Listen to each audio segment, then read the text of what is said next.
Chapter 261. Hearing this, Commander Su's face changed, and several of his bodyguards hurriedly surrounded him. One of them anxiously said, "The situation ahead is unclear. Commander Su is the commander of the army, and nothing can happen to him. Let's quickly return to camp." Su Langjiang cursed, "Your mother's dog fart. You don't even know who's coming. Yet you want me to be a general who flees in fear at the mere sight of wind? Oof." Commander Su raised his bow and thought for a moment before ordering his two bodyguards, "Go. Watch carefully and be careful at home." "Roger." The two bodyguards replied and rode towards the black mass of people in the distance. Su Langjiang looked at the dark mass in the distance and was secretly alarmed. However, judging from the speed of the black dots' movement, they weren't moving very fast. Su Langjiang patiently waited for his bodyguards to scout out the situation. When the two bodyguards got close to the enemy camp, they realized that something was amiss. There were men and women, old and young, riding horses and carriages. No matter what, they did not look like the Turkic army that was about to attack them. Emboldening their courage, they approached them and asked. To their surprise, they were nomadic herdsmen. Their chief had visited Flying Fox Pass many times to pay his respects to General Su, so they recognized him. The two personal guards hurriedly told the other party to stop where they were and let a few people back. From afar, they saw the two imperial bodyguards leading a few people back. Without waiting for orders, the personal guard beside Su Lang, General, leaped onto the back of a horse. Looking at the hand signals of the two people in the distance, he then sat back on the horse and said to Su Lang, General, it's not an enemy attack." Commander Su secretly heaved a sigh of relief and said, Let's go take a look." He urged his horse forward. "Who are they?" Seeing the two bodyguards rush up to him, Commander Su reined in his horse and asked. One of the bodyguards panted and said, "Commander Su, they're the nomadic Chong tribe in the northwest." Commander Su was startled and said, "In this winter and snow, where are they going?" The bodyguard panted and said, "They are not migrating. They are escaping back to Ming Wei garrison. They said that the Turkic army is about to attack, at least 100,000 strong." Commander Su's face changed, and he cried out, "Who said that the Turkic army is about to attack? How did you know?" His question was no longer directed at his bodyguard, but at the three knights dressed like shepherds who had returned with his bodyguard. "General Su, this is the information that I found out." One of the three men stepped forward on his horse and answered in a clear voice. This person was a slightly hairy youth. His appearance was handsome, and when he looked around, he had a bit of an imposing aura. When General Su saw him, his tone of voice, which was originally going to scold him, softened a bit. "Who are you?" Yang Fan reached into his robes, and a few Flying Fox-mouthed soldiers immediately raised their bows, knocked their arrows, and aimed at him. Yang Fan slowed down and took out a fish talisman from his chest pocket. He held it up in the air to show that it was not a weapon. Then he threw it and shouted, "General Lang, please have a look." Su Yixing caught the token in his hand and examined it carefully. He hesitantly said, "This seems to be the waist token of the Imperial Army." Su Yixing was a garrison general of the Border Army, so he wasn't very familiar with this special token of the Imperial Army. From the style, the patterns, and the materials used, he could tell that it was a special token used by the Imperial Army's generals to wear in the temporary Imperial residence. However, not every border commander knew the existence of the 100 cavalry like the back of their hand. Yang Fan said, "Yes, I am Yang Fan of the 100 cavalry of the Yulin Guards. I was ordered by the Emperor to go to the western regions on official business, and I happened to find out the secrets of the Turkic army. I have already sent someone to Flying Foxmouth to warn you. Did General Lang receive the warning?" Su Longjiang's expression turned grave as he asked, "You sent someone here? Who?" Yang Fan said, "I'd sent the scouts from Shanzhou, Gao Shiji, Big Bear, and the others to warn you first. Has General Lang met them?" The corner of Commander Su's eye twitched a few times, saying, "There were a few of them, but I did not believe their words. I have already escorted them to Liangzhou to confirm their identities." Yang Fan anxiously said, General Su, do you know how much risk we took to obtain accurate information on the Turkic army? You did not believe their words. The Turkic army can appear at any time. Do you know how many civilians will be harmed if the military plan is delayed? Even the 5,000 soldiers you have stationed at Flying Foxmouth may not be able to safely return to Mingwei. Commander Su said, "The information is true? A few days ago, I just received a signal from GNC that a large group of Turkic army is attacking GNC. Could it be that they are attacking my white pavilion?" Yang Fan loudly said, "Did Gao Shiji not report to General that the Turkic army's attack on GNC is a feint?"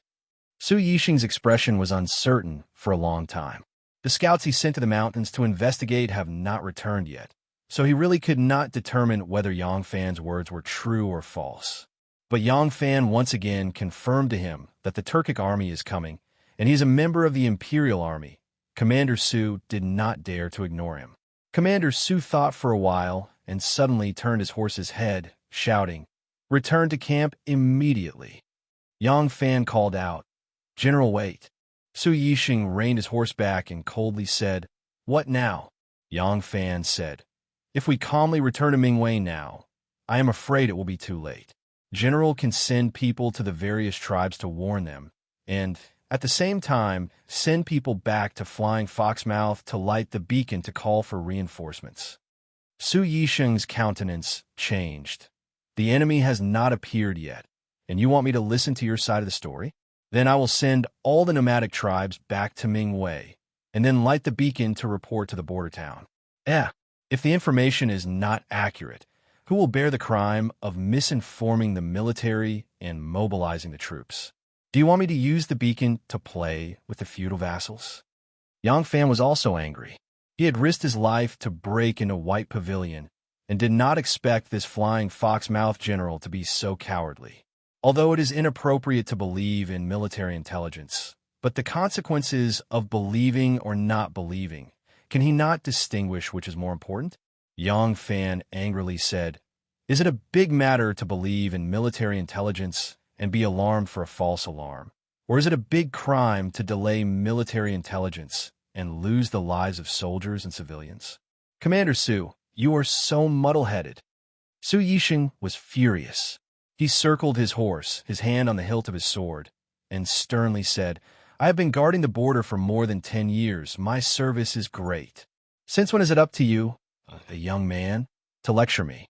Tin Ano, who was accompanying Yang Fan, saw him pressing down on his sword and could not help but reach out to hold the sword at his waist.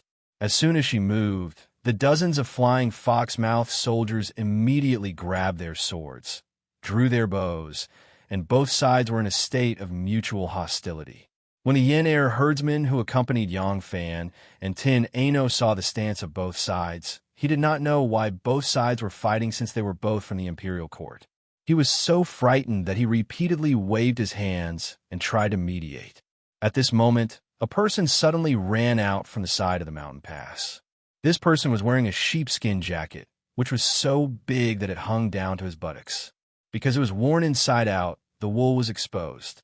If he lay in the snow without moving, it would be very difficult to see his existence. Both his legs were wrapped in leather greaves, which extended all the way up to his thighs. Using a wide leather belt, they were securely wrapped around his legs. This way, when he moved in the snow, he would not have to worry about the snow seeping into his boots. This person was practically crawling out of the mountain pass. Suddenly, he saw someone in front of him and was overjoyed. Looking at their attire, he recognized them as his brothers and couldn't help but shout, "Quick, save me! There are Turkic pursuers behind us." When the two sides heard this shout, they couldn't help but turn their heads to look. "It's Guzhou, quickly save him." When Commander Su saw that it was one of his personal guards, he couldn't help but exclaim. Almost at the same time, a few of his personal guards had already rushed over. So. Dozens of sharp arrows shot out from a valley. The sharp arrows pierced through the air, making shrill, whistling sounds. Guzhou cried out in pain as his shoulder was hit by a deep arrow, and he fell head first into the snow. Enduring the pain, he climbed up and continued to run towards his men. As soon as the bodyguards saw the Turks appear at the mouth of the valley, they immediately raised their bows and shot at them. The few Turks who rushed out of the valley did not expect that there would be so many people at the entrance of the valley.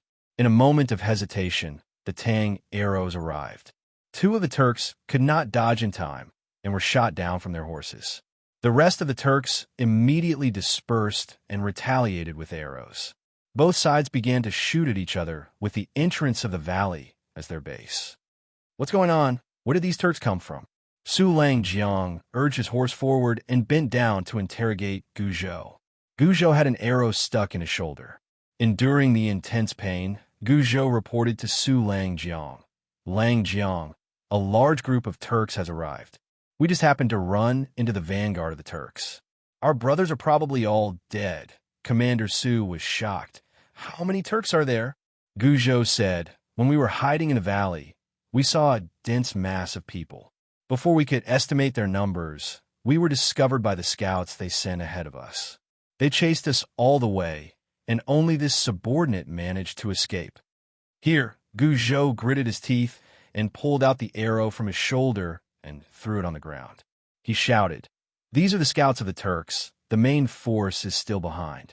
General, quickly return to Flying Fox Pass." Commander Su lifted his head to look at the entrance of the valley and saw that there were more than 10 of them. He could not help but feel his face burning. There were 2 warnings, but he did not believe them.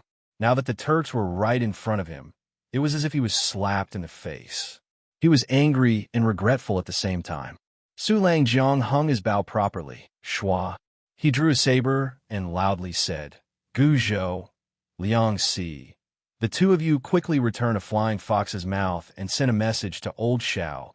Tell him to light the fire beacon and have the entire army withdraw to defend Ming Wei's garrison." Guzhou was shocked. "Commander Su, what are you doing?" Commander Su sneered. "They are just a few dozen Turks. I will slaughter them all." He urged his horse and rushed towards the entrance of the valley. At this time, the Yin tribe's shepherds saw that the Turks had indeed appeared and had already fled back to his tribe. The tribe's shepherds, who had been waiting in the same spot, listened to his narration and then looked at the fierce battle at the valley entrance. Immediately, chaos ensued, and the entire tribe sped up and fled south. Su Yixing has been in the army for more than 10 years and has been stationed at Flying Fox Pass for 4 years. Although he has always been an autocrat, his subordinates are very lenient, and he is loved and respected by the army. Seeing that he has personally charged forward, his personal guards howled and followed. Guzhou stomped his feet and was about to demand a horse from the fleeing Chong tribesmen when he suddenly saw an arrow shoot through the throat of one of his guards, and he fell off his horse. He hurriedly grabbed the horse and mounted it. Together with the other guard, he ran towards Flying Fox Pass. "What should we do?" Tin Ano gripped the hilt of her sword, and her beautiful eyes stared at Yang Fan. Chapter 262. Seeing how obstinate and self-opinionated Commander Su was, first not daring to take charge and not believing the information they had reported, thus delaying the opportunity to fight. Now, as the commander-in-chief of the 3 armies, he was personally going into battle and putting himself in danger. Yang Fan couldn't help but be furious. Tin Ano advised, "Most of the border generals are like this. They don't know how to read and rarely study, relying solely on their bravery to get promoted. Besides, he didn't believe you earlier and felt a little embarrassed. How can he leave without fighting for a while?" Yang Fan was so angry that he didn't choose his words. "Damn it, let's go. Let's go as well and bring him back in one piece. If he really dies here, it'll be even more unsalvageable. Beauty is in the eye of the beholder." Yang Fan was so angry that he cursed, but Tin Ano found it all the more interesting. She pursed her lips and didn't say anything. Instead, she followed Yang Fan and charged toward the mountain pass. The battle at the entrance of the valley had already turned into a melee. The 2 sides added up to nearly 100 warhorses, causing snow to fly and blood to fly. It was an incomparably bitter scene. Just as Yang Fan reached the entrance of the valley, 2 sabers, one from the left and one from the right, whizzed toward his body. "Huh!" Tin Ano charged forward on her horse. With a delicate shout, Her sword flickered like a snake's tongue, striking the surface of one of the sabers. With a ding, the saber was knocked away, and with a flip of her wrist, she chopped at the other person's wrist. At the same time, the steel saber in Yang Fan's hand knocked away the other saber. With a dang, the saber was jolted high into the air. Turning the saber back, he shouted at Tin Ano, "Bow!" Tin Ano understood and lowered her head, the sword in her hand, not stopping. The saber-wielding Turkic warrior couldn't pull back in time, and 4 of his fingers were cut off. With a loud cry, the saber in his hand fell off his horse along with 4 broken fingers. At the same time, Yang Fan's saber whistled past the top of Tin Ano's head with a raging gale. The saber hacked at a spear that was stabbing at him from the side, cutting it open. The people at the entrance of the valley were already engaged in a fierce battle. Yang Fan had forced the surrounding enemies away and urged his horse to rush to Su Longjiang's side. Tin Ano urged her horse to follow. Yang Fan wielded his saber fiercely and fiercely, specializing in opening and closing, forcefully blocking the enemy's weapons. Tin Ano's sword was light and nimble. Making use of the opportunities Yang Fan had created for her, she stabbed and slashed, injuring several Turkic scouts who were charging at her. Their coordination was perfect. Kill! Yang Fan used his saber to parry away a saber that had slashed at his head. Following the momentum of the saber in his hand rose up and then lowered down, like a hurricane, chopping down at the enemy's head. A Turkic soldier on the right hurriedly came to Yang Fan's rescue, thrusting his spear at Yang Fan's chest. Tin Ano's left hand shook and a string of silver light flew out. With a whoosh, the silver light wrapped around the spear shaft of the Turkic soldier.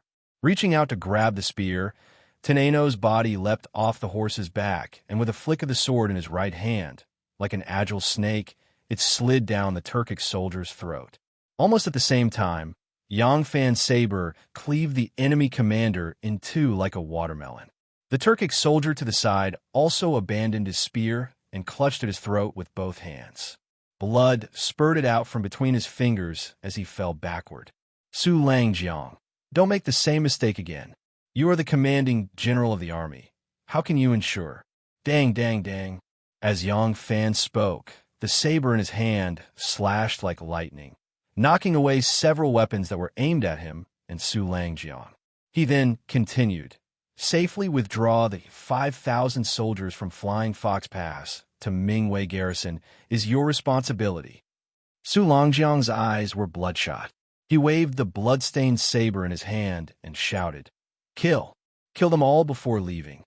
With that, he raised the reins and fearlessly charged at the enemy again. Yang Fan clenched his teeth in hatred. Helpless, he could only follow this boorish man and continue charging forward. Woo!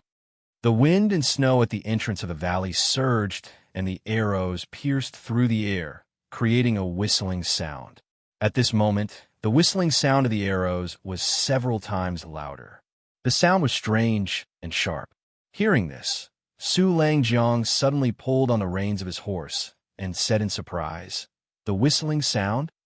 The whistling sound began at the end of the Qin dynasty and the beginning of the Han dynasty.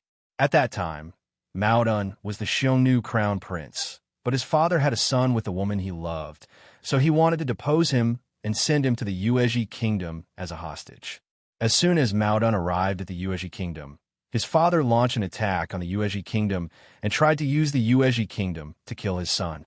Fortunately, Mao Dun was alert and managed to escape by stealing a fast horse. After that, Mao Dun developed the whistling sound. This kind of arrow was made up of a spear blade and a spear collar. There was a ridge in the middle to prevent the arc from being dented. The cross-section of the spear collar was circular, and when it was shot, it would make a shrill sound. After that, Mao Dun trained his soldiers. Wherever the whistling sound pointed, his men had to shoot, and those who disobeyed would be killed. Mao Dun first shot his beloved horse, then shot his beloved wife, and trained his guards to shoot whenever they heard the whistling sound. They had no time to consider who the other party was. The last person he shot the whistling sound at was his father, and in the end, he became the Xiongnu Chanyu. After that, The whistling sound became a special kind of arrow in the army. It could be used as a warning and also to intimidate the enemy. It could also be used to point out targets and give military orders in an army of thousands. General Sue was out hunting with his bodyguards, and they were already dozens of miles away from the flying fox mouth. It could not be his men who shot the whistling sound. So where did this whistling sound come from? In just a moment, he realized that something was wrong. From the mouth of the valley, dozens of Turkic cavalry rushed out, all of them with bows and arrows. The arrows fell like rain as they galloped and shot, even though there were only dozens of them. But because of the continuous firing of arrows, it was as if hundreds of people were shooting at the same time. The rain of arrows instantly covered the Tang army's position in the valley. Especially the whistling sound just now, it was estimated that the bow used was at least 2 stones worth of strength. The arrow was strong and fast, and one flew right into the chest of a Tang soldier. The whistling sound stopped abruptly. The sharp arrow pierced through the Tang soldier's leather armor and robe, all the way to the feather, and the arrowhead was exposed from the back. Dang, dang, dang. Yang Fan knocked away 3 arrows in succession and hid in the stirrup to avoid an arrow aimed at his chest. He glanced sideways at Tin Ano, and seeing that she was unharmed, he shouted sternly at General Sue, "General Sue, why are you still not leaving? If the 5,000 soldiers of the Flying Foxmouth lose their lives here, if the garrison of Mingwei is lost because the garrison is scattered, if Liangzhou is captured because of this, 100 deaths will not be enough to atone for your sins." Su Langjiang was startled by his roar. He saw the Turkic soldiers at the mouth of the valley were like a swarm of ants, and knew that their main force would soon arrive. Luckily, the valley was narrow. The thousands of soldiers and horses could not spread out, otherwise they would have rushed out like the tide by now. Su Langjiang could only angrily turn his horse's head and roar, "Let's retreat." By this time, the fresh troops surging out of the valley had already seen them, and even more so noticed General Sue, because his armor was too dazzling. At this time, whether it was the nomads or the armies of the Central Plains, there were very few heavy cavalry, because the main horse breed at that time was the Mongolian horse from the north, and the Mongolian horse was too short. If it was to carry a heavy cavalry, its mobility would severely restrict its power. The heavy cavalry of the Sui dynasty were utterly defeated by the light cavalry and spear wielders of the peasant army. Therefore, even though the armors of the Tang dynasty were extremely high, there were very few generals who wore such a flashy set of armor. Not only was the armor majestic, but it was also polished to the point where it shone brightly like a mirror. Under the bright sunshine today, it was practically a live target. When the Turks rushed out of the mountain pass, they were also surprised to see the Tang army here. Then they saw that there were not many Tang soldiers, and one of them was obviously a general. Although they did not understand why they would appear here with so few people, they knew that this was a rare opportunity. The Turk general who shot the arrow with his 2-stone bow immediately knocked the bowstring and aimed at General Sue. Woo! This time, he didn't use a whistling arrow, but the arrow was swift and fast. It still let out a shrill sound as it pierced through the air. Yang Fan only felt his eardrums explode. A wolf-fang arrow had already pierced through the back of General Sue, who had just turned his horse around. Almost without thinking, Yang Fan immediately chopped down with his saber. The arrow was too fast. The naked eye could only see a blur, and he slashed down based on his intuition. The saber was like lightning, meeting the shadow of the arrow. The arrow was knocked away. The speed and power of the arrow was truly frightening, the shock numbing Yang Fan's wrist. But he did not have the time to care, because this person fired another 3 arrows in succession, unexpectedly shooting at him, General Sue, and Tin Ano at the same time. The 3 arrows arrived at the same time, too much for the eye to take in. Yang Fan's legs tightened around the horse's belly, his body slanting to the side, avoiding the arrow aimed at him and slashing at the front of Tin Ano with his saber. Tin Ano had just turned her horse around and could not dodge in time. Without thinking, the sword in her hand swung out. Come! The sword was broken, and the arrow slightly changed direction, shooting towards her face. Tin Ano was so shocked that she closed her eyes. Almost at the same time, a snow-white saber light chopped down in front of her, forcibly chopping down the arrow. By this time, Yang Fan wanted to save General Su, but it was already too late. Su Langjiang had just turned his horse around. He did not even see the action of Yang Fan chopping down the first arrow for him. Although General Su was a reckless and crude man, he was very caring towards his subordinates. He was not willing to escape alone. He turned his horse around and subconsciously straightened his back. He was just about to call his personal guards to retreat together when an arrow came from behind. Pooh! It pierced through the gap of the breastplate and into the middle of his back. Ah! Su Langjiang screamed. He was thrown forward by the arrow. Yang Fan was greatly shocked. He circled his horse around and grabbed Su Langjiang's reins. "I'll take you away," he shouted. Finished speaking, he fiercely slapped the horse's buttocks with the blade of his saber, urging the horse to leave. Tin Ano was only in charge of guarding his left and right. As soon as she saw him leaving, she did not hesitate, and the three of them and 3 horses ran away. Although General Su was not a smart and resourceful general, he dared to fight in the face of battle and sympathized with his soldiers. He was loved and respected by the garrison at Flying Fox Pass and had a very high prestige in the army. These personal guards were his most trusted aides. As soon as they saw their general being hit by an arrow, their eyes turned red and not one of them was willing to retreat. They all rushed forward, fighting for a chance for General Su to escape. The fight at the valley entrance had reached its climax, but the Turkic reinforcements were still coming. After the time it took for a stick of incense to burn, the last Tang soldier who was defending the valley entrance fell down, his body full of wounds and arrows. The white snow at the valley entrance had already turned to mud, and many places were suffused with a dark red color. The Turkic general with the 2-stone iron bow urged his horse and slowly walked out from the pile of corpses.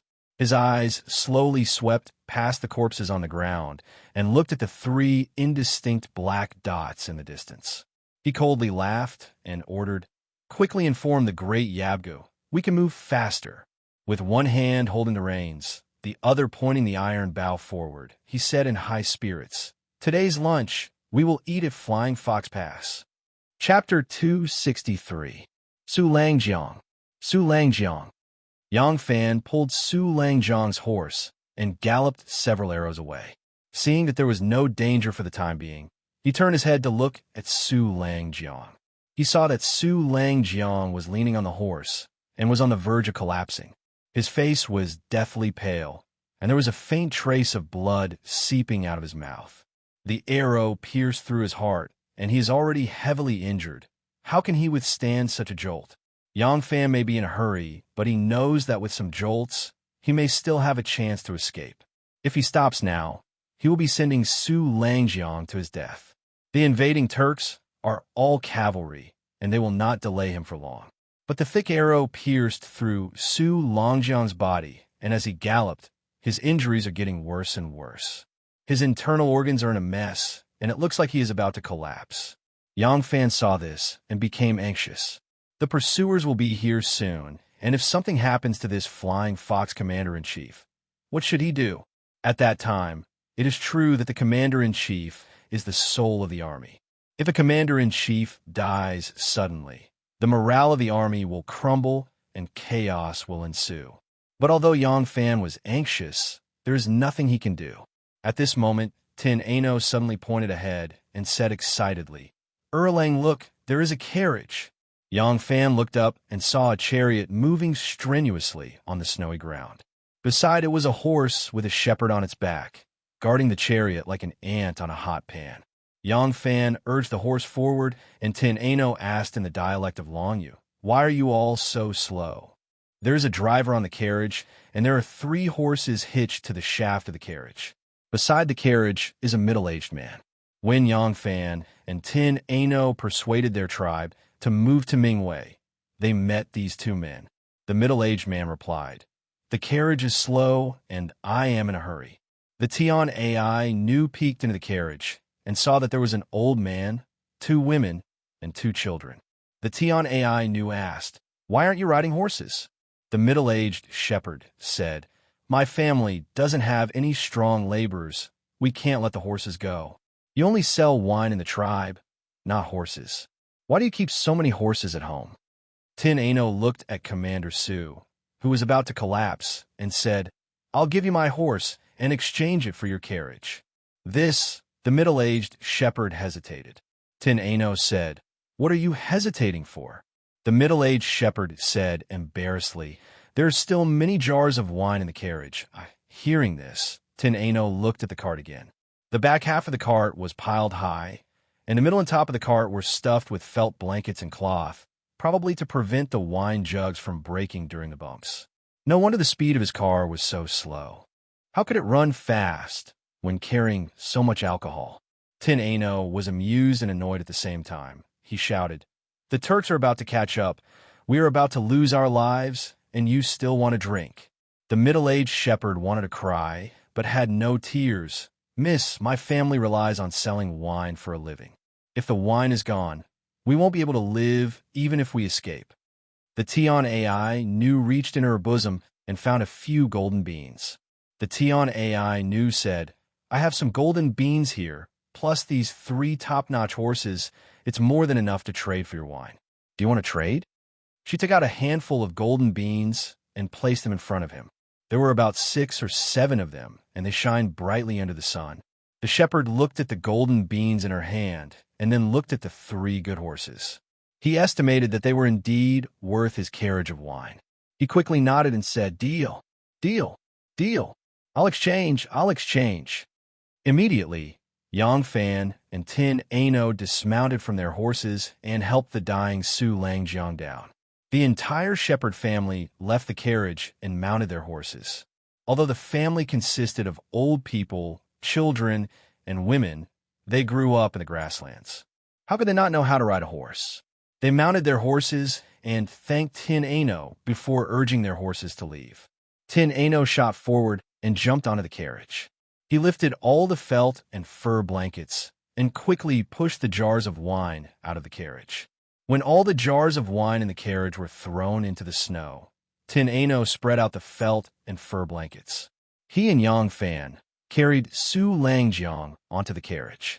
By this time, Su Langjiang was already unconscious. Tin Ano looked at the arrows deeply embedded in Su Langjiang's body and worriedly said, Erlang, I'm afraid he won't make it. Yang Fan said, Hold him up a bit and let him experience less bumps. As long as he's still breathing, it's fine. After saying this, Yang Fan let down the curtain and grabbed the horse's reins with both hands. He shouted, Go! And the carriage sped across the snowy plains. At this time, Flying Fox Pass was in a mess. The 3 armies hurriedly assembled. All the supplies that could be moved were loaded onto the carriages. Those that couldn't be moved were scattered and prepared to be burned. This Deputy General Xiao Ningfeng was more than capable of commanding. However, General Su had always been a patriarch in Flying Fox's eyes. While it was true that he sympathized with his soldiers, he treated this place like his own stronghold, and no one could disobey him. Even this Deputy General always followed his orders, so his prestige in the army was far lower than General Su's. When he gathered his troops and prepared to leave, the brigade marshals and platoon leaders under him started to argue and quarrel. Some suggested that the supplies should leave first and the main group should hurry over to support Su Langjiang. Some suggested that the entire army should retreat to Mingwei garrison. Some suggested that the troops should go to the snowy plains to fight the Turks' ambush. At this time, Deputy General Xiao could no longer control the situation. A bunch of generals and platoon commanders argued, causing Deputy General Xiao to have a headache. At this time, the Flaming Ear tribesmen ran down in a panic. Deputy General Xiao hurriedly grabbed a few shepherds and asked them about the situation. These shepherds took advantage of the battle at the entrance of the valley to escape. How would they know the exact situation there? When Deputy Commander Xiao asked, they all began to speak at once. Some said that Su Langjiang and his men had displayed their invincible might, that the Turks had been utterly routed, and that they had secured the entrance to the valley. Some said that the Turks had covered the sky and the earth, numbering in the hundreds of thousands. Su Langjiang was finished, and the Turks were about to arrive. They threw out a few sentences and ran for their lives. Hearing this, Xiao Ningfeng and the other generals and platoon commanders became more and more confused. There were a few brigade commanders and captains whose eyes were bloodshot. They roared that Deputy General Xiao was a useless coward and that he did not dare to go. They wanted to bring their troops to the rescue. Some generals urged Deputy General Xiao to quickly give the order for the whole army to retreat to Mingwei garrison. As the two sides quarreled, the entire Flying Fox Pass camp became like a pot of porridge in a market. At this time, Yang Fan hurriedly rushed over with his carriage. The garrison of Flying Fox Pass had already arrived at the foot of the hill. All kinds of carriages loaded with supplies were parked there in a disorderly manner. The generals and colonels with different opinions surrounded Xiao Ningfeng and argued endlessly. The soldiers, on the other hand, stood in the snow with their spears in their arms, not knowing what to do. From afar, Yang Fan could hear the curses and roars of the generals. He hurriedly slowed down the carriage. Lifting the curtain, he turned around and asked, "The three armies are in chaos. Can you wake him up and tell him to go next?" Yang Fan's voice trailed off. Tin Ano lightly shook his head at him and withdrew his hand from Su Longjiang's neck. He said in a low voice, "He's dead." Yang Fan's heart sank. He had gone through so much trouble to rescue Su Longjiang, but in the end, he was still dead. Yang Fan's anxiety and unease were not entirely, because Su Longjiang did not value the intelligence they had painstakingly sent over. It was also because he was the one who had confirmed that Bai Ting was the target. If the Turks had chosen Polygonum Spring and Hushi as the target, it would have also caused great harm to the people of Hushi. Although that would have put the imperial court in an even more difficult situation, and the Tubo might have interfered and taken the opportunity to direct the conflict between the princes and ministers to the Tang dynasty. He had chosen this place. He had chosen this place because it was convenient for reinforcements from the rear. In times of emergency, he could also transfer troops from the nearby border armies of Hushi and Shuafang. However, Su Longjiang's arrogance and conceit had hindered the military plan. If a single mistake had caused great harm to the people of Liangzhou, he would not be able to absolve himself from the blame. Yang Fan raised his head and looked at the top of the mountain. There were 3 beacon towers built on the top of the mountain. The weather today was very good, and the 3 beacon towers were burning with smoke.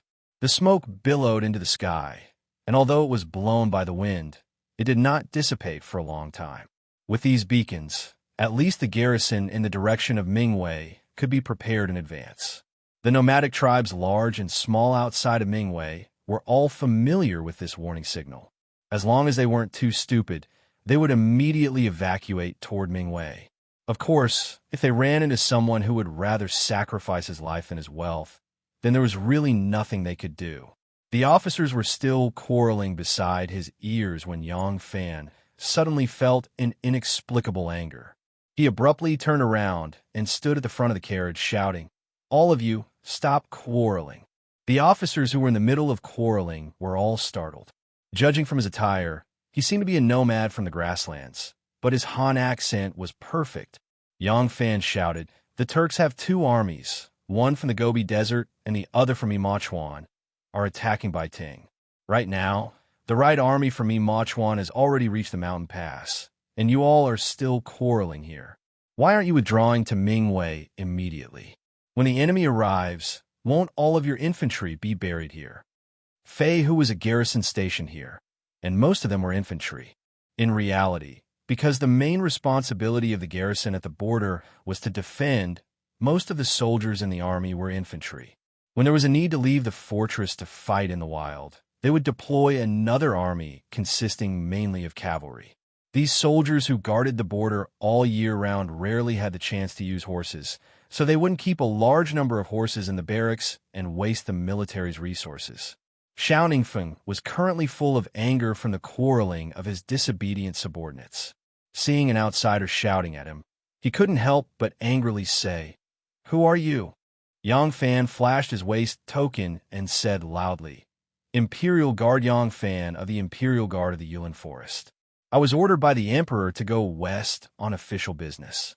I heard news of the Turks and specially came to warn you." Beside the ancient ship, Liang Si let out an ah and said, "It's him. He's the one talking to Lang General." A crowd of high-ranking military officers surrounded him and asked at the same time, "How is Lang Jiang? Is Su Lang Jiang doing well?" Lang General Su. Yang Fan hesitated for a moment. Just as he was about to make up his mind and tell them about Su Ichi's death, Lang General Su's angry voice suddenly came from the carriage. "I was originally doing very well, but now I'm about to die from anger because of you bastards." Chapter 264. General Lang. Brother Su. When the generals heard the voice, they were surprised and happy. They quickly left Yang Fan and surrounded the carriage. Someone was about to get on the carriage to lift the curtain when another angry roar came from the carriage. "Don't King get on. I've been shot in the butt and can't move at all. Do you think I look good lying here? Ouch. It hurts so much. I still want to see people in the future. Get lost." When the generals heard that Su Lang Jiang had been shot in the buttocks, they immediately roared with laughter. It was fine as long as he was still alive. The buttocks weren't vital points, and in the military, which man didn't get injured on the body? As long as his buttocks were injured, they wouldn't care. Xiao Ningfeng held back his laughter and said, "I'll get the doctor to treat General Su." Su Yixing snorted and said, "There's a barb on the arrow. We have to cut open the flesh to pull the arrow out. We don't have the time to do that now." Yang Fan turned around and stared at the curtain. He was so shocked that he almost jumped up. This was definitely Su Yixing's voice. The tone, and the thickness of the voice were all real. But wasn't Su Yixing dead? With Teneno's skills, how could he be wrong? Besides, even if he was alive, he couldn't be so full of energy. Could it be? Yang Fan suddenly thought of Teneno's godly ventriloquism. Su Yixing said angrily in the carriage, "I asked Guzhou and Liang Seer to come back and report the news. I told you to light the beacon and let the whole army return to defend the Ming dynasty. Why are you still talking nonsense here?"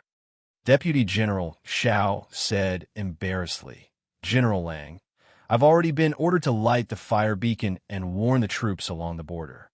We were originally going to retreat to Mingwei, but we're really worried about General Lang's safety.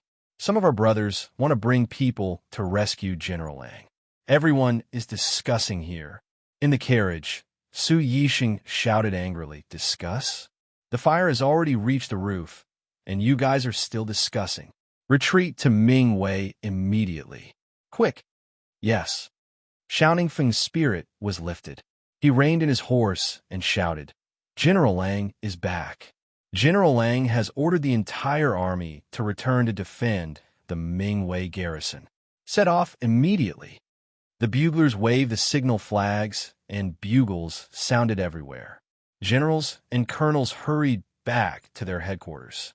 The 5,000 soldiers finally set off in the direction of the Mingwei garrison. Yang Fan drove the big carriage and was protected by the soldiers in the middle. As the fully loaded supply wagons moved in the direction of Mingwei garrison, Teneno lifted the curtain of the carriage slightly and looked at the situation outside. He frowned and ordered loudly, "Why are they so slow? Old Xiao, did you drag all our jars and jars along with you?" Xiao Ningfeng ordered his men to burn the camp on the hillside and everything that could not be moved away in time. This included the firewood they chopped in autumn and the hay they prepared for the war horses. They did not want to leave anything for the Turks. At this moment, he had just turned his horse around and heard Su Yixing shout. He rushed to the front of the carriage and said, "Yes, General Lang, we have brought everything we can." Teneno said from inside the carriage, "Burn everything. Push them to the side of the road and burn them. Don't leave anything for the Turks. With all these things, when can we rush back to Mingwei garrison? I only want our brothers to be safe. Do you understand?" Xiao Ningfeng's heart warmed, and he replied loudly, "I understand." He immediately ordered all the carriages to be pushed to the side of the road and set on fire. The horses that were used to pull the carriages were also unloaded and replaced with soldiers. This way, the speed of the procession was indeed much faster. The procession of the army is very fast, but this speed is only relative to the walking speed of an ordinary person.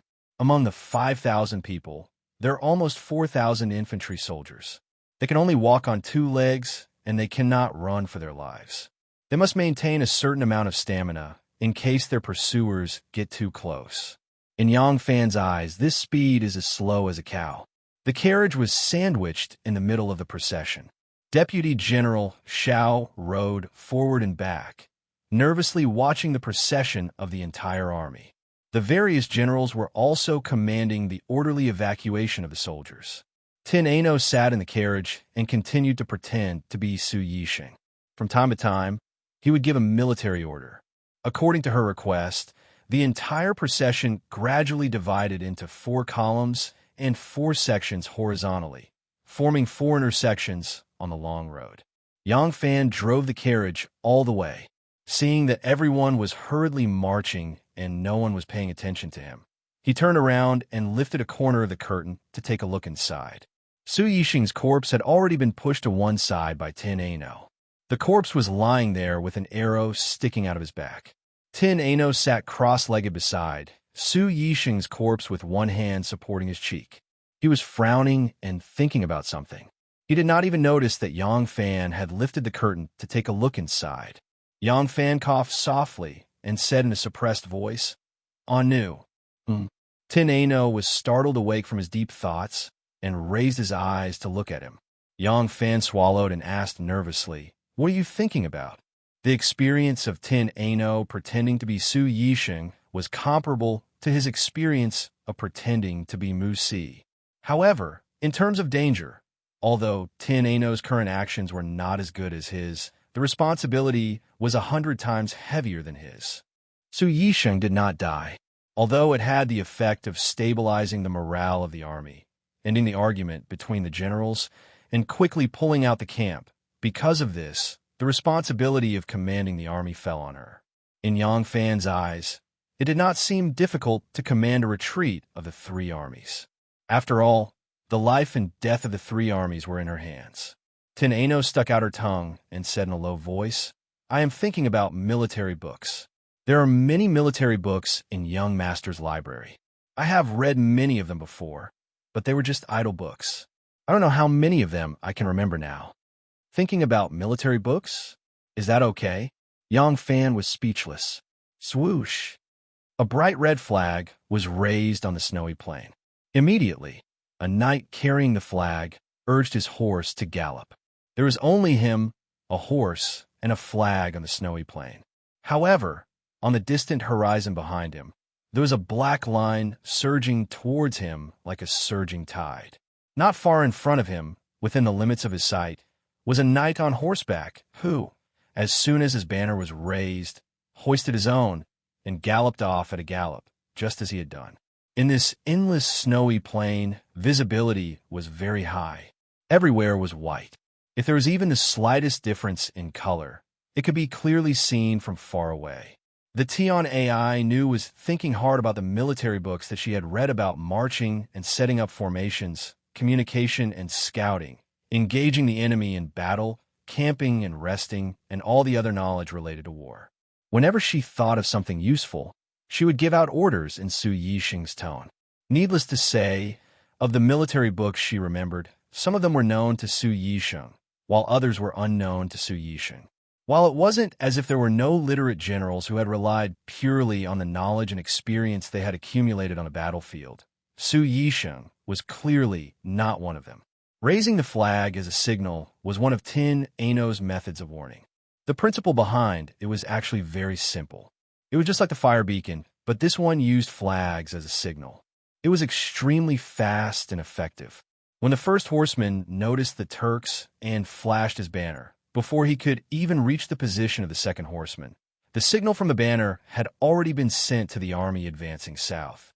By the time Tin Ano heard that the Turks had caught up, the Turks were still 30 li away. The Turkic cavalry had caught up. This was a force of 3,000 Turkic cavalry. After charging out of the valley, they had hurriedly gathered 3,000 cavalry.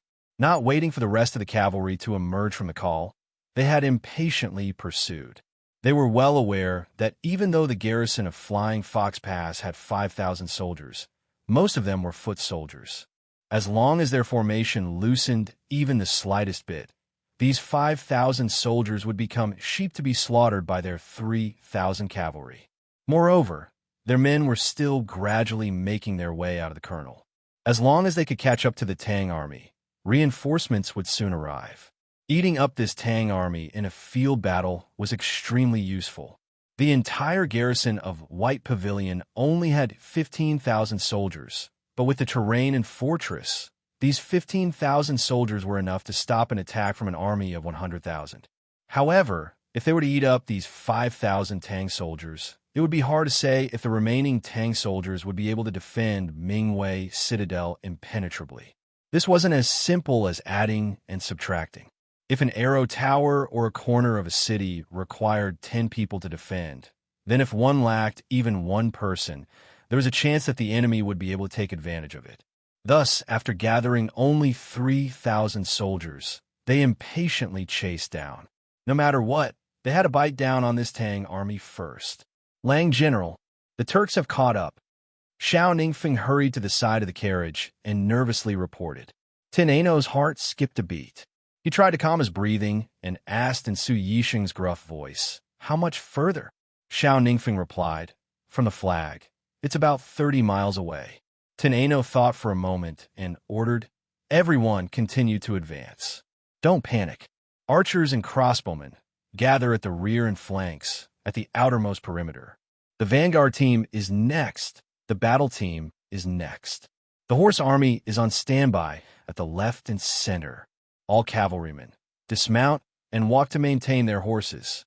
Old and weak soldiers, gather at the front and leave the main force to quickly retreat to Mingwei Citadel." Xiao Ningfeng would respond to whatever Tin Ano said. When Tin Ano was done with his instructions, Xiao Ningfeng hurriedly turned around to pass on the order. He thought to himself, Lang General's buttocks were shot today, and he actually became enlightened. In the past, when I saw him commanding his brothers in battle, he didn't seem to be so methodical. As the Tian AI knew sat in the carriage, he was thinking hard about the strategy that could be used in the military books based on the allocation, strength, and geographical situation of the army. At the same time, he had to be careful not to let his voice reveal the slightest bit of abnormality, in case Xiao Ningfeng noticed anything amiss. As soon as Xiao Ningfeng left, Tian AI Nu's shoulders slumped. She quietly crawled to the side of the sedan and called out pitifully, "Erlang, I'm so scared." Although Tin Ano was the one commanding the army on behalf of Su Yisheng, Yang Fan was even more nervous than her. He was afraid that she wouldn't be able to answer and expose her identity. Listening to her conversation with Xiao Ningfeng, Yang Fan's heart was in his throat. Hearing Tin Ano's words, Yang Fan quickly turned his head and comforted her. "Be good, don't be afraid. Do it boldly. I don't think that Su Langjiang will be any better at commanding than you." Tin Ano didn't hear anything except for the word good. This word good made Tin Ano's heart burst with joy. All the bones in her body turned soft. She sat back down dizzily and leaned against the wall of the carriage. She felt her heart beating extremely fast, and her throat was a little choked. She felt like she was about to cry. 100,000 Turkic soldiers. What returning to Mingwei Citadel? She didn't think about it anymore. The only thing that lingered in her mind was a happy sentence. He said, "I was very good." Chapter 265. General Lang, the pursuers are near. 20 li away. General Lang, the pursuers are near. 15 li away. General Lang, the pursuers are near. 10 li away. Stop. Rear formation to front formation. Stay where you are. Under Tin Ano's order, the Tang army that was marching quickly stopped. The entire army turned around and rested on the spot. They had already sent cavalry back to Mingwei Garrison to ask for reinforcements. However, Mingwei Garrison only had 2,500 cavalry. They were not sure if the defending general would dare to take the risk of the enemy swallowing up a fresh force, which would further weaken Mingwei Garrison's defenses and send reinforcements. Whether the reinforcements came or not, they could only rely on themselves now that there were no reinforcements. On the main road, only the old and weak soldiers and the cooks who were originally responsible for feeding the horses and cooking continued to march quickly towards Mingwei Garrison. Everyone else had stopped. The original rear formation was densely packed with archers and crossbowmen. Behind them were the jumping soldiers, ambushers, and other close combat infantry. The entire army was arranged in an echelon formation. This was not because of Tin Ano's order, but because it was the Tang army's usual formation. Each echelon of the Tang army was like a phalanx, but within each phalanx, the spear and shield wielders formed a small wedge formation. In truth, even though Su Yixing had been shot in the buttocks and did not want his subordinates to see him in such an embarrassing state, it was rather strange that he still refused to show himself at such a critical moment. But now, all the Tang soldiers were nervously looking into the distance, waiting for the Turks to charge over, and no one was thinking about this illogical point. The Tian AI tugged at the corner of the curtain and looked outside. The reason for their hasty retreat was because they heard that the other side had 100,000-strong army, far more than their 5,000 undefended troops could resist. The soldiers already knew this, so even before the Turks arrived, they had already gained the upper hand with a show of strength. The Tang officers and soldiers were somewhat uneasy. Tin Ano frowned and thought, the military books say that when two armies fight, the most important thing is morale. How can they withstand the attack of the Turks? She thought for a moment and shouted, "Guzhou, Liang Seer." At this time, Deputy General Xiao had run to the front to personally command the troops. Tin Ano really did not know any of the other Tang generals. Fortunately, he remembered the names of the two soldiers and shouted for them. These two men were Su Yixing's personal guards. They were indeed guarding nearby. As soon as they heard her shout, they immediately ran over. Tin Ano said, "In front of the great enemy, the brave will live, the fearful will die. What's the use of being afraid? Tell our brothers to puff out their chests and sing a song to boost our courage." Here, Tin Ano didn't know what songs they usually sang, but he knew that there must be military songs in the army. Sure enough, Guzhou and Liang Si gave the order. A moment later, a mighty and majestic song resounded through the snowy plains. The royal wind of the four seas has been subdued, and the waters have been clear for 1,000 years. The military uniform has not been worn, and today I have succeeded. Looking back at Chin Pass, which was as low as a horse, he could see the yellow river flowing straight north. Heaven's might has swept through the Jade Gate Fortress, the Hu people have sung for 10,000 li. The royal wind of the four seas has been subdued, and the waters have been clear for 1,000 years. The military uniform has not been worn, and today I have succeeded. The Lord has begun a new era of prosperity. The subjects have been loyal to the Lord. After the revolution, it will be a peaceful autumn. Groups of warriors raise their spears, bows, sabers, and even clash their weapons and shields. Beating the rhythm, they use their rough and heroic voices to sing the mighty great battle formation music. The song carried a heroic air and immediately boosted the morale of the soldiers. Amidst the song, a black line appeared on the distant snowy plains. Amidst the song, the black line turned into a surging torrent. Amidst the song, the horses were like dragons, the men like tigers, and the hoofbeats were like war drums. Amidst the song, the Turkic warriors raised their gleaming sabers high, forming a forest of gleaming blades. Amidst the song, the crossbowmen and archers released the arrows they had been preparing for a long time. Some fired horizontally, some fired backwards, and the arrows rained down on the charging Turkic army like a storm. The shields of the cavalry were like umbrellas, incapable of blocking the sudden storm. The Turkic soldiers charging at the very front were cut down like wheat. The ground was littered with corpses. The horses that had lost their owners no longer ran forward with all their might, blocking the path of the knights behind them, causing their charge to slow down slightly. The corners of Xiao Ningfeng's mouth curled up into a sinister smile. He waved his hand down fiercely and shouted, "Shoot again!" With a wave of his banner, a second volley of arrows was fired. Once again, the Turkic army closed the distance between them, and, at the same time, a large number of them were killed. The corpses and masterless war horses caused the speed of their attacks to slow down. Their original speed was unstoppable, But at this moment, they no longer had the momentum that could intimidate one's courage to resist, and the originally sharp offensive formation had also begun to fall into disarray. The Turkic cavalry commander bellowed, and the charging Turkic cavalry suddenly split to the left and right, charging into the vast snowy plains. From the looks of it, they were going to form an arc to pincer the flanks of the Tang army, while the advancing Turkic cavalry continued to attack from the middle. Seeing this, Xiaoningfeng could not help but reveal a proud smile. He ordered loudly. With a wave of the war flag, the Tang army on the left and right flanks expanded into an arc shape, protecting the two flanks of the army. They knocked their arrows and waited for the next attack. Like two sharp scimitars, the two groups of Turkic cavalry ran diagonally away from the main road, following an arc to the snowy plains. If their original position was the starting point, the arc would end at the center of the retreating Tang army.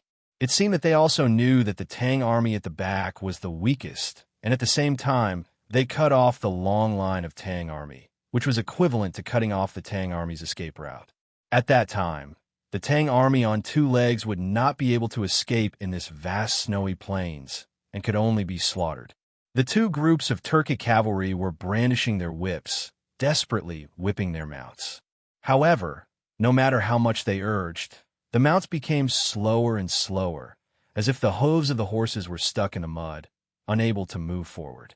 Just as they were puzzled, with a boom, a large pit suddenly appeared in the snowy plains, and several of the cavalrymen fell into the pit along with their horses.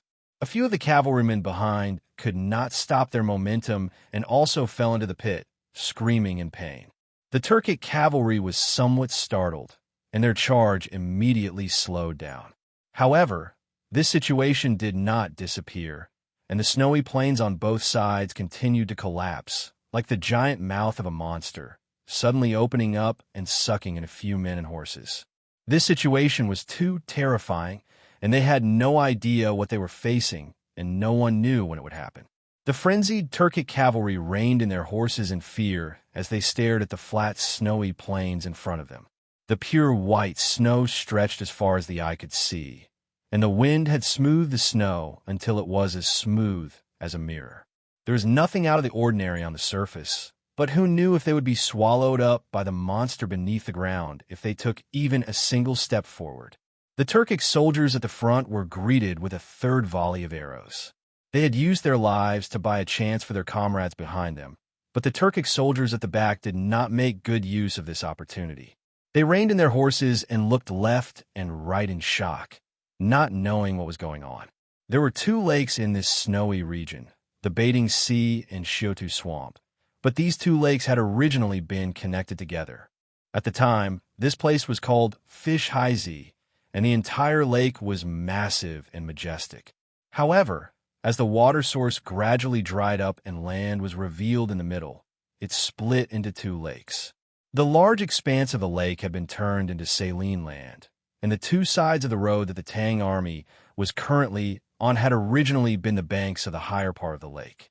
The road here was the least sturdy, and many of the roads looked very normal and flat, but in reality, they were actually layers of sand and salt that had accumulated over the years, forming an empty space beneath them.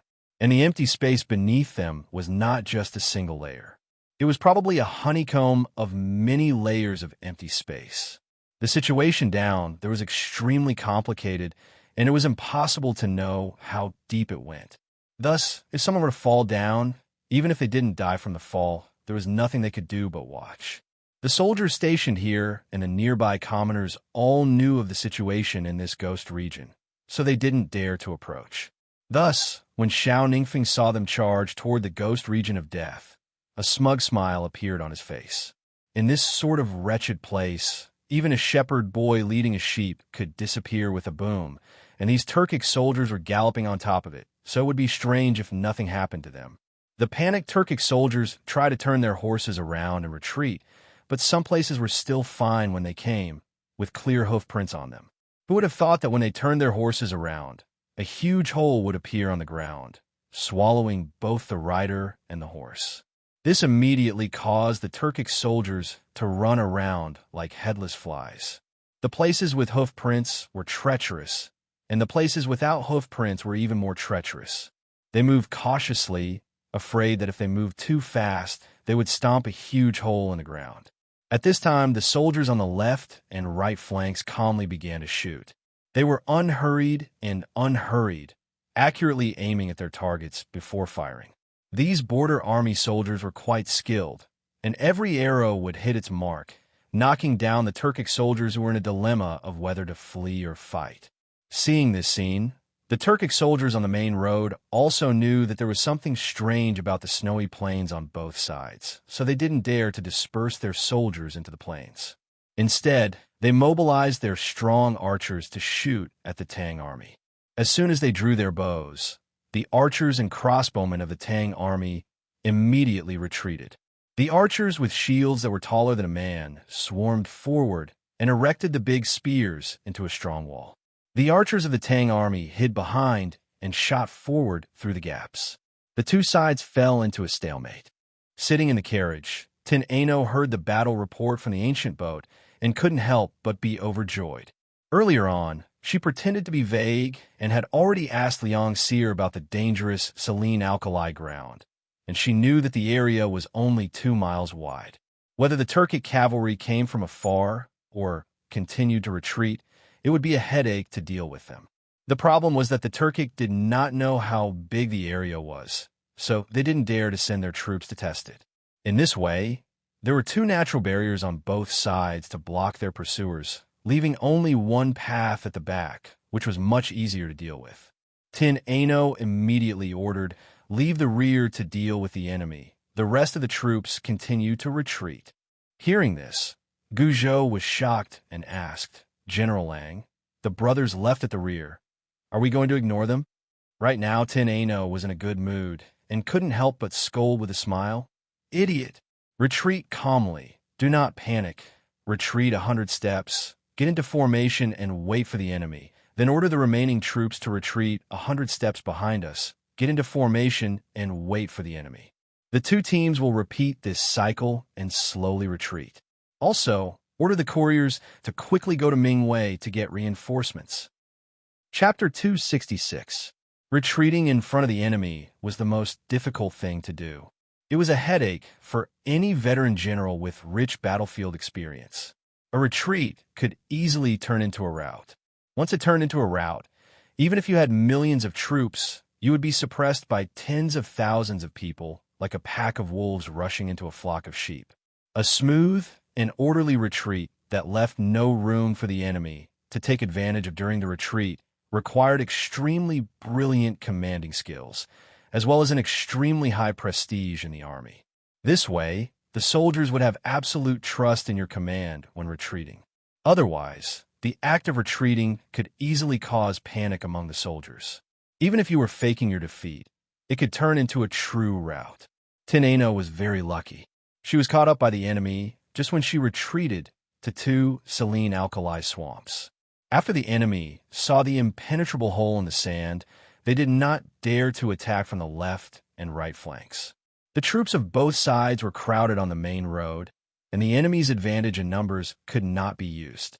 On the other hand, although Su Yisheng was a boorish man who fought by relying on his own courage and was not an outstanding general, he had a high prestige in the army, and these soldiers just had to listen to an officer like him. Although Su Yisheng did not know any brilliant military strategy, he had the ability to train soldiers, and he had put in a lot of effort. Therefore, the fighting quality and military discipline of the defending troops of Flying Fox Pass were very good. In this way, Tin Ano could use the alternating retreat method and retreat boldly in front of thousands of cavalry tigers and wolves. After retreating 100 steps, they stopped to set up the formation and supported the comrades who stayed behind to defend the enemy. Although it made the advance of the army extremely slow, this was the only thing they could do. They were infantry fighting, and if they were too far away from the comrades who stayed behind, they would not be able to support them. Before the comrades who stayed behind could retreat to the front, they would be killed by the enemy. And 100 steps was also a distance where their crossbows could exert their power. They could use their crossbows to suppress the enemy here and support the comrades who stayed behind to retreat. In this way, A strange scene appeared on the battlefield. On the white snowfield, the troops of both sides lined up in a long line and stood orderly along a road, not daring to cross the line to either side. On this road, the Tang army took turns to cover the retreat. Every 100 steps the vanguard took, they would raise their shields and draw their bows, ready for battle. The comrades who stayed behind to defend against the enemy slowly retreated to the back of their comrades who had already rearranged their formation. Then, they rearranged their formation 100 steps away. The comrades who were originally in charge of supporting them had now become the soldiers fighting on the front lines. They continued to retreat. The two teams crossed each other, but they were always within the effective killing range of the crossbows at the rear. Under the suppression of the dense rain of arrows, by the time the enemy rushed to the front of a shield team, the retreating soldiers had already repositioned themselves 100 steps away. Along the way, with every rotation and attack, there would be corpses of soldiers from both sides on the road. Blood dyed the snow-white ground red. Looking from above, it looked like plum blossoms were embroidered on the white silk carpet. The old branches were still extending into the boundless distance, and the plum blossoms continued to decorate it. In this way, one side slowly retreated, and the other side slowly approached.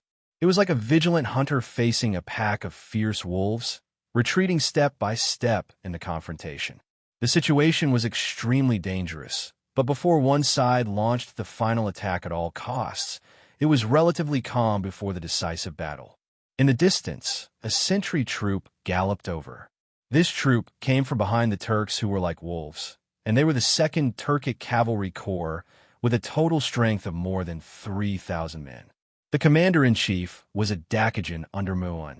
After hearing the situation of the battle in front, this Dakijan could not restrain his anger and almost beheaded his vanguard.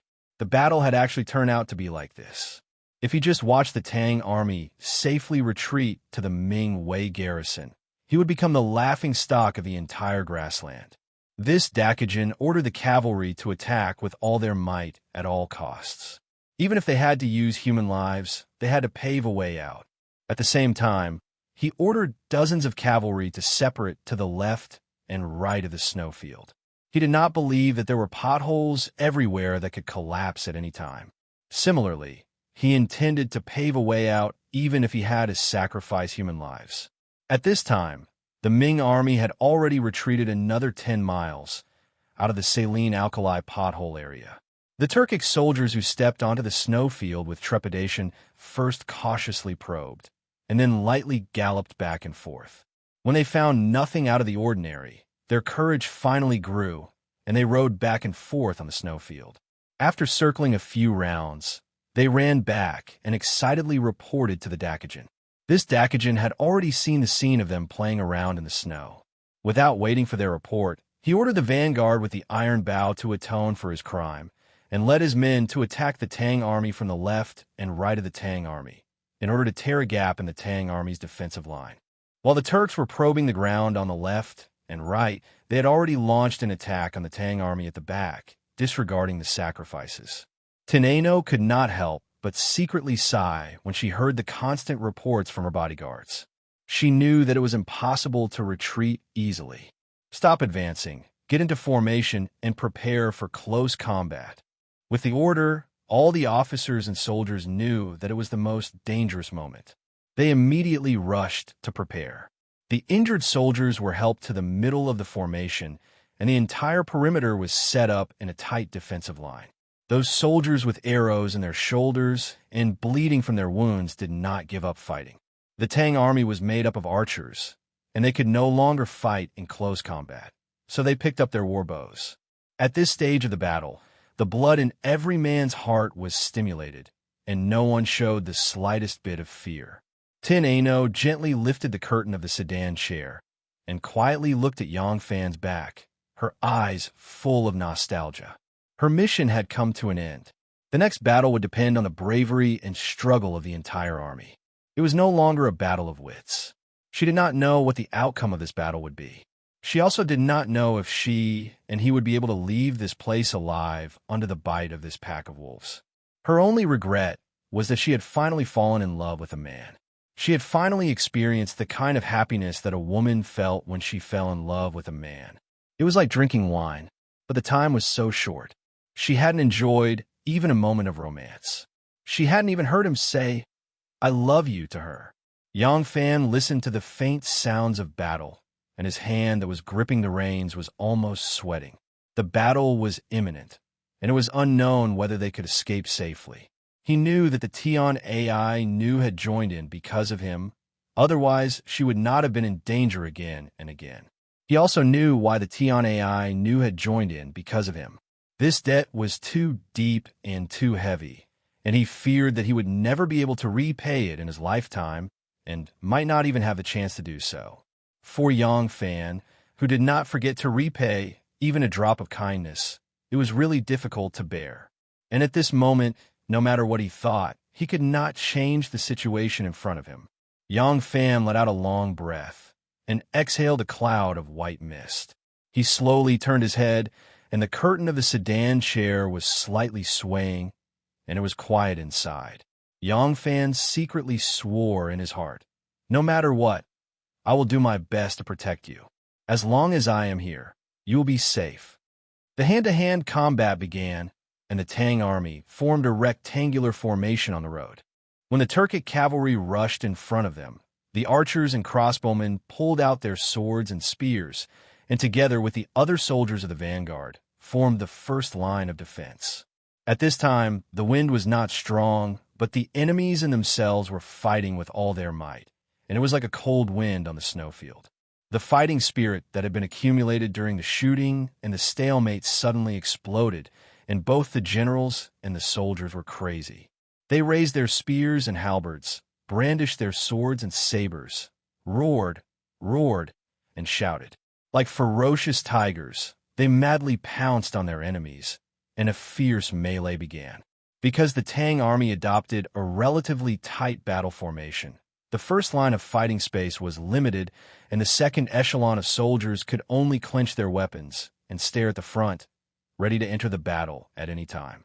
This kind of hand-to-hand combat was far more convenient than fighting on the ground, and the Turkic also dismounted, holding all kinds of weapons, and began a fight with the Tang army. Both sides fought with all their might, and the ground had been trampled into mud, and blood was constantly sprayed. It was also trampled by countless feet, and there was no time to freeze it. General Lang, the vanguard suffered heavy casualties, and can't hold on any longer. Deputy General Xiao staggered to the front of the carriage with a broken arrow in his shoulder and a bloody long saber in his hand. There was a moment of silence in the carriage, and then Su Yixing's voice came out. "Vanguard, retreat and rest, battle team, advance." Xiao Ningfeng said loudly, "General Lang, do you want our cavalry to push forward?" Su Yixing's deep voice came out from the carriage. "It's not time yet." "General Lang?" There was no more sound in the carriage. Xiao Ningfeng stomped his feet, turned around, and shouted to the flag bearer, "Vanguard, retreat and rest, battle team, advance." At this time, Xiao Ningfeng was already suspicious of Su Yixing's refusal to show up, but he was only suspicious of Su Yixing's current condition and still did not suspect that the person in the carriage was not their General Lang.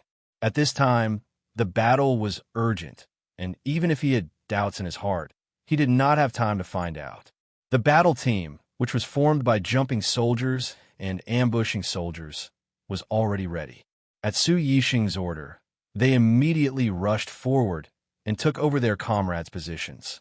The exhausted vanguard soldiers quickly supported and dragged their injured comrades, and quickly retreated to stop the bleeding, bandage their wounds, and rest.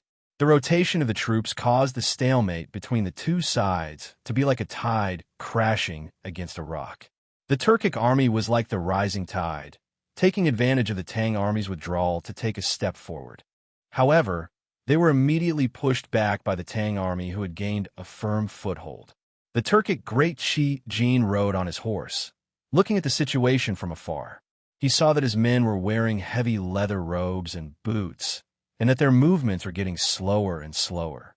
Knowing that their physical strength was reaching its limit, he immediately ordered for another battle. Both sides exchanged for fresh troops, using fresh blood and lives to strengthen their positions. At this time, they could not take another step back, because a step back would mean total collapse, and collapse would mean total annihilation. Every soldier on the front line was using their lives to fight for survival, time, and opportunity for themselves and their comrades. But would this opportunity come? Chapter 267. The Turks were like a pack of wolves, surrounding the Tang army tightly. Both sides fought fiercely, and corpses littered the ground. Deputy General Xiao carried his long saber and ran back to the carriage with heavy footsteps. His face was covered in sweat and blood. He angrily shouted into the carriage, "General Lang, our brothers in the battle team have all died. Let the garrison troops go." "No, the garrison cannot move. Let all the brothers in the vanguard charge forward. No matter what, we must hold the Turks here and not allow them to take another step forward." "General Lang, do you hear me?" "Yes. Hold the Turks there and do not allow them to take another step forward." Deputy General Xiao roared, dragged his long saber, and shouted, "Brothers in the vanguard, charge with me." Then he rushed to the front. As the third echelon and the last reserve force, the garrison soldiers and more than 1,000 cavalrymen stared at this side, hoping that General Lang would give the order for them to rush up and replace their brothers. However, the carriage just sat there quietly and did not move at all. Teneno could not let them go up. It was easy to stack all these people here. Everyone could have a good fight. Killing one was worth it. Killing two was worth it. However, her goal was to bring these people back to Mingwei Garrison. If they could fight one-on-one here, with the help of Mingwei Garrison's sturdy fortress, they would be able to fight 1-on-10. This was also the reason why they tried so hard to preserve this force. Therefore, this reserve force must not be used. If the reinforcements could arrive in time, then this reserve force, which was full of energy, would bear the heavy responsibility of covering the retreat of the entire army. If they were to fight until they were exhausted, then the more than 2,000 reinforcements from the Mingwei garrison would not have the strength to protect the entire army. Now, what Teneno was most worried about was how the Mingwei garrison would choose. If the reinforcements did not come, then the entire army would be buried here. Although she and Yang Fan were skilled, whether they could escape from the thousands of soldiers was also an inestimable thing. Teneno sat in the carriage, so nervous that she could not breathe. Like a fish out of water, her chest was suffocating. She wanted to get out of the carriage and take a few breaths of fresh air, but she could not. If she went out at this time, people would know that General Su had died and the whole army would immediately collapse. Teneno took a deep breath. That nervous breath was heard by Yang Fan, who was sitting outside the carriage. He was still sitting on the shaft of the carriage, but one hand gently reached into the carriage from under the curtain. Teneno was like a drowning person who saw a helping hand and grabbed his hand. His big hand was a little cold, but it was steady and strong. Holding Yang Fan's hand, Teneno's nervous heart seemed to be comforted by a magical force and gradually calmed down. Yang Fan felt that her little hand was cold and her palm was full of sweat. He could not help but hold it tightly with pity. "General Su, Lang Jiang." Guzhou rolled and crawled over. Yang Fan heard the shout and wanted to pull his hand back, but Teneno held it tightly and said to the window, "Speak."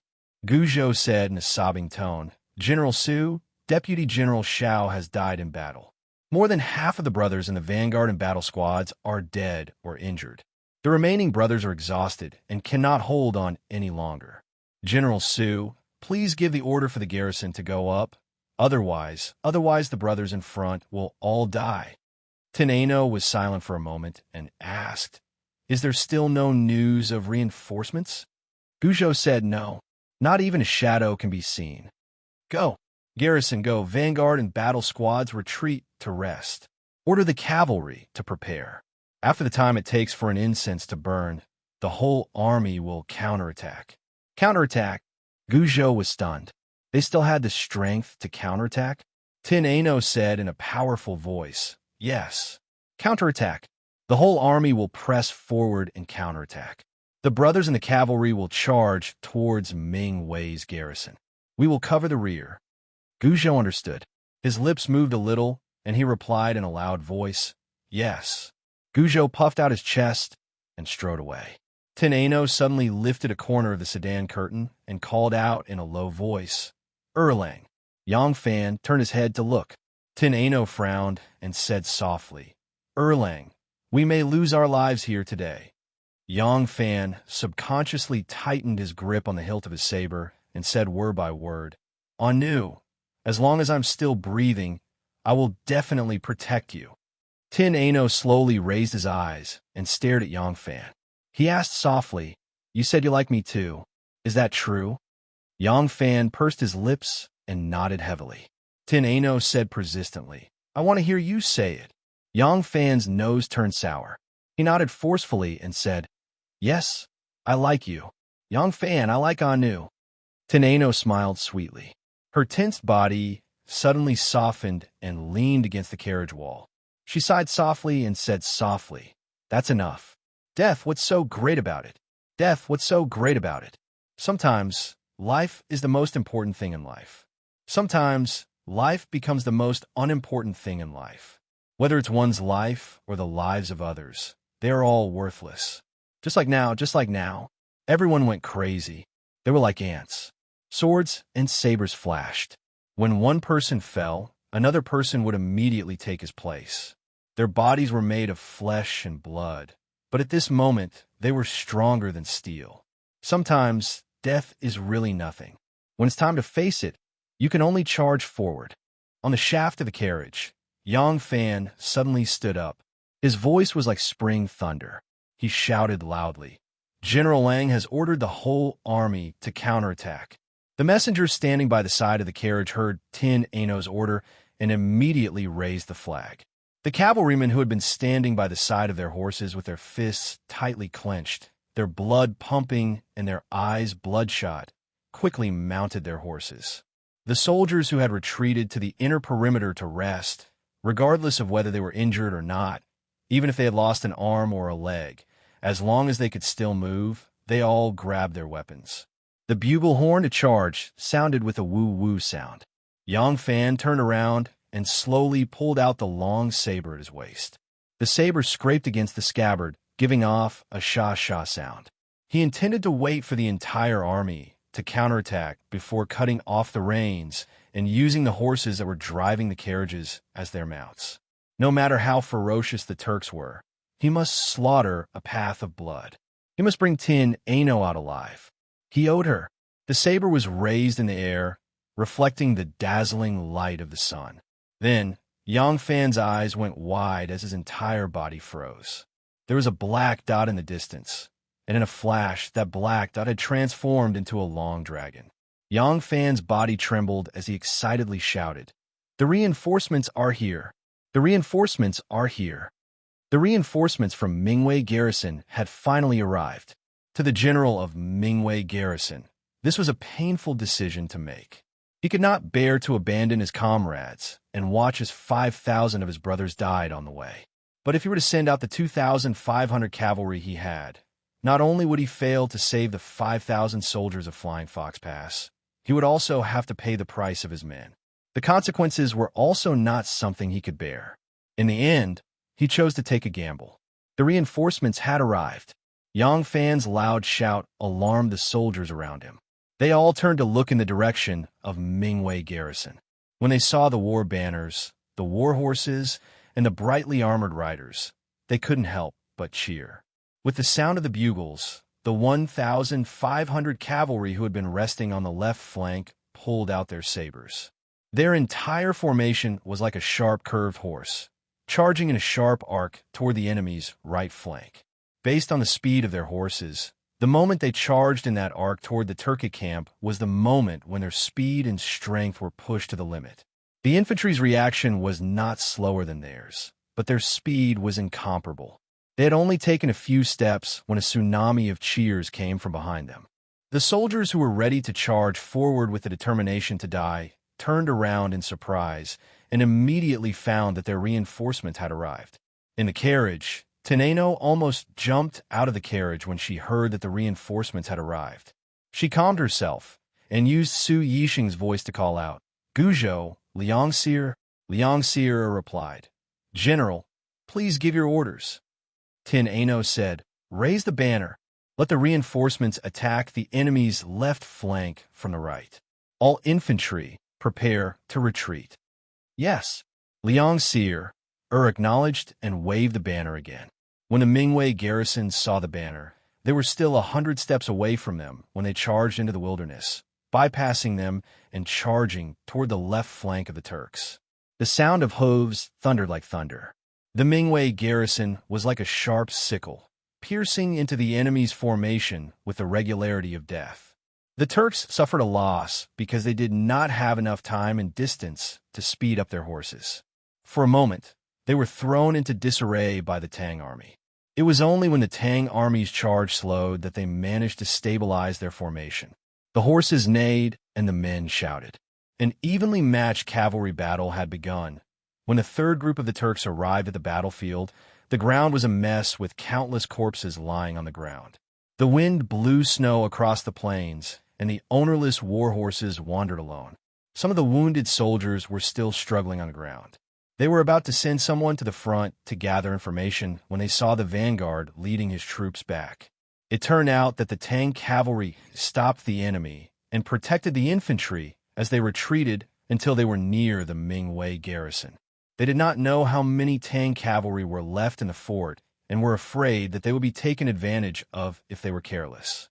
They could only retreat, and the fat meat that was right in their mouths was lost. In the Mingwei garrison, Yi Yunbao, the commander of the White Pavilion Guards, personally welcomed him out of the city gate. The soldiers of the Flying Fox Guards were wearing broken armor covered in blood and holding shields that were covered in scars. They supported each other as they walked toward the city gate. Even though they were exhausted and covered in wounds, all the soldiers were filled with joy after surviving a disaster. Yang Fan's carriage was protected by the soldiers as it walked toward the city gate. Yang Fan drove the carriage with a bitter expression. Tin Ano gave him a difficult problem. You can't say that she took over Su Yixing's command for this retreat. If he did not say it was her, how could he explain it? Could it be that the frozen Su Yixing had been shot in the back? But if he did not agree, how could he resist her coquettish tone? Chapter 268. Is Commander Su in the carriage? Yang Fan's carriage had just arrived at the city gates when a White Pavilion commander, Yi Yunbao, quickly came forward to welcome him. Yi Yunbao's official rank was one rank higher than Su Yixing's. Due to his temperament, Yi Yunbao had never gotten along with the seemingly refined but actually crude Su Yixing. However, this time, Su Yixing's nearly perfect retreat had saved the lives of so many soldiers. Yi Yunbao sincerely admired him. In the army, although seniority and background were important, ability was always the most important. Su Yixing had displayed his ability. So even though Yi Yunbao was a high-ranking official and a fourth-rank commander of the Middle Court, he did not hesitate to condescend and respectfully welcome him at the city gates. Yang Fan pulled on the reins of his horse and hesitantly stopped. All around, the soldiers who had returned with him all gazed fervently at the carriage, waiting for their commander to appear. Cheers had already rushed to their throats. Is Commander Su in the carriage? Yi Yunbao frowned slightly when he saw that there was no response from the carriage. He was somewhat displeased. Yang Fan took a deep breath and jumped off the carriage. He cupped his fists and said, This lowly subordinate is Yang Fan of the Yulin Guard's 100 Cavalry Guard. Greetings to Commander Yi. Oh, Yi Yunbao knew of the 100 Cavalry Guards, and a strange light flashed in his eyes. However, he was most concerned about Su Yixing and had no time for pleasantries. He only asked, Is Commander Su in the carriage? Yang Fan replied, Yes, Commander Su is in the carriage. However, Commander Su happened to encounter the Turkic army while hunting and immediately led his bodyguards to meet the enemy. He was careless and was hit by an arrow. This subordinate did his best to rescue Commander Su, but Commander Su still died halfway. These words caused an uproar. Several of Commander Su's bodyguards rushed forward and said, Nonsense. Our Commander Su was just ordering us to retreat. So how could he die? Commander Su! Commander Su! As they spoke, they rushed toward the carriage. Su Yixing's voice suddenly rang out from within the carriage. Everyone, Don't make any noise. Don't be impatient." As soon as they heard this familiar voice, all the bodyguards stood up happily and called out in unison, "It's General Sue." The curtain of the sedan was lifted and Tin Ano bent over and walked out of the carriage. The soldiers looked and saw that it was a pretty girl with willowy eyebrows and almond-shaped eyes. They could not help but stare blankly. Why is there a woman hiding in the carriage? Although they were suspicious, they did not think too much about it. Their gazes swept across Tin Ano's body, and then they looked toward the carriage again, thinking that this time Su Yixing would come out. But they heard Tin Ano said, "Yang Shiwei's words are absolutely true." Before Su Langjiang could rush back to the flying fox mouth, he passed away due to his heavy injuries. Her words were still spoken in Su Yixing's voice. Seeing this beautiful young lady, as soon as she opened her mouth, unexpectedly used a rough and bold man's voice. Moreover, it was exactly the same as Su Longjiang's voice. The surrounding officers and soldiers were shocked and dumbstruck. Su Yixing's bodyguards still did not believe it. They rushed into the carriage, and in a short period of time, Su Yixing's body was carried out. Su Yixing's buttocks were not hit by an arrow. A wolf-fang arrow as thick as a chicken's egg had pierced straight into his back. Only a small part of it was still exposed. How could he have survived such an injury? When he was carried out, his entire body was frozen stiff, but he still maintained his prone position. There was no need for anyone to support his waist. His entire body was stiff and did not bend.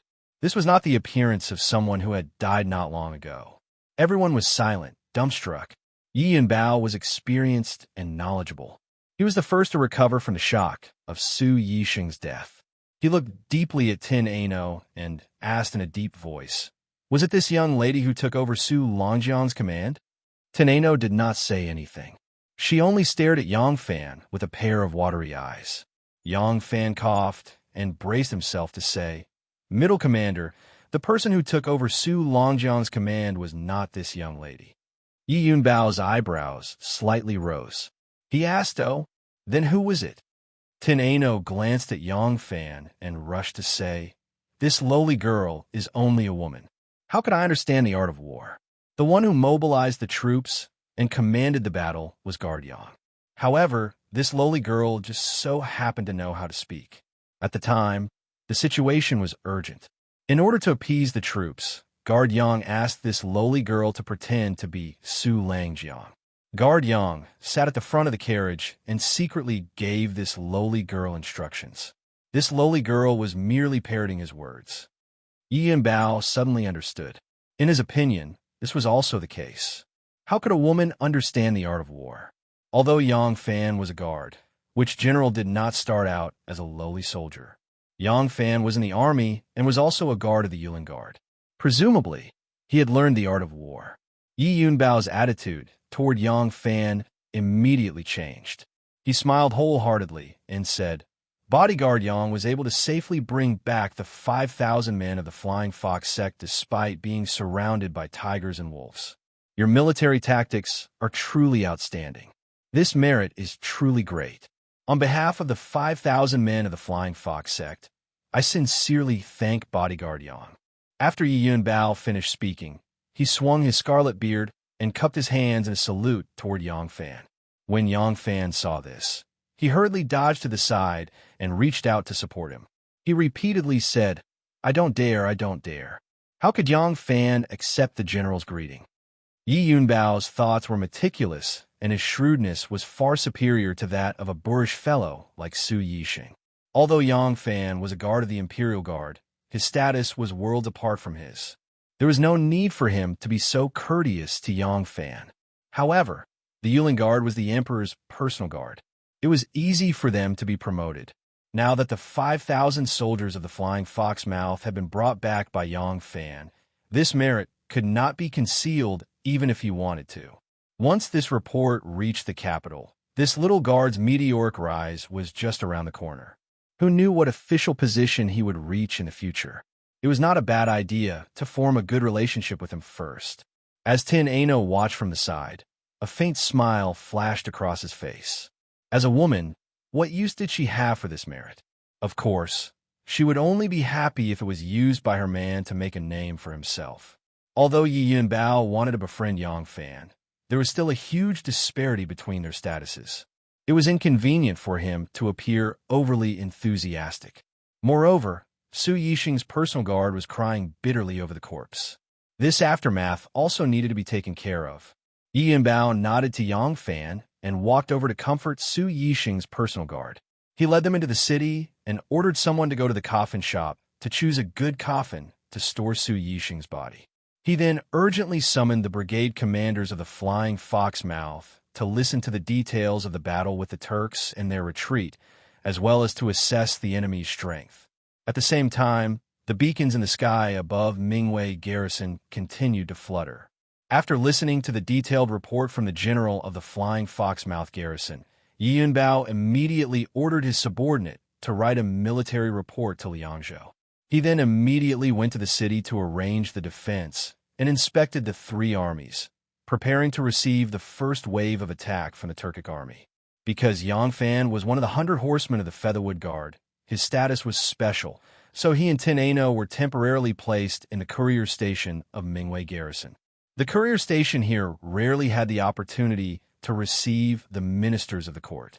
At most, the garrison commander of Liangzhou would temporarily stay here when he went on his 4 routine patrols every year. Normally, this place was only used by the relay soldiers and as a place to store rations. For this reason, the courier station area was very simple, and the architecture was like that of a barracks. It was completely incomparable to the Huangshui courier station in the great city of Shangfu. After being led to his residence, Yang Fan saw that although the room was not large, it was clean and tidy. It wasn't long before the courier returned with fresh water. Yang Fan washed up, changed into his casual clothes, and left. When he arrived, he saw that Tin Ano's room was right next to his. When Yang Fan arrived at Tin Ano's room, he lightly knocked on the door. A moment later, footsteps could be heard. The door opened, and Tin Ano stood there, looking very charming. Tin Ano was still wearing the same female shepherd clothes that she had changed into when she was rescued by the Flaming Ear tribe, but it was much cleaner. Her hair and face were washed clean, and her jet black hair was glossy and still slightly wet. Her clear and lustrous face was bright and moving. Erlang, as soon as he saw Yang Fan, Tin Ano's heart was filled with joy, and he hurriedly invited him into the room. Yang Fan sat down in the room and said with a wry smile, "Oh, you. So what if you were the commander? Why did you deny it? You made me take credit for no reason, and my heart feels very uneasy." Tin Ano chuckled. "That little thief from back then, why is it that you don't even want to take advantage of something that was delivered to your doorstep? Why don't you think about it? I am a woman. Even if this credit is reported to the capital, do you think they will let me be a general leading the troops? If you don't take it, wouldn't it be a waste of this opportunity? Moreover, it is inconvenient for my identity to be publicized. What they find out about young master's identity through me, what should I do then? So if you don't want this credit, I will definitely not admit it. Speaking of which, you have helped me solve a big problem, and I should thank you instead." Yang Fan touched his nose and laughed dryly. "I think everyone is willing to get involved in this kind of trouble. Oh, right. How do you plan to deal with young Master Jiang?" This question was exactly what was on Tin Ano's mind. Tin Ano was worried about this matter. She was not worried about Shenmu secretly developing his forces in Lanyu. She followed Shenmu alone, and as long as she said that she did not find anything, how would young master find out that she was lying? What she was worried about was how she could be together with Yang Fan. Originally, her identity was not up to her to decide, and she could not choose the man she liked. Moreover, Yang Fan was obviously tied to Shenmu, and Shenmu's actions were too big. Although she promised Yang Fan that she would cover up for them, young master would find out sooner or later.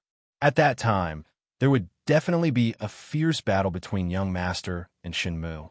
Since Yang Fan was on Shenmu's side, what should she do at that time? Today in the carriage, at the critical moment of life and death, she heard Yang Fan admit that he liked her.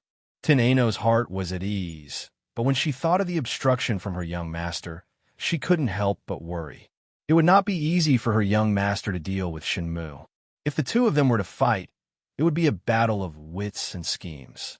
The clan would not allow them to use their clan's power to kill each other. Shun Mu, the hidden sect patriarch, was not to be underestimated. Her young master would not dare to use assassination methods to deal with him, as it would violate the clan's taboo. However, it was different for Yang Fan. This time, she had given a great merit to Yang Fan, and after Yang Fan returned to the capital, he would definitely be promoted to a brigade marshal or even a higher official position. However, such a status was just like an ant in her young master's eyes.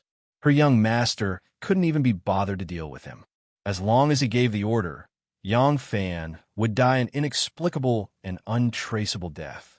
A person who even dared to assassinate the current dynasty's Empress Wu, why would he care about a small character like Yang Fan? After washing up, Tin Ano sat down in her room and pondered for a moment. She made up her mind that before settling the matter with her young master, she must not tell Yang Fan about this matter. She must not invite a fatal disaster for Yang Fan.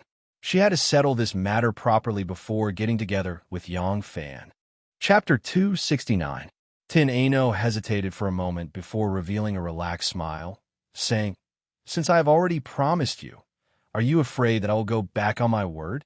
Yang Fan replied, "Of course not. I am only worried that if you conceal anything from young Master Jiang, he will not harm you, right?" Tin Ano's heart warmed. Shaking his head, he said, "You can rest assured. Although young master has always been suspicious, he has always trusted me greatly. In this trip to the western regions to pursue Shun Mu, I was the only one sent. In front of young master, I will not reveal anything." Yang Fan sighed in relief and said, "That is good. Anu, this is truly hard on you." Hearing this, Tin Ano glared at him reproachfully. Just as she was about to speak, there was a light knock on the door. Someone outside called out, "Miss, is Imperial Guard Yang here?" Yang Fan gestured to Tin Ano and stood up to open the door. A border soldier dressed in martial attire was standing outside the door, holding a spear in his hand. Beside him was the courier from the relay station. Upon seeing Yang Fan, the soldier said, "Imperial Guard Yang, the palace commander invites you for a moment." Yang Fan already knew that once this palace commander was free, he would definitely want to see him. After all, he was the one who brought the news of the Turks' attack, and there were some details that he needed to inquire about. Yang Fan turned to Tin Ano and said, "Anu, I will be back soon." Tin Ano gently nodded her head and watched Yang Fan depart. She immediately stood up and sweetly said to the courier who was also about to turn and leave, "Uncle, is there any place where I can boil some hot water?" Which girl did not want to dress up prettily in front of her sweetheart? However, the first time Tian Ai knew met Yang Fan, she was dressed in black and was lying in a ditch covered in blood. This time, she was dressed as a man and crossed the desert with him in the snow and wind. She wore a thick leather robe and was covered in yellow sand and dust. She wanted to take advantage of this rare opportunity to dress herself up nicely and cleanly. Yang Fan followed the soldier out of the relay station but did not go to the palace commander's residence. Instead, he went directly to Qianmen Street. Upon reaching Qianmen Street and seeing the tall city gates, Yang Fan guessed that Palace Commander Yi must be arranging the defenses. Yang Fan followed the soldier to the side of the city gate. Following the military path up the city gate tower, he saw many soldiers busily moving boxes of arrows, barrels of kerosene, big crossbows, wolf teeth up the city wall, or installing and wiping them. Yang Fan saw Yi Yunbao at the battlement in front of the gate tower. Yi Yunbao seemed to be giving some orders, and there were a few generals beside him. After Yi Yunbao finished giving his orders, the generals left one after another. Yi Yunbao turned his head and saw Yang Fan, so he walked over. Yang Fan hurriedly stood still and cupped his fists. "Palace Commander!" Yi Yunbao waved his hand and said, "No need to stand on ceremony. I have already asked Flying Fox Pass Garrison General, and the information you sent is very important.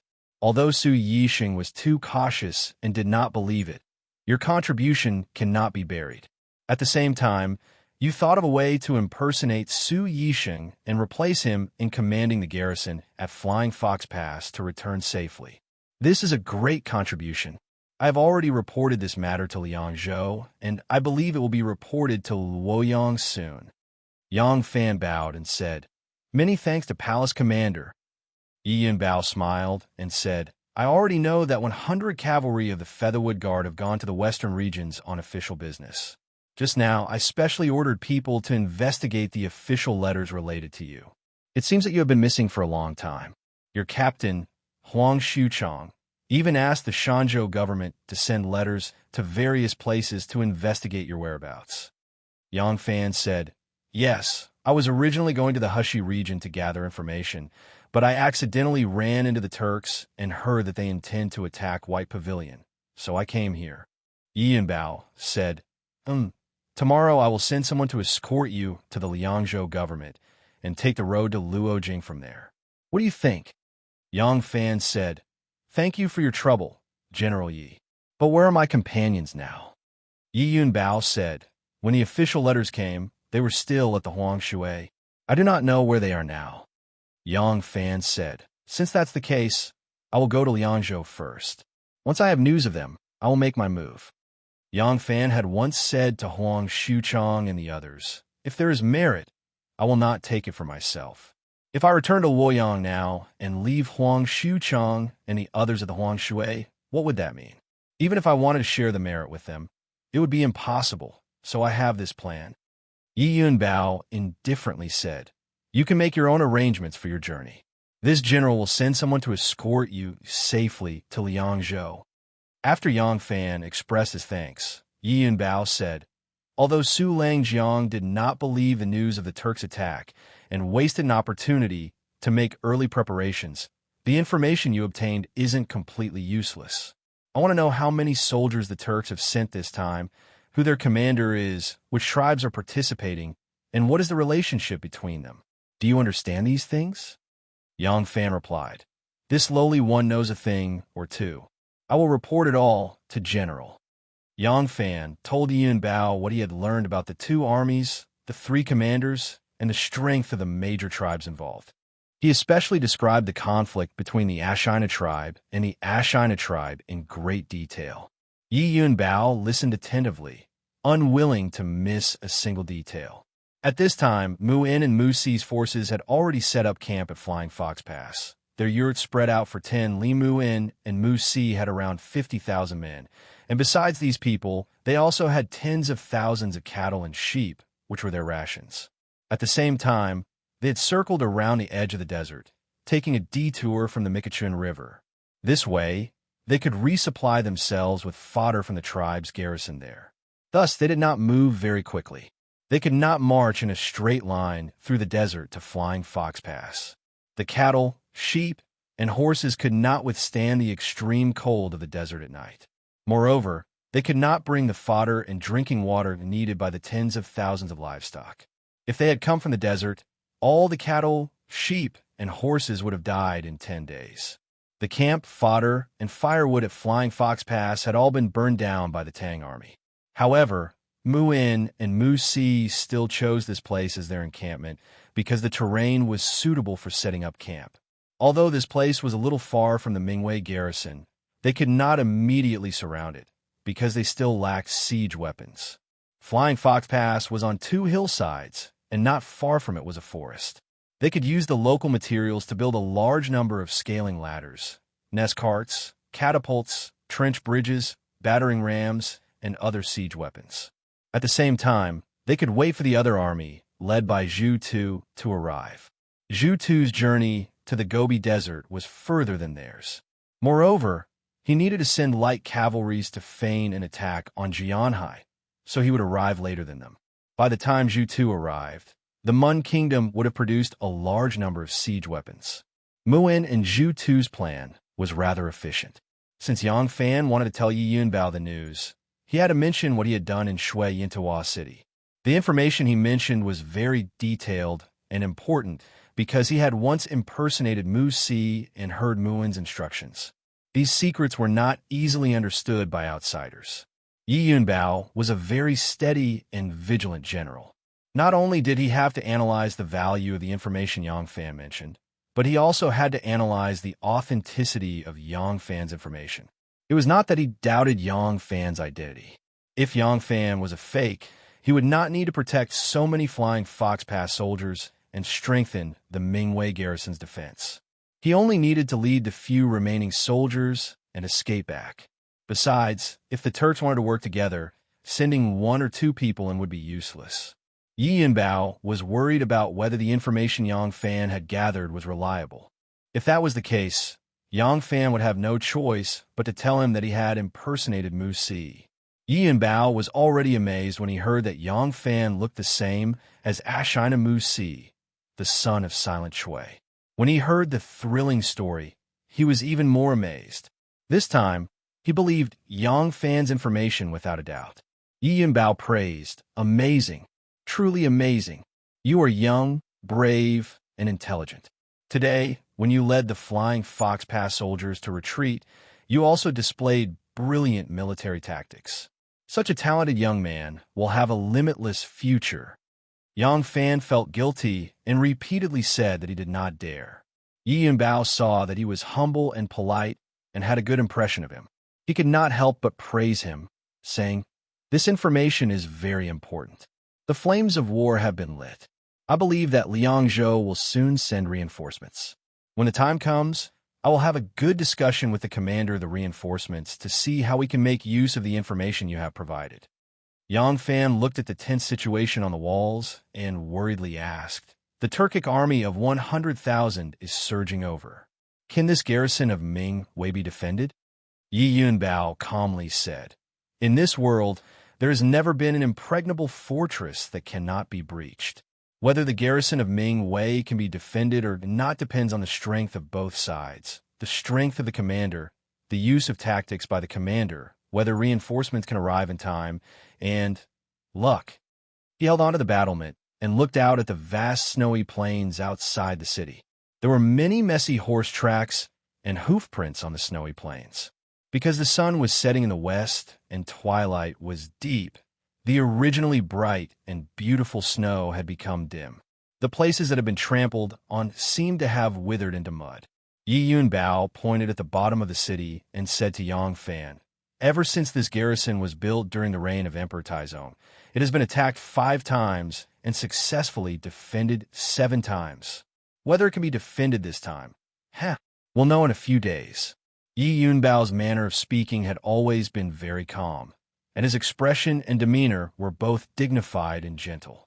Only these 2 cold chuckles at this moment had some of the coldness and sternness of a great general of the border. Yang Fan frowned. Have they never counterattacked? Yi Yunbao took a deep breath and then exhaled a cloud of white mist. Shaking his head, he said, "The Turks are vicious, but they are not reckless. There is no lack of intelligent and scheming people among their leaders. Moreover, their soldiers are all cavalry. They come like arrows and leave like a broken bowstring. They can fight and leave as they please. Chase, that's too difficult." Yang Fan frowned and looked out at the vast plains. Are we really going to have to passively take a beating? Chapter 270. When Yang Fan left the gate tower, he did not ask Yi Zhonglong to send him off. He had already memorized the route he had taken. Yi Yunbao busied himself on the walls. From the looks of it, he would be spending the night there. Who knew when the Turks would arrive?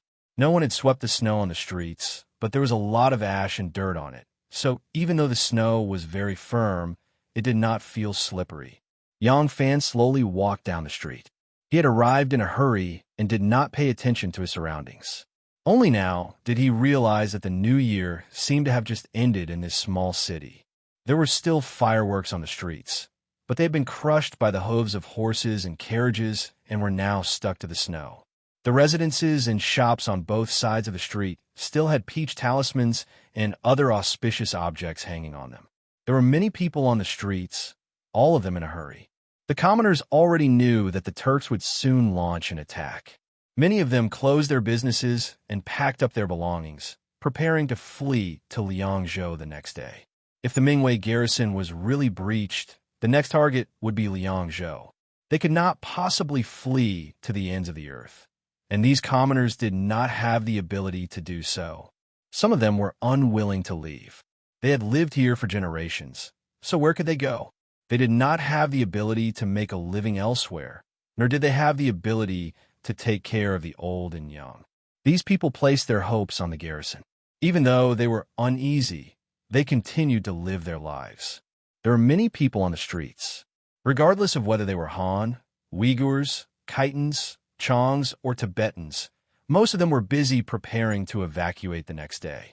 This included the Turks who lived in the area.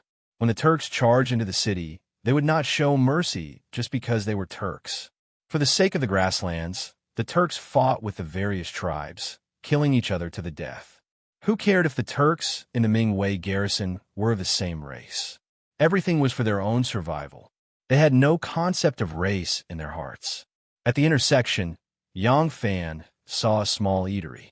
It was still open for business, and the steaming cauldrons brought a hint of peace and tranquility to the chaotic scene. The snack bar sold hubing, pasta, and other snacks. There were also some people who were hungry after a busy day eating there. Yang Fan stopped and looked at the shopkeeper. He was a man in his early 50s, his hair graying and his face bitter.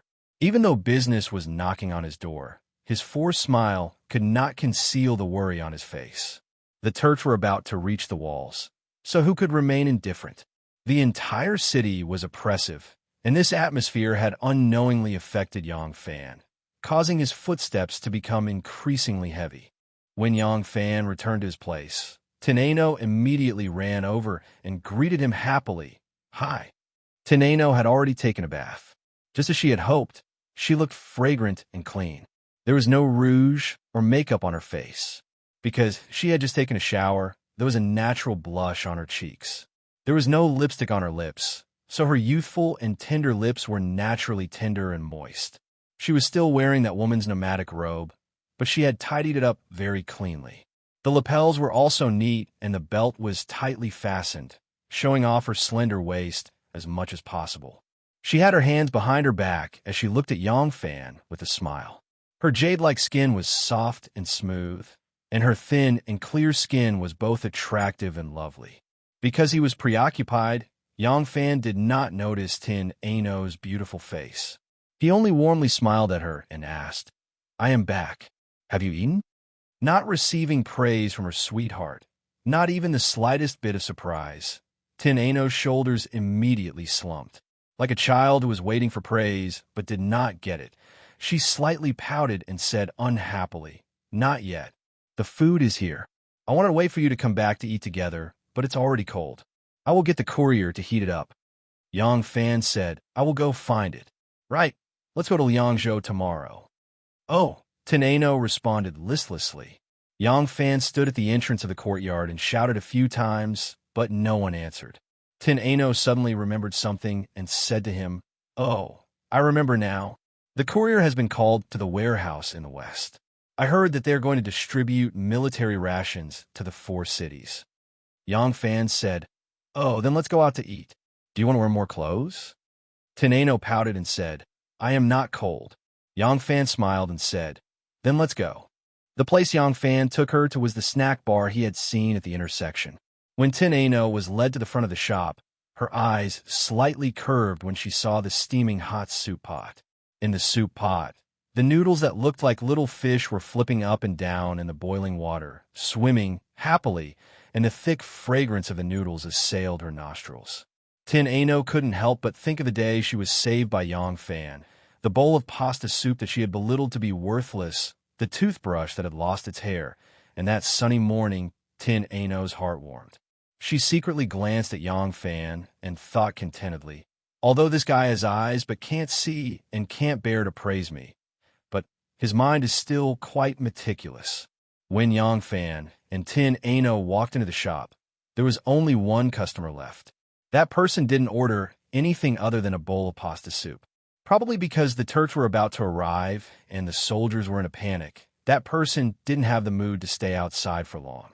In the time it took Yang Fan and Tin Ano to order a few dishes and snacks, that person had already finished his bowl of pasta and left in a hurry. Of course, the food that Tin Ano ordered included pasta. This thing was filled with too many beautiful and sweet memories of hers. Who would have thought that the unscrupulous thief who climbed the wall to steal would become the most adorable lover in her heart today?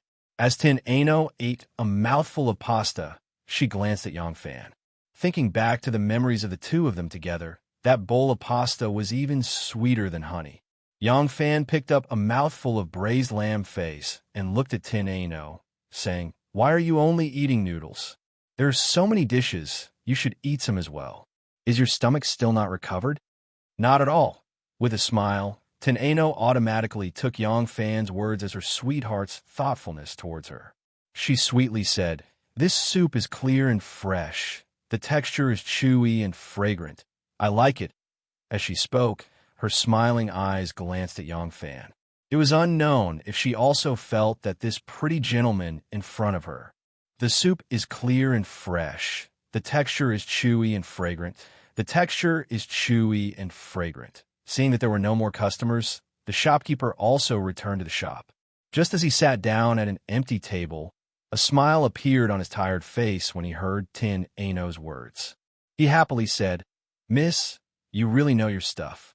This old man is not good at anything else, but when it comes to making noodles, not to mention in the Ming Dynasty, no one in Liang province can compare."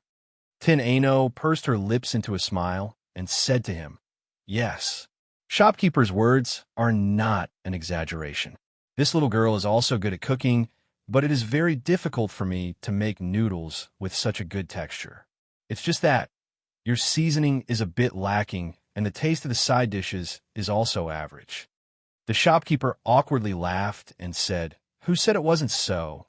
This old man is indeed not good at cooking. If not for this, I would not be reduced to this state." Hearing this, Yang Fan couldn't help but ask, "Old man, the Turkic army is approaching and everyone is busy preparing to escape to Liang province. Since old man is from Liang province, it should be easier for you to settle down there. But why do I see that you don't seem to have any intention of leaving?" The shopkeeper sighed. "My old wife is ill, and this old man's legs are weak.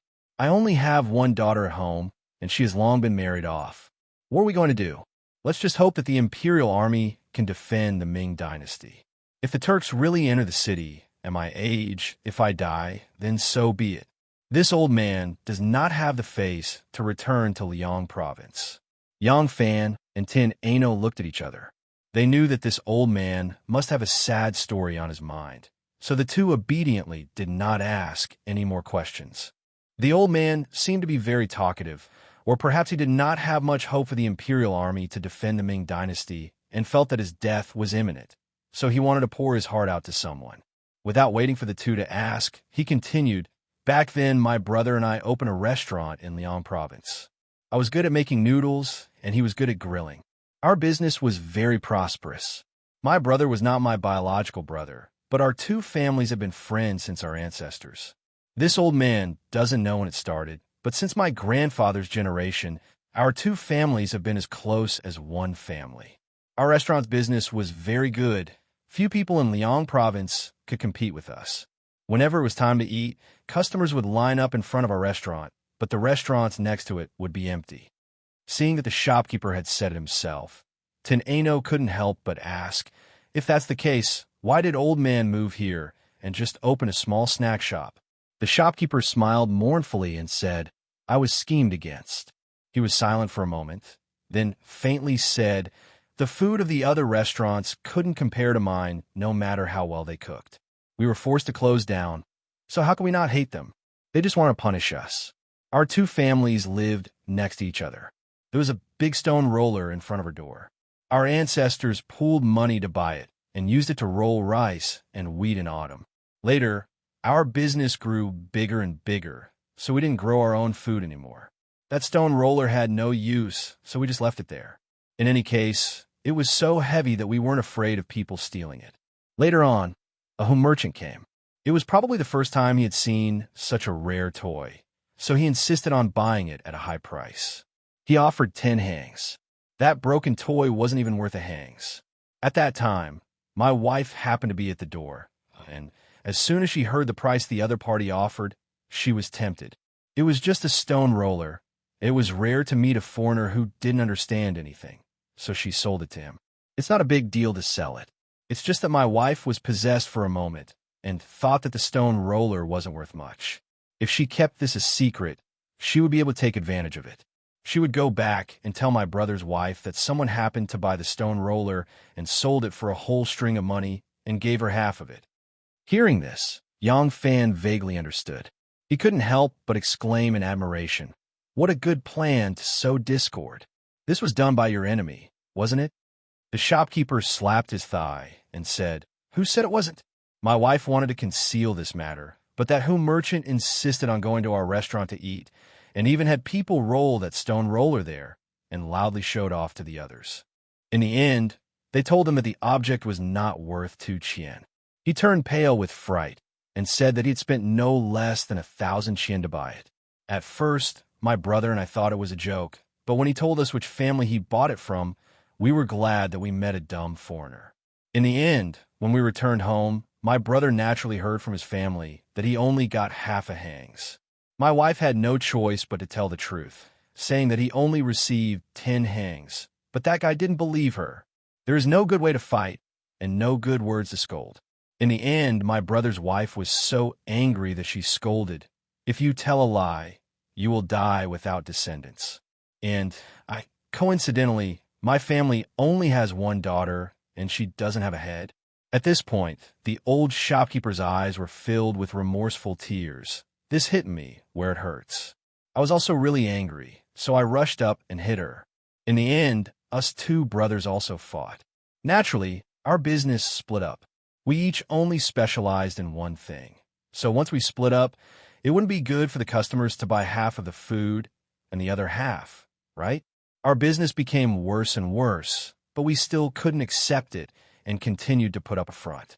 We wanted to compete with our former brothers, but in the end, we also squandered the family business that our ancestors had saved up. Later, after the shopkeeper of the restaurant got drunk, he told others about this matter. When the news spread, we realized that we had been tricked. Tin Ano listened attentively and couldn't help but ask, "Since you already know the truth, why don't you work together again and open a restaurant together?"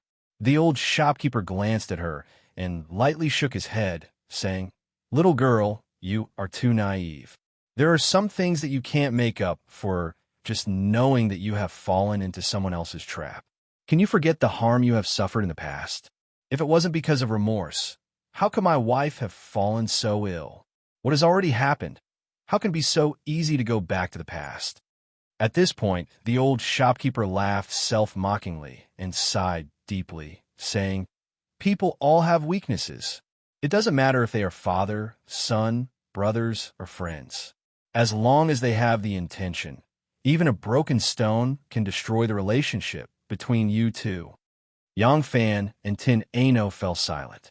When they paid the bill and bid farewell to the old man, they looked at this stooped old man with a face full of wrinkles and a head full of white hair.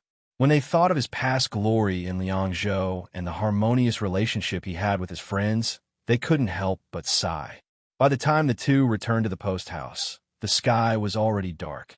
Tin Ano stood by the door and turned to look at Yang Fan. There were lanterns hanging in the corridor, and Yang Fan looked at Tin Ano's charming face under the light. He couldn't help but say, "You are so beautiful today." Tin Ano couldn't help but burst into laughter. She rolled her eyes at him and said, "You're only willing to say it now." Although Yang Fan said it a little late, the praise from her sweetheart still filled her heart with joy. When she closed the door and slowly walked to the bed, she was beaming with joy, and her footsteps were as light as a happy swallow. Tin Ano lit the stove and took off her outer robe, leaving only her undergarments. Just as she stretched, she suddenly realized that she was so happy that she forgot to bolt the door. She couldn't help but stick out her tongue and quickly walk back to bolt the door. Just as she walked to the door, it was pushed open. Yang Fan suddenly poked his head in and excitedly said, "Anu, maybe I have a solution." Chapter 271. Tin Ano looked at Yang Fan blankly and asked, "What is it? What idea did you come up with?" Yang Fan slapped his forehead and said, "You see, I got too carried away." Yang Fan just said this when his eyes slid down and he suddenly got a little carried away. Tin Ano was only wearing a small dress, a moon-white dress. There were two perfectly round bulges on her chest. The shape was beautiful and moderate, just like a pair of jade melons. Her collar was loose, and Yang Fan was a head taller than her as he stood at the door, looking down at her. His gaze was filled with a gentle ravine. Tin Ano stood with her back to the light, so she couldn't see it very clearly. But the faint curves and ravines between the light and darkness revealed a different kind of amorous feeling in the immaturity. Yang Fan couldn't help but be moved. Tin Ano didn't notice that her appearance was exposed at the moment. She still asked in a daze, "What is it?" Yang Fan's throat made a swallowing motion and he stuttered, "Ah." Tin Ano suddenly reacted. When she looked down and saw her appearance, she quickly turned around in embarrassment and tightened her collar. Yang Fan held the door and still stood there in a daze. Tin Ano's cheeks were hot. She stamped her feet in embarrassment and said, "Get out." "Oh, oh." Yang Fan hurriedly retreated and closed the door with a bang. When the door was closed, he saw the beautiful figure of a young girl standing with her back to him. Her loose pants accentuated her round figure that was like the bright moon. When Tin Ano heard the door close, she couldn't help but sigh in relief and feel proud. She hurriedly put on her robe and walked to the door again. After being bashful for a while, she opened the door. Yang Fan was still standing at the door. When he saw her appear, he grinned awkwardly. It could be considered a smile. In the past, when Yang Fan was in love with her, he would often take advantage of her verbally. He would even feel complacent in his heart, which was a common problem for men. But now that he knew that the girl really liked him, and he couldn't give her the promise she wanted, Yang Fan was a little timid. Tin Ano blushed and said, "Come in." Yang Fan followed behind Tin Ano and entered the room awkwardly. For a moment, he felt a little unnatural. After a moment of silence, Tin Ano cleared his throat and said, "What did you say just now? What did you think of?" Yang Fan hurriedly said, "Oh, it's like this. I'm thinking that with the 100,000 Turkic soldiers at the gates, even if reinforcements from Liangzhou arrive and divide the two fortresses of Mingwei to defend them, they might not be able to increase their strength by much and might not necessarily be able to hold the fort. After all, even though Liangzhou is under the jurisdiction of the prefectures, it is not a frontier fortress, and there aren't many soldiers there to begin with. They still need to keep a portion of their men to guard against the Tubo invading their heartland, so they won't be able to send many reinforcements." Tin Ano looked at him doubtfully and asked, "Then what do you mean?" Yang Fan touched his chin, which has been shaved with a small knife. Because it's not a specialized knife, it is not very smooth and there is some hard stubble. Yang Fan explained, "I am thinking about what General Yi Zhonglong told me during the day. The attacking Turkic army is made up entirely of cavalry. Using General Yi Zhonglong's words, they come like arrows and leave like a broken bowstring. If they want to fight, they can fight, and if they want to leave, they can leave. Therefore, whether to fight or not depends on the Turkic army. Whether we can win or not depends on the contest between the two sides. And this contest for the Turkic army is a question of whether they can win or not. What about us? There is only one choice, and that is, if the enemy wants to attack, we must hold them off." Yang Fan heaved a sigh of relief. Both sides have their own soldiers, so we have no choice but to make this choice. But I suddenly recalled that in the past, when the Turkic army attacked, we could only passively counterattack. In the future, when the Turkic army attacks, we may still have to counterattack. But this time, it is not impossible for us to take the initiative to attack. Tin Ano's interest was piqued, and she asked curiously, "What do you mean?" Yang Fan's hand gently slid up from under his chin, caressing his cheeks and touching his eyebrows, revealing a strange smile. Tin Ano's delicate body trembled, and she exclaimed, "You can't be thinking of—" Yang Fan winked at her and said with a sly smile, "Why not?" Tin Ano slowly calmed down and asked in a low voice, "What do you intend to do?" Shaking his head, Yang Fan replied, "Honestly speaking, I have not decided yet. What I have thought of is that I can make use of my looks. Musi became the commander-in-chief of the Turkic army, and I happen to look exactly like him, so I can make use of this. As for how to make use of this, it is not something that I can decide after thinking about it. This requires General Yi Zhong's approval and cooperation." Tin Ano softly said, "An army of 100,000 is at the gates, and you want to pretend to be Musi? This is too risky." Yang Fan replied, "When I was at Xianchuo City, I was in their lair, and it was 100 times more dangerous than now." Tin Ano softly sighed, rebuking, "Oh, must you really take such a risk?" Yang Fan solemnly replied, "I am a soldier, not a commoner on the streets preparing to flee for their lives. Many of my comrades have already died on the road to the west. Since I have the ability, shouldn't I avenge them? I am a man, and a man should make contributions. There's clearly such a good opportunity, so why should I give it up? Could it be that charging on the battlefield is not dangerous? I am a subject of the Tang dynasty, and I still have to live in the Tang dynasty. Not only do I have to live here, my children and grandchildren also have to live here. Today, I have a chance to strike at the wolves of the steppe, but if I only play it safe, won't the retribution of the butcher's knife be inflicted on my children and grandchildren in the future?" The world was now called the Great Zhou, but whether it was the subjects who did not recognize Grandma Li as the ruler or the commoners in the remote areas who did not have strict discipline, they still habitually referred to their country as the Tang dynasty. As a palace guard, Yang Fan should have paid attention to this point, but he had no such misgivings in front of Tin Ano. When Tin Ano heard him mention children and grandchildren, he very sensitively thought of himself. Could his children and grandchildren also be his children and grandchildren?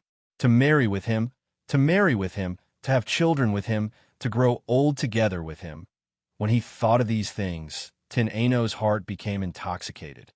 She shyly retracted her brows and softly replied, "Okay, since you want to do it, I will listen to you."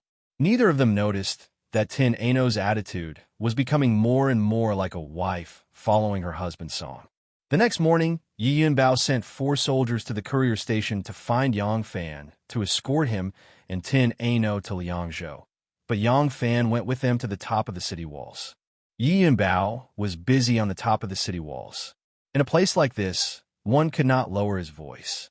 At one moment, he was loudly questioning the scouts who had been sent out to scout out the Turks, and at another moment, he was pointing at the auxiliary soldiers reinforcing the city walls and yelling a few words.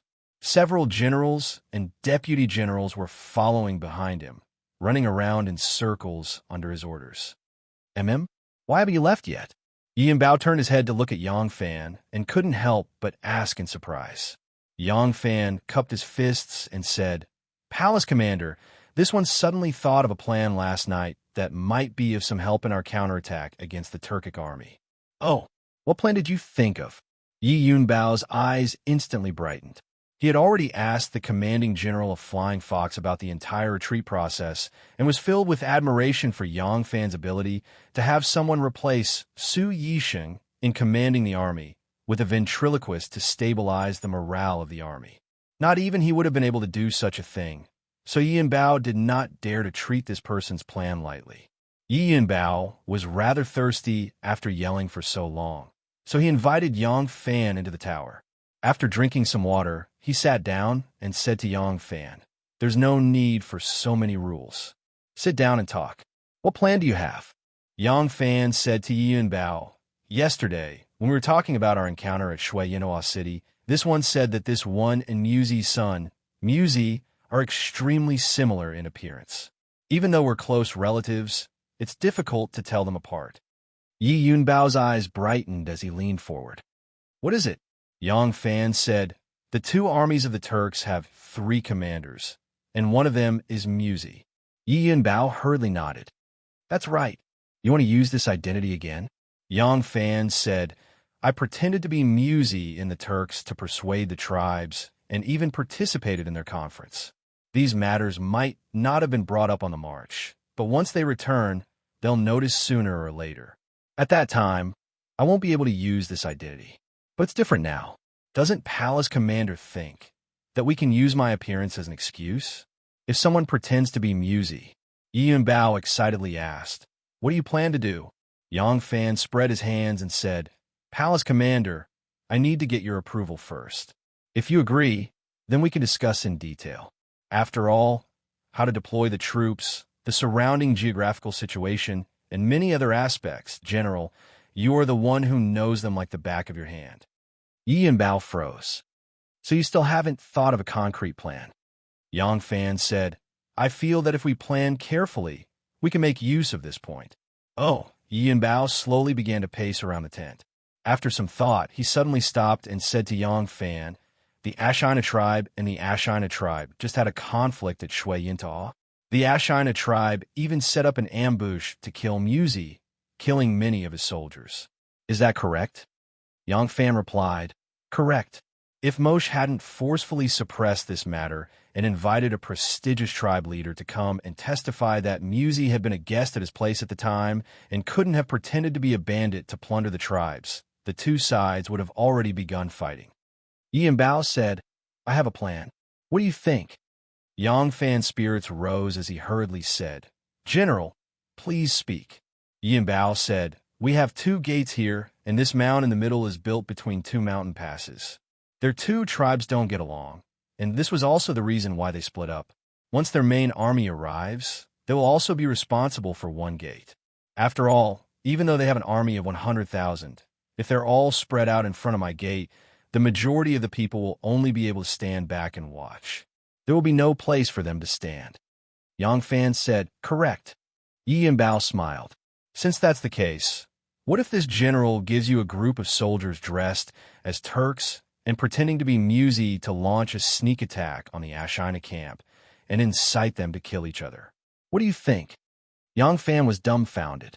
He had always felt that this palace commander Yi was an extremely shrewd person, but he hadn't expected him to come up with such a lousy idea. Chapter 272. Yi and Bao rubbed his palms together and said, if you pretend to be Musi, you will definitely provoke a fierce battle between the 2 sides. Then, our Ming Empire will send out 2 armies to kill them all. Yang Fan looked at him and spent a great deal of effort to hide his expression as if he was looking an idiot. He asked, when the Turks reach the city, I will disguise myself as Musi and leave the city and attack Ashid's tribe from Musi's camp. Yi Yunbao was a soldier and instinctively wanted to attack and fight. Only after hearing Yang Fan's words did he realize that something was wrong. He frowned and said, that's right. This is a problem. It doesn't matter if we sneak out a few people and directly open the gates to attack, but he stroked his beard and thought for a moment before saying, when the Turks reach the city, they will definitely camp outside the 2 gates. If we send a group of soldiers out of the city, we will have to move under the noses of Mu, In, and Musi without alarming them, and then disguise ourselves as them to attack Ashid's tribe. This is somewhat difficult. He paced around twice before his eyes suddenly lit up. What if you take a group of soldiers out of the city and set up an ambush before they surround the city? Their army of 100,000 consumes a lot of rations every day and won't stop at Flying Fox Pass. They will probably attack the city in the next few days. You only need to bring 10 days of rations. Yang Fan saw that Yi Yunbao's thoughts were still stuck on the idea of using his appearance to attack. He tactfully said, it is not impossible for me to bring a group of soldiers out of the city and hide in the wilderness. But that way, I will only be able to attack the enemy's rear. An army of 100,000 is pressing down on the city, and setting up camp is 10 li away. Our soldiers are limited to begin with, and we still have to defend the city. I can't bring too many people out. If we engage the rear of the Turks, we will be separated by more than 10 li. Will our side be able to respond in time? Moreover, our army is right in front of us. Will Ashid's tribe attack Ashid's tribe at this time? Their leader is not an idiot. This method won't work. Yi Yinbao frowned. That's right. This method is indeed full of flaws. But your appearance is similar to Musi's. Now that you've reminded me, I think I can make use of it. Since that's the case, don't leave for now. Stay in the courier hostel for now. Let me think of a way. Yi Yinbao thought for 3 days. 3 days later, the Turks attacked the city. Zhu Tu led his army and finally arrived. Meanwhile, the Mun Kingdom had also manufactured some siege weapons.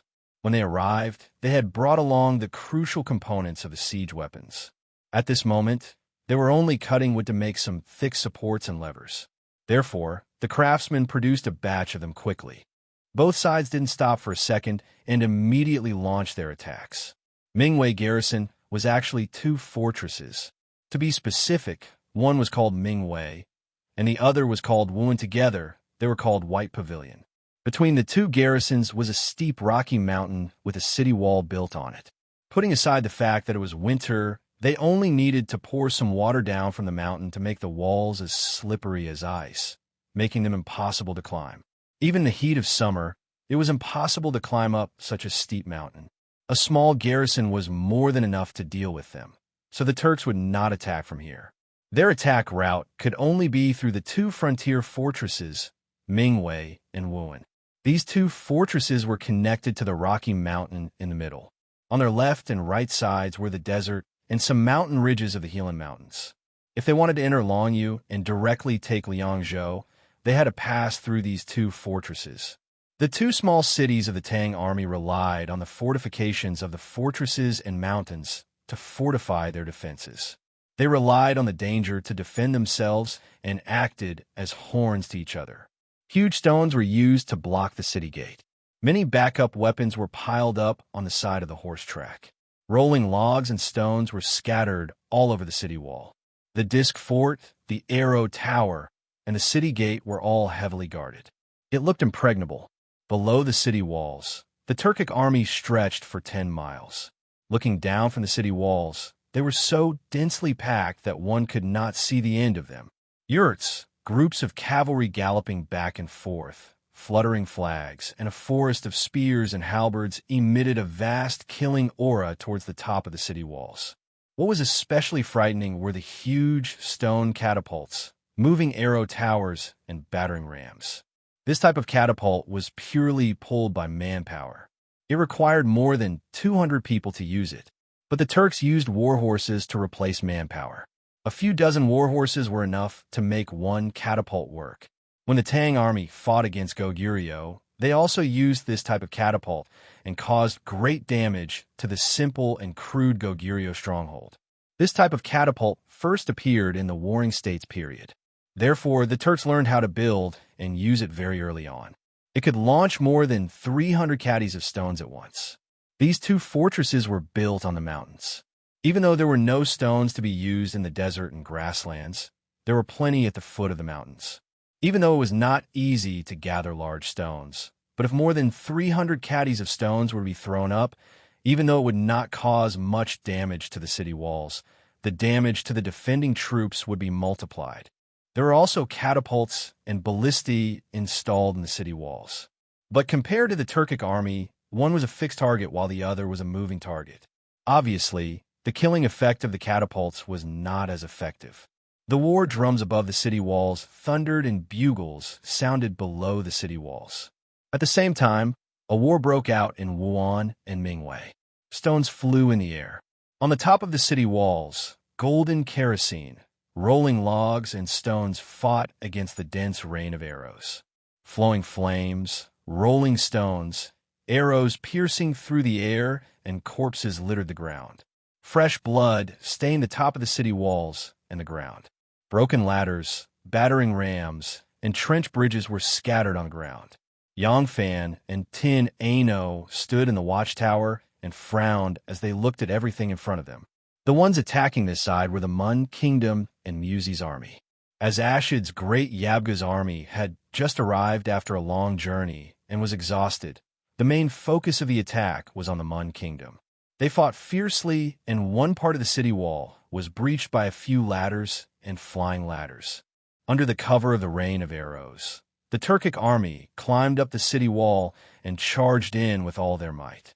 As long as they could occupy one point, they would soon be able to occupy the entire city. Yin Bao, who was fully dressed in military uniform, commanded from the outside. He transferred a reserve team over to quickly clear the Turkic army that had climbed up the city wall and pushed the ladders away.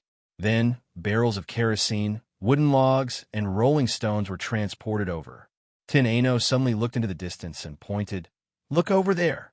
Yang Fan looked over and saw a watchtower erected in the middle of the Turkic camp. It was 3 zhang higher than the city wall, and several people were standing on the watchtower, observing the deployment of the defenders and the situation of the battle.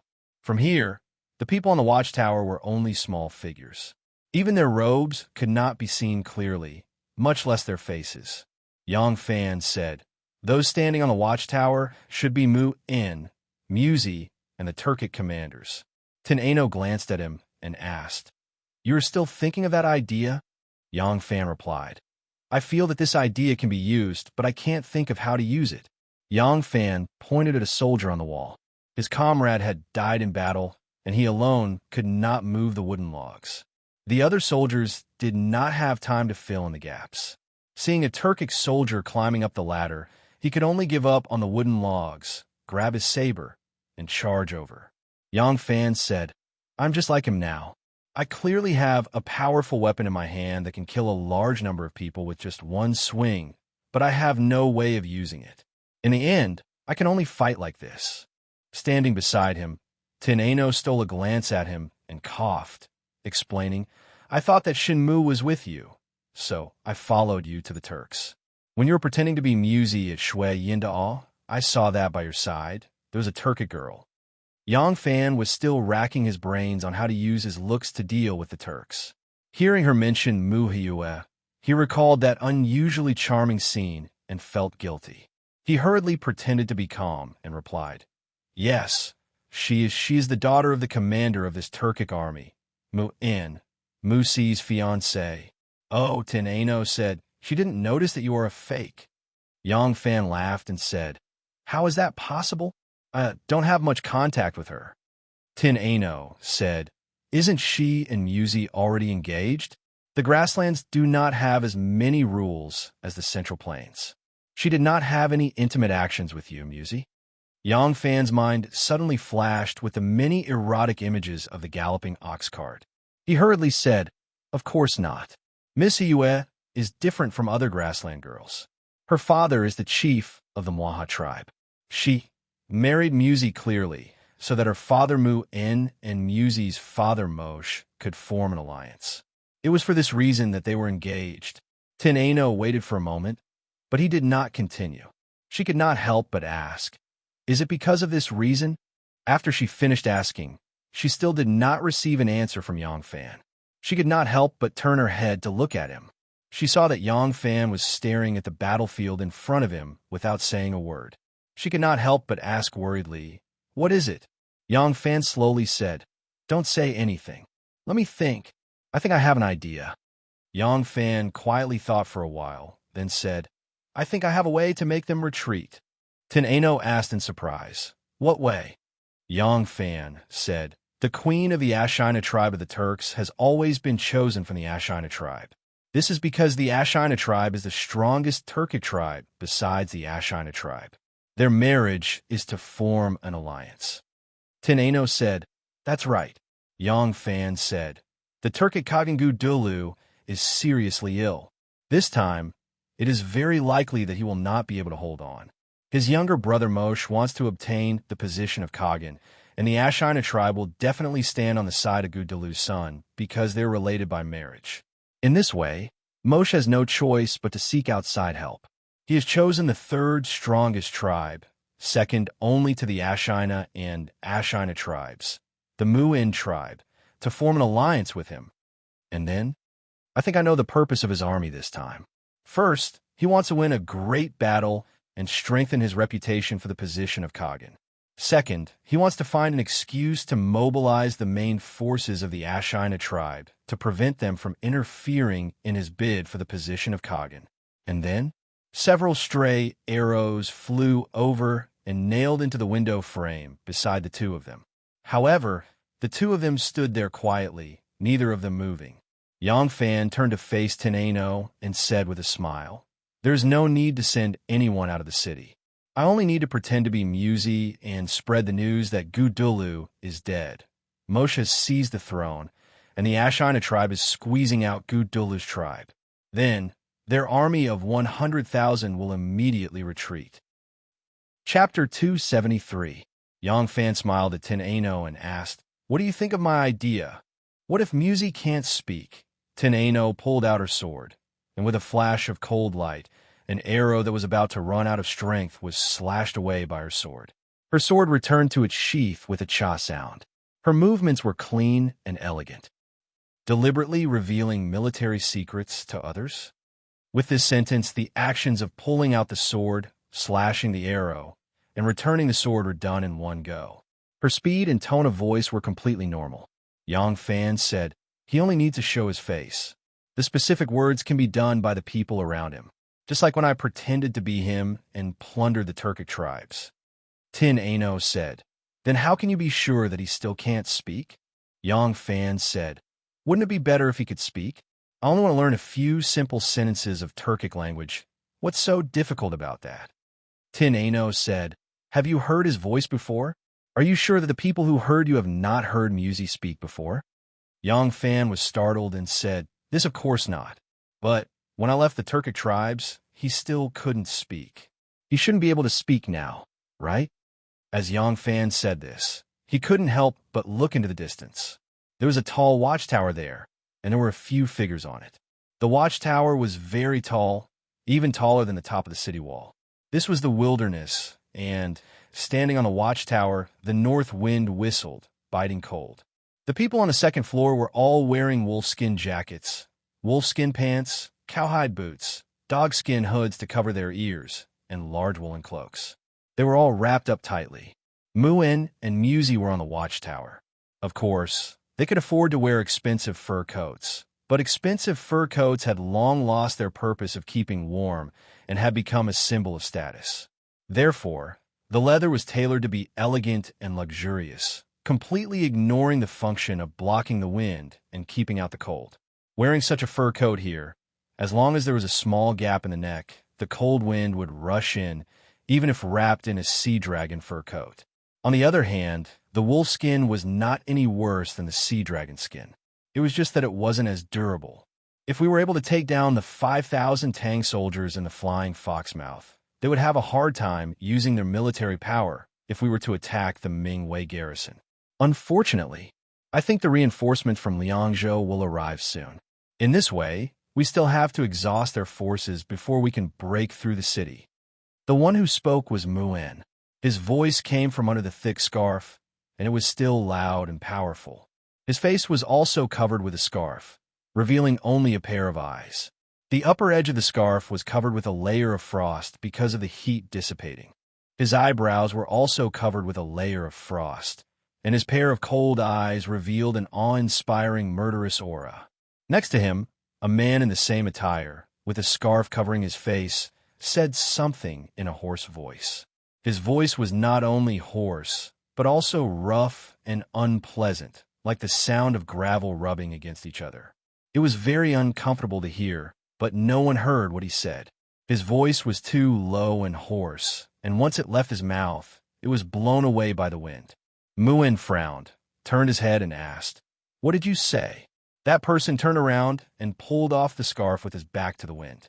It was actually Musy. It was unknown whether Yanjia's deceptive herbal fragrant ash could really cure diseases, or if Musy's voice was not completely destroyed. After his injuries gradually healed, he could really speak. However, his voice had become low and unpleasant, like an old ghost whispering into your ear at midnight. Muin was very worried whether his precious daughter would still like him. Back then, it was his beautiful love song that moved her heart. Otherwise, even though the marriage was for the benefit of the tribe, Musy had a few sons, and Musy was not the most valued one. Why would he choose Musy as his son-in-law? Musy said in a low and hoarse voice, "We have enough troops to not give them time to breathe. Everyone take turns to fight day and night. We must attack as soon as possible."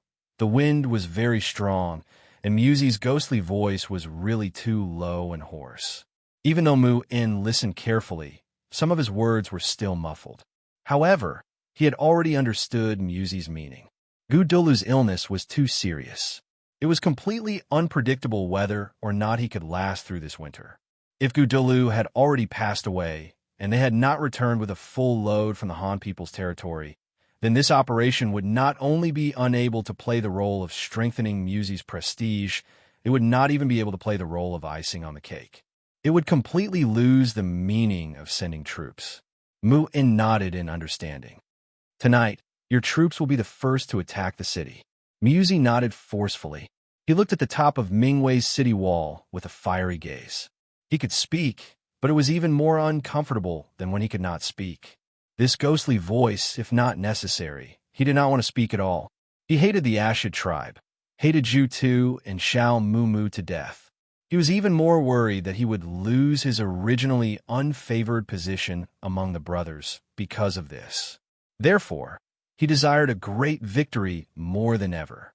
He stared at the top of the city wall, wishing that he could climb up and plant his battle flag on the top of the city wall. However, he did not expect that there was a person standing on top of the city wall, plotting against him. The fierce battle on the city wall had entered a white-hot state. On some of the crevasses, the soldiers were already engaged in a melee with the enemy. Below the city wall, scaling ladders had been placed on top of the city wall, and the Turkic soldiers were climbing up like ants. Kerosene, rolling logs, and boulders were madly smashing down, each one smashing down like dumplings. Those scaling ladders had also been knocked down by the battering poles or ignited by the burning oil. Only a tenth of them remained standing firmly at the edge of the city wall.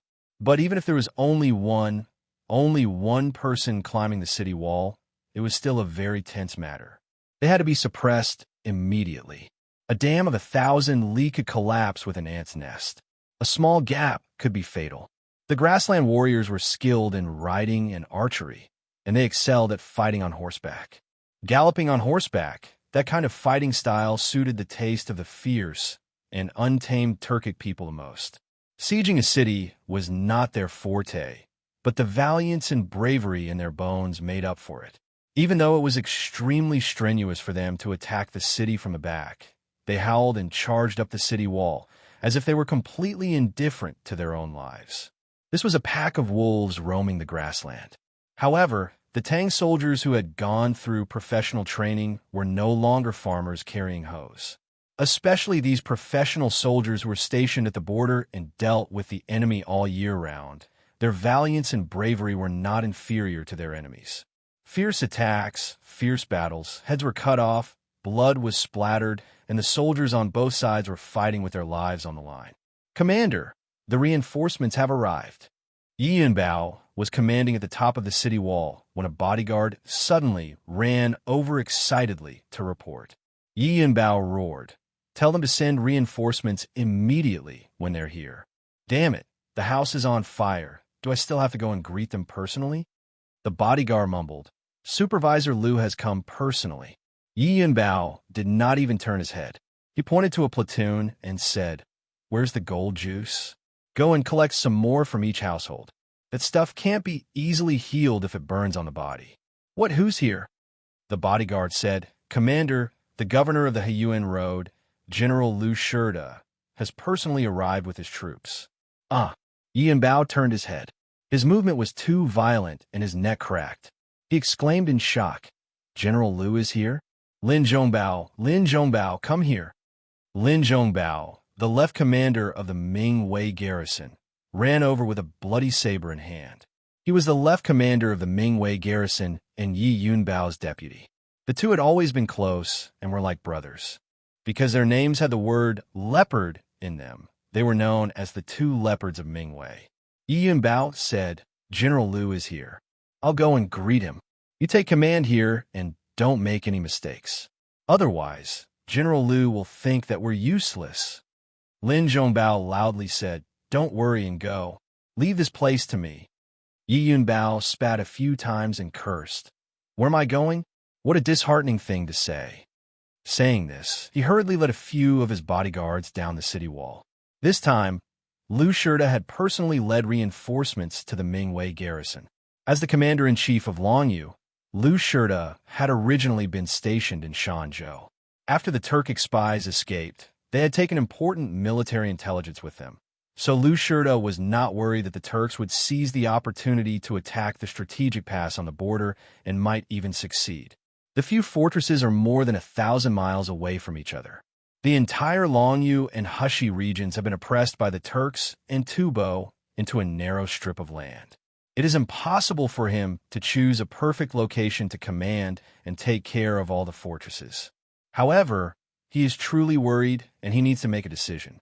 In truth, no matter where the Turks chose to attack, there would always be advantages and disadvantages. Lushurta had no way of knowing which place the Turks would choose, so he could only choose the most important place. In the end, he chose the White Pavilion. Liao Chuan was too far away from Shanzhou, beyond Lushurta's reach. If the Turks could really break through the pass, by the time he arrived with his army, everything that could be looted would have been stolen and everyone that could be killed would have already been killed. Among the remaining forts, he was not too worried about Dunko. Dunko was relatively more dangerous, and it was close to the center of the Tang dynasty, making it convenient for reinforcements. Moreover, it was the territory of the Shuafeng border army, and he did not have the authority to interfere even if he wanted to. The remaining two places were Juyanhai and Baiting. The Lanyu region was a narrow strip sandwiched between the Turks and Tubo. It was shaped like a gourd, and Gan province and Liangzhou were the two concave parts of the gourd. Moreover, Liangzhou was the mouth of the gourd. If it was lost, the Turks could use it to attack the central plains from the east, and the entire Lanyu region of Hushi would be in danger of falling. This was the most important place in the western regions, so he wanted to personally guard Liangzhou. After Lu Shurta sent off Qiu Shinji and Wang Xiaojia, who came from the west to investigate the military, he immediately set off for Liangzhou. He had just arrived at Liangzhou when the signal from Mingwei reached there. Thus, Lu Shurta decided to personally lead 10,000 reinforcements to Mingwei. Yang Fan saw the scene of Yi Yunbao hurriedly walking down the city gate tower. Lin Zhongbao stood at the top of the city wall and loudly cheered for the soldiers, saying that the reinforcements had arrived. He also heard that General Liu had personally come to Mingwei garrison.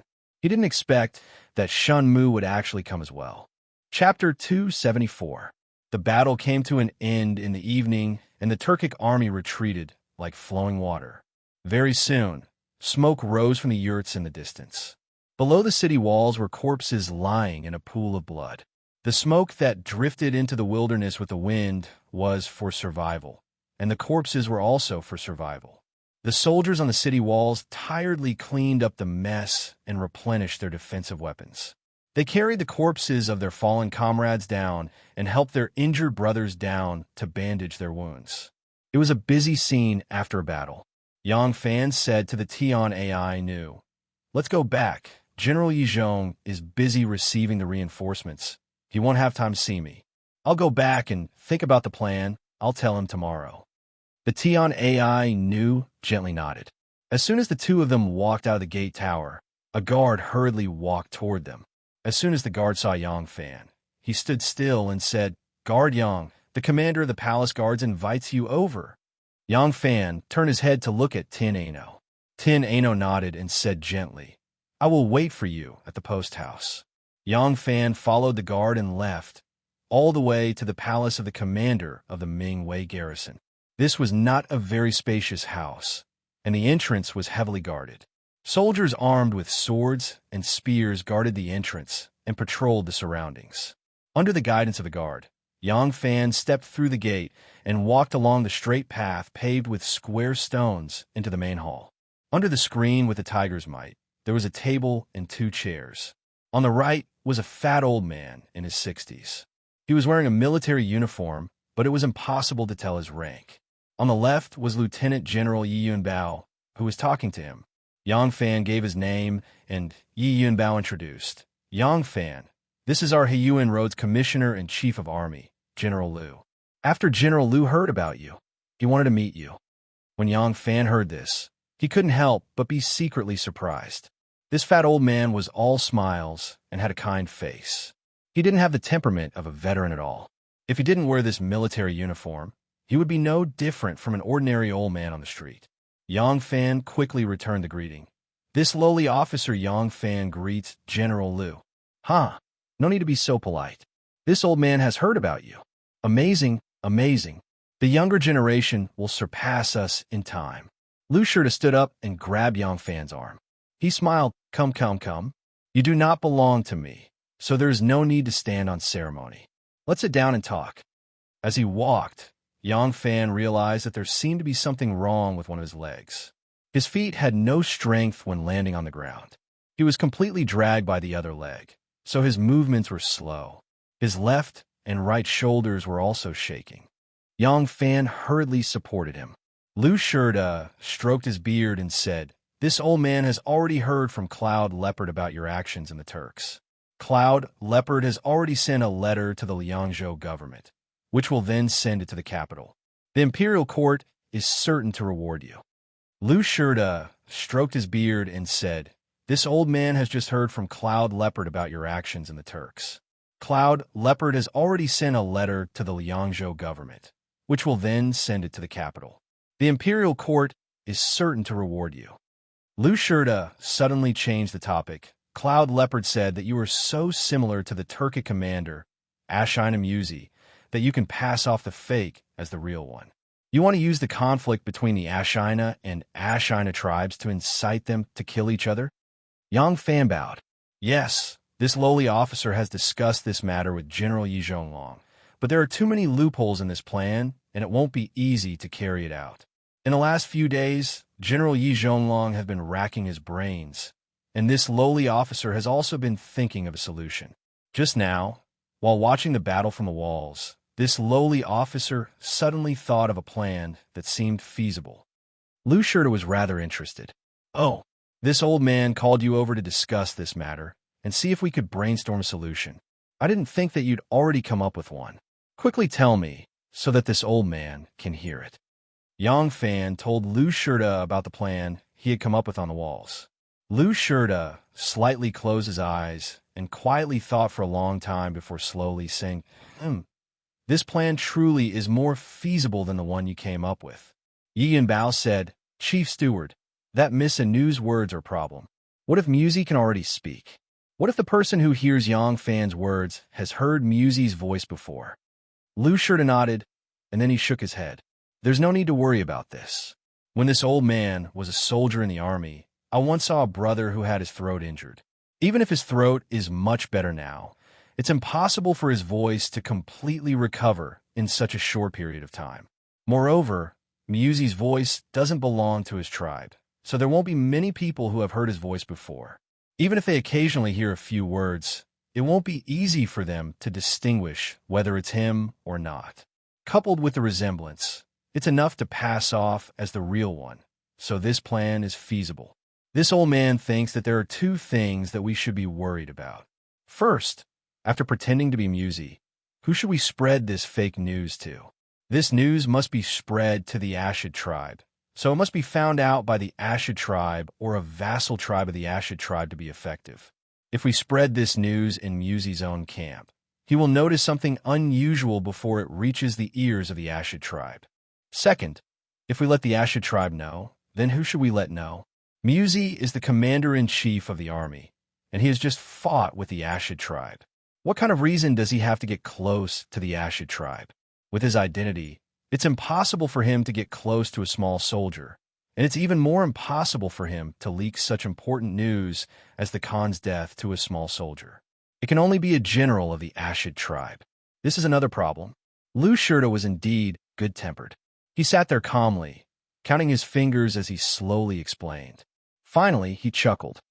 "So, the main problem is, why would Musi secretly get close to the Ashid tribe? Why would he reveal such an important secret to the Ashid tribe? As for the sound, that's a small matter. With Yang Fan's ability to adapt to the situation in Xianchuo, he should be able to deal with it with ease." Lu Shirda's words instantly enlightened Yang Fan and Yi Yunbao. The three discussed for a long time, but they still could not find a flawless and convincing plan. Lu Shirda smiled. "All right, this is a good plan, but since we haven't thought it through, we should first use our fists to fiercely beat down the Turks. It's not like we can only rely on schemes to deal with invading enemies without courage. We can slowly think of a plan. Now that we've thought of a way to use this handsome face, how can we not think of a way to carry out this plan? Yang Fan, go back to the inn and rest. Think about the 2 points I just mentioned. If we work together, we'll definitely be able to come up with a flawless plan." Yang Fan hurriedly stood up and said, "Yes." Since this is the case, this lowly officer will take his leave. Lu Shirta said, That's right. Your brothers in the cavalry are all very concerned about you. They heard that when you came back, you would definitely pass through this place. They came with this old man this time and are waiting for you at the inn. Quickly go back and see them. Don't let them wait too long. Yang Fan was elated and hurriedly said, Yes, this lowly officer will take his leave. After Yang Fan left, Yi Yunbao said to Lu Shirta, Great Director seems to be placing a great deal of importance on this plan. Lu Shirta stood up and slowly walked to the wall. In front of the commander's hall was a painting of a tiger descending a mountain, and on the two white walls were maps of mountains and rivers. These were maps that the Longyu army had drawn based on the intelligence gathered by their scouts over the years. They were purely for military use, and, as they were constantly improved, they were even more detailed than the official maps. Yi Yunbao saw Lu Shirta stand up and hurriedly walked over to the map. Lu Shirta stared at the map for a long time, then said to Yi Yunbao, I truly haven't thought of a plan yet, but do you know why this old man isn't in a hurry? Yi Yunbao respectfully said, Great Director, please enlighten me. Lu Shirta said, Since we have such a good plan, will it be enough to make the Turks retreat without a fight? Yi Yunbao was surprised. Great Director is saying, but we only have 5,000 men here, including the cavalry that Great Director brought. Against 100,000 cavalry, it seems. Lu Shirta laughed and shook his head. No, not here. As he spoke, he stretched out his thick and chubby finger and tapped on a spot on the map. With a snap, he fixed it on a spot. He was pointing at Juyin-Si. This old fellow, famed for his ability to wipe his face clean, had a harmless expression on his face as he said with a smile, The Turks wished to attack White Pavilion, so they first pretended to attack Jianhai. Why don't we send our soldiers from Jianhai, and while they are retreating, we can utterly defeat them. We can come and go as we please. It's not that easy. Yi Yunbao moved forward and carefully looked at the geography on the map, muttering, Jianxi, Lu Shirta explained, It's impossible for them to cross the desert. It doesn't matter if they come or go. There are only two ways. One is to go through the Gobi Desert in front of Jianxi, where they can replenish their water source and some fodder. The other way is to go through Mo River, where there are some small tribes that can also provide them with supplies. When they came, they split into two groups, but when they retreat, they will definitely choose the path in front of Jianxi.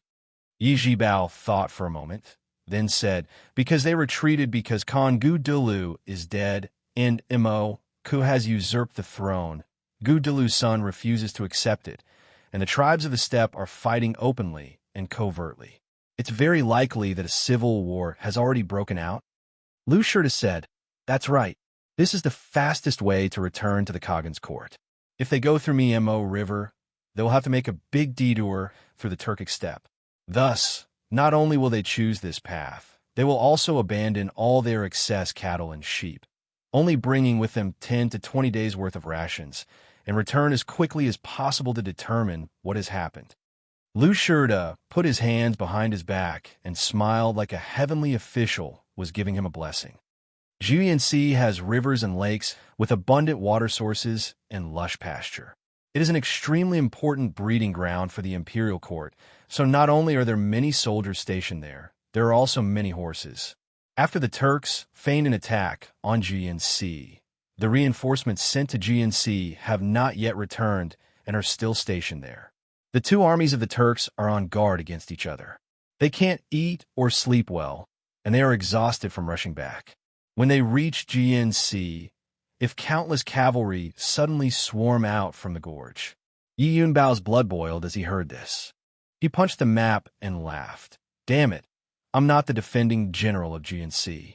Such a great contribution is truly enviable. Chapter 275. When Yang Fan walked out of the palace commander's residence, he saw a carriage quietly parked at the entrance of the yamen. Yang Fan paid it no mind and was just about to walk in the direction of the inn when a person suddenly appeared beside the carriage and called out, Erlang. Yang Fan turned his head and couldn't help but call out in pleasant surprise, Brother Yin, it's you? Why are you here? Weren't you sent to Liang? Before he could finish the word Zhou, Yanjia had already rushed over and tightly embraced him, laughing heartily. Erlang is indeed fine. The heavens help the worthy. A friendship that had gone through life and death together was often born from experiences of life and death. The fact that Yang Fan had returned to save people outside Zianchuo City and covered their retreat alone had made this simple-minded man regard Yang Fan as his brother. I'm also very happy that Erlang is fine. A gentle and refined voice came from the side. Yang Fan turned his head and saw Shun Mu standing to the side, dressed in a plain blue cotton robe and wearing a gratified and happy smile. "Brother Shun," Yang Fan happily called out. Yin Jiha heavily patted his back twice and released him. Yang Fan turned to Shun Mu and then to Yin Jiha, asking, "Why have you come?" Yin Jiha replied, "We went through untold hardships to reach Flying Fox's mouth. Unfortunately, no matter how hard we tried, that muddle-headed garrison general wasn't willing to believe our news. He even suspected that we were Turkic spies and wanted to take us to Liang province to verify our identities. When we arrived at Liang province, the chief steward of the Huyuan army, Lu Shida, also arrived. He even brought with him people from his army who recognized Gaoshi Chicken and Big Bear. Only then were we freed. After I escaped, I immediately went to the Huang River to see Young Master. Young Master heard that your whereabouts were unknown and insisted on coming here to wait for an answer." Listening to this, Yang Fan's heart was moved.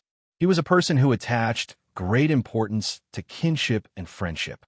He was alone in the Central Plains, yet he was able to regard Ma Qiao and Mian Qian as his own brothers and sisters, not without this reason. Now that Shun Mu, as the hidden sect matriarch of a prestigious aristocratic family, had personally come to such a dangerous place, it was enough to prove his affection for her. After Shin Mu and Yang Fan parted ways at the oasis, he returned to Huangshui and coaxed Miss Chi-Chi back to Chang'an. Shin Mu himself did not leave. The situation in the western region was unpredictable. His foundation was here, so how could he leave? He had to stay here to guard against any mishaps. If the western regions were occupied by the two Jew, he wouldn't lose his position as the hidden sect patriarch, but he would lose the ability to fight against the Xian clan and would once again become a hired thug under young Master Jiang. He had poured too much blood, sweat, and tears into the western regions. How could he not attach importance to it? Little Flying Arrow, Zhang Yi, had returned to the Hushi region along his original route. That route was rather far from the Huangshui, so Shenmu still did not know of his news.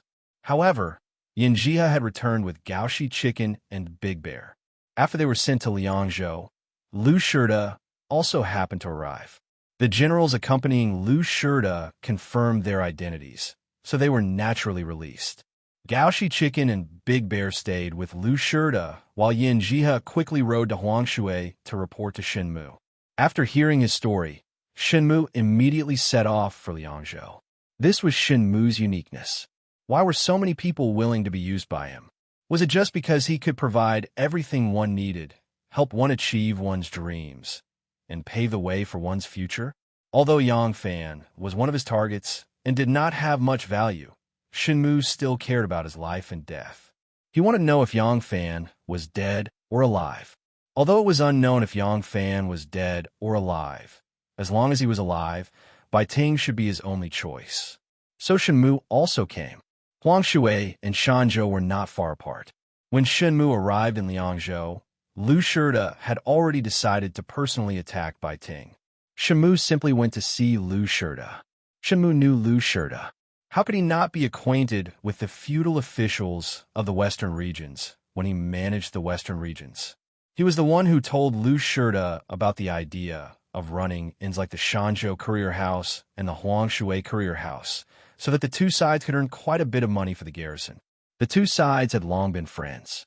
Lu Shida did not know Shenmu's exact identity, but he knew that Shenmu had many businesses in the northwest and had close relationships with many of the wealthy merchants there.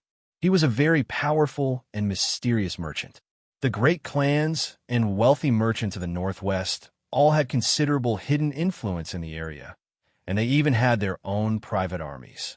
These great clans and wealthy merchants, including the tribal chiefs who had defected to the Tang dynasty and settled in the western regions, were all officials of the western regions with no official status. Not only were they extremely powerful, they even had the power to enforce the law in the areas under their jurisdiction. Whether it was a civil or criminal case, the common people would habitually ask them to preside over justice and have them maintain law and order rather than seek help from the authorities. The government could only restrain these prestigious and powerful local tyrants and not suppress them. Only by doing so would they be able to gain their cooperation and support. Naturally, Lu Shida treated him with respect. The reason Shen Mu gave Lu Shida was that he had many businesses in the Baiting area. If the Turks attacked, he would suffer massive losses. Thus, he needed to hurry over and see what was going on. If necessary, he might even provide some assistance to the soldiers. Lu Shida naturally agreed and treated him with great courtesy.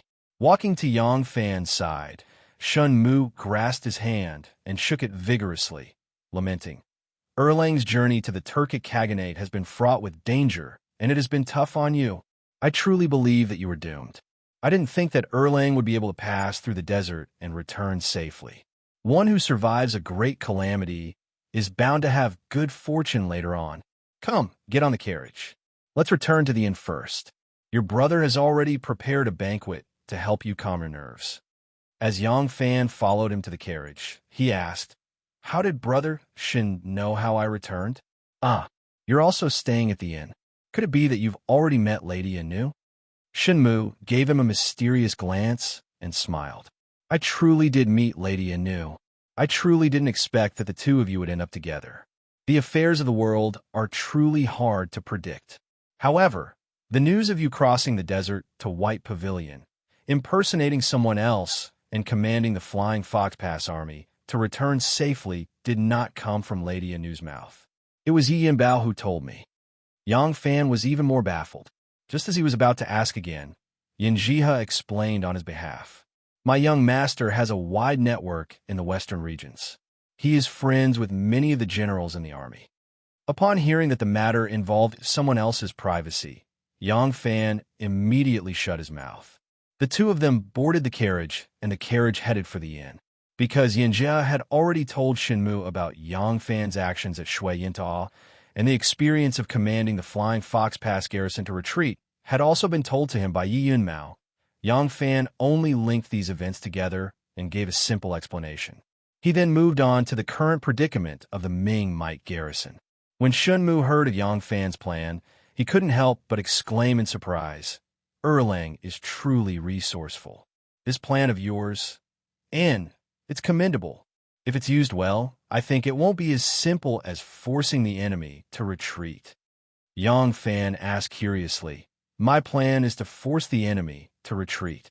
Other than that, what else can it be used for?" Shamu smiled.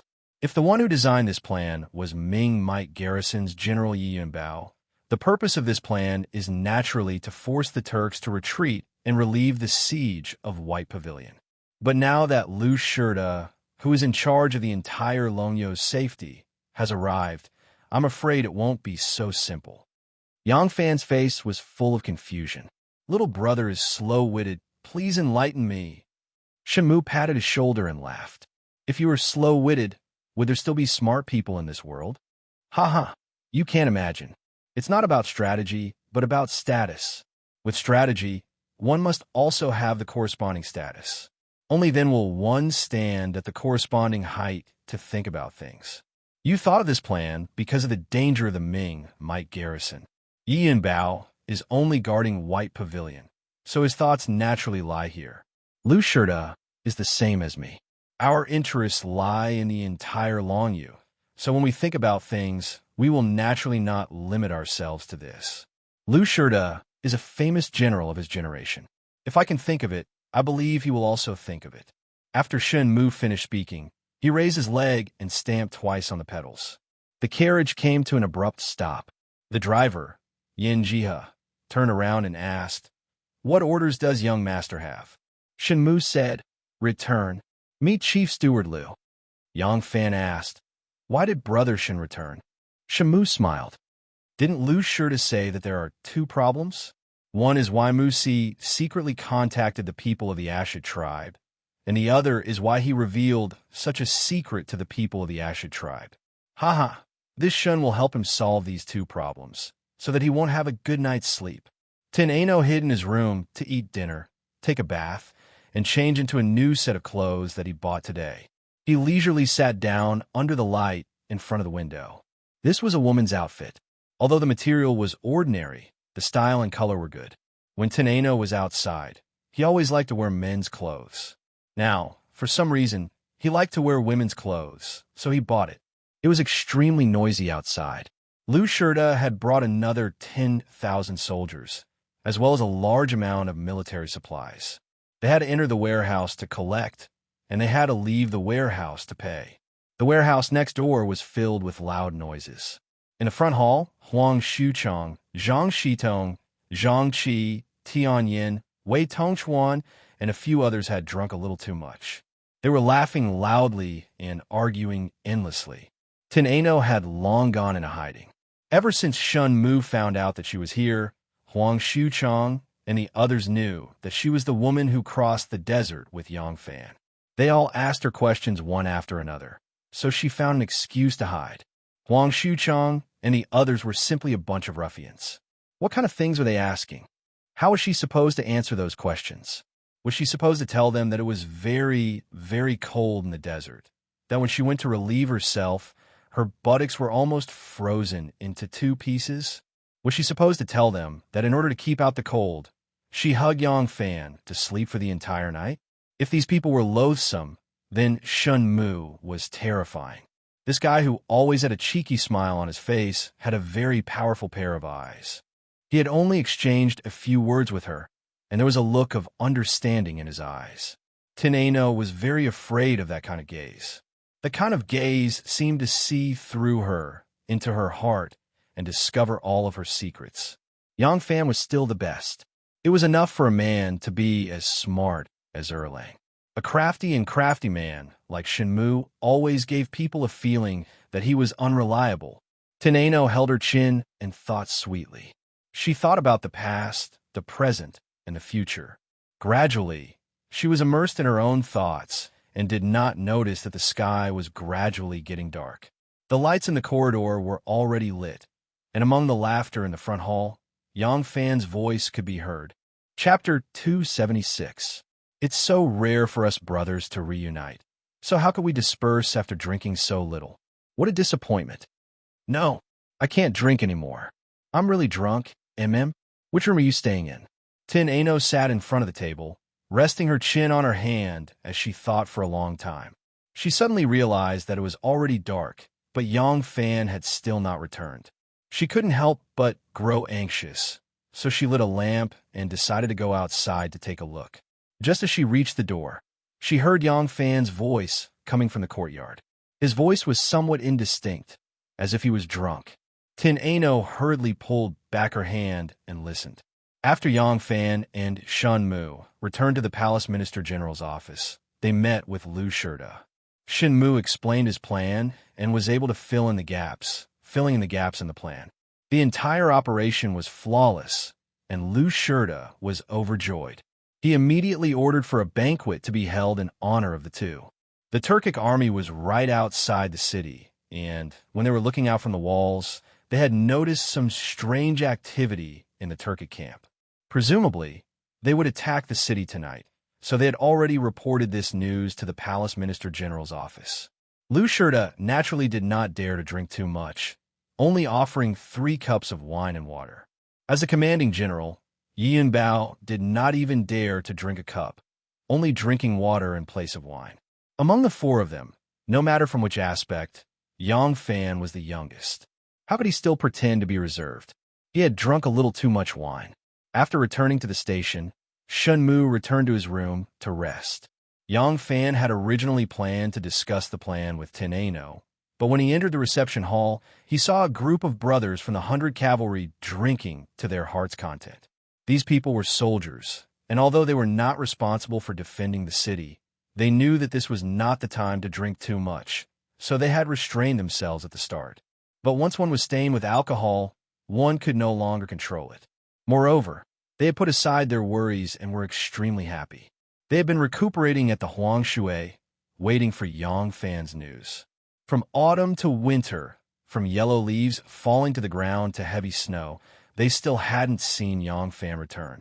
They were almost certain that Yang Fan had died. However, they were not satisfied with the fact that Yang Fan's body was nowhere to be found. So they rushed to Shanzhou to urge the Heiyuan army to search for him. From time to time, they would go to the Yamen to ask for information, as if they were determined to rely on the Heiyuan army. This gave Meng Digang, who was in charge of this matter, a headache.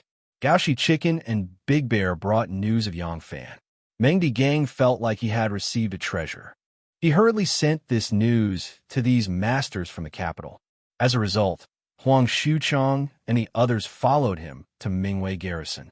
Only when they arrived did they learn that Yang Fan had safely returned. With their worries at ease, they were naturally particularly happy. Before Yang Fan had returned, they had been drinking one cup after another and had gotten a little drunk. Now that the main character, Yang Fan, had returned, they were even more in high spirits. They drank as they talked, and many toasts were made. Yang Fan wanted to drink after surviving a calamity. He wanted to drink after making a great contribution. He wanted to drink after being promoted. He wanted to drink after being thanked by the crowd. And he wanted to drink after listening to him recount his strange and thrilling experiences in the Turkic Khaganate. How could Yang Fan resist? By the time he insisted on drinking, he was already dead drunk. The ones supporting Yang Fan were Zhang Shitong and Tian Yen. The two of them had drunk no less than Yang Fan. The three of them had their arms around each other's shoulders as they staggered into the courtyard. Zhang Shitong looked around and asked, "Erlang, which room are you staying in?" Yang Fan pointed at his room and then drifted over to Tin Ano's room. He mumbled, "You guys go back and drink. I look for Miss Anu. I still have something to discuss." As Yang Fan spoke, he walked towards Tin Ano's room. Hearing the footsteps from inside, Tin Ano hurriedly tidied up her hair. Just as there was a knock on the door, she opened the door. Yang Fan lost his balance and fell into the room. Tin Ano hurriedly went to support him and felt his hand sink. It seems like he really drank too much. Zhang Shitong and Tian Yin stood at the door with their arms around each other's shoulders. With one look, they saw that this Tin Ano was different from the afternoon. Her hair was made up like an unmarried woman from the Central Plains. Her brows were slender and long, her eyes as charming as a fox's. Her nose was like a jade, and her lips were like cherry blossoms. She was pretty and lovely. She probably dressed herself up for the night. The two of them were dazed by her beauty, but soon after, they giggled and said, "Miss Anu, Erlang is a little drunk. We'll leave him to you. Ha ha ha." Finishing their conversation, the two of them staggered away with their arms around each other's shoulders. Their giggles carried a hint of ambiguity. Teneno's face was slightly hot. Supporting Yang Fan with one arm, she closed the door and placed him on the side of the table to sit down. She softly said, Why did you drink so much?" Yang Fan was so sleepy that his eyelids were fighting. He wanted to lie down on the table and sleep. Forcing himself to speak, he said, No choice, ah? I drank at Zhonglong's. Jiangfu, come back and still drink. Let's not talk about this. Let me tell you, my method has already been decided. But this matter, I still need your help." Tin Ano poured him a cup of hot water and said in a bad mood, "Look at you, you're drunk. Drink some water first and talk slowly." Yang Fan picked up the cup and gulped it down. Tin Ano let out a sophia and said in annoyance, "It's still hot." At this time, Yang Fan really couldn't feel how hot the water was. After drinking, he put down the cup, wiped his mouth, and began to explain to her. Although his voice was muffled, Tin Ano could understand. Listening to Yang Fan's words, she raised her eyebrows and said sweetly, "I thought it was something serious. You're so drunk, and you still want to tell me. What's so difficult about it? I'll help you." Anu. Although Yang Fan was drunk, his heart was sober. He knew that Tin Ano was willing to take the risk and help him. It was all because of him. After drinking, Yang Fan's emotions were stirred. He grabbed onto Tin Ano's soft hand, causing Tin Ano to jump in shock. She stammered, "You? What are you doing?" Yang Fan opened his mouth but didn't know what to say. In the end, he only said in a heavy tone, "Anu, thank you." These few words, Yang Fan said it very clearly. He was already drunk. Tin Ano could feel that when he wanted to say these words, he used a lot of heart and strength to enunciate the words so clearly. Tin Ano's heart was warm. She felt that everything she did for him was worth it. After Yang Fan finished this sentence, he stood up shakily and said, "Anu, go back early to rest. Rest. I'm also broken. I'll send you." Tin Ano heard that his speech was unclear and found it funny. She stood up to help him, but saw Yang Fan running shakily to her bed. Tin Ano cried out, "Erlang, that's my..." Before she could finish her sentence, Yang Fan had already fallen head first onto the bed and fell into a deep sleep. Tin Ano didn't know whether to be angry or to laugh. She stood there looking at Yang Fan, who was sleeping like a dead pig. She lightly stamped her feet and first went to the charcoal stove to get a pot of boiling water before walking to the wall. There was a low wooden frame by the wall with a basin on it. Tin Ano had already filled half a basin with cold water, and now she added some hot water. After drying the towel, she returned to the bed and forcefully turned Yang Fan over. She carefully wiped his face. Compared to when he was in Luoyang, Yang Fan was much thinner and his skin seemed to be rougher. However, it didn't reduce his handsomeness at all. It seemed that he was even more masculine and more mature. He looked determined and strong. His cheeks were hot. Because he had drunk wine, there was a strong blush on his cheeks. Tin Ano wiped his face bit by bit. When her fingers brushed past his chin, she felt the hard stubble there. It seemed to make her heart itch. She cleaned Yang Fan's face and stared at him in a daze for a long time. Then she took off his boots and carefully covered him with a blanket. Her movements were very gentle. Of course, waiting on someone wasn't a very happy thing. But because the person she was waiting on was the person she liked, seeing his drunken state, amidst the amusement and helplessness, there was also a bit of pity, a bit of joy, and a bit of sweetness. She had served her young master since she was young, but she had never had such a feeling. Tin Ano knew that it wouldn't be easy to get past her young master, but she had never told Yang Fan. It wasn't for any other reason, but because her young master's strength was too great. It wasn't something that Yang Fan could fight against. If she told him, with his personality, he definitely wouldn't let her handle it alone. However, if he interfered and angered her young master, it would be self-defeating. Tin Ano didn't want to tell him about this. Although she was only a maid, she had been raised by her young master. She knew that her young master had never simply treated her as a maid. Her young master had always been indifferent to others, but he treated her like a daughter. If she was a bit more tactful, she might be able to resolve this problem peacefully. As for Yang Fan, she didn't have anything to worry about. Ever since her young master ordered her to pay attention to Yang Fan, she had personally or sent people to investigate Yang Fan. She knew that Yang Fan only had a close relationship with one person in Luoyang, Pasta. That lady Pasta, whom he viewed as his own sister, was now married to Ma Qiao. He didn't have any other close relationships with the opposite sex. Therefore, as long as she solved the difficulties on her young master's side, she could be with him forever. Thinking of this, Tin Ano smiled sweetly. She gently caressed Yang Fan's cheek with her soft little hand, and then gently rubbed his chin with the back of her delicate palm. Feeling the hard taste of the man, she smiled sweetly and got up to blow out the light for him. It was dawn. Some people who got up early were fetching water in the courtyard to wash up. Suddenly, a scream came from Tin Ano's room. Then, Yang Fan rushed out with messy clothes. He was barefooted, and his face was pale. He shouted as if he was possessed. "Why am I in a newsroom? Why am I in a newsroom?"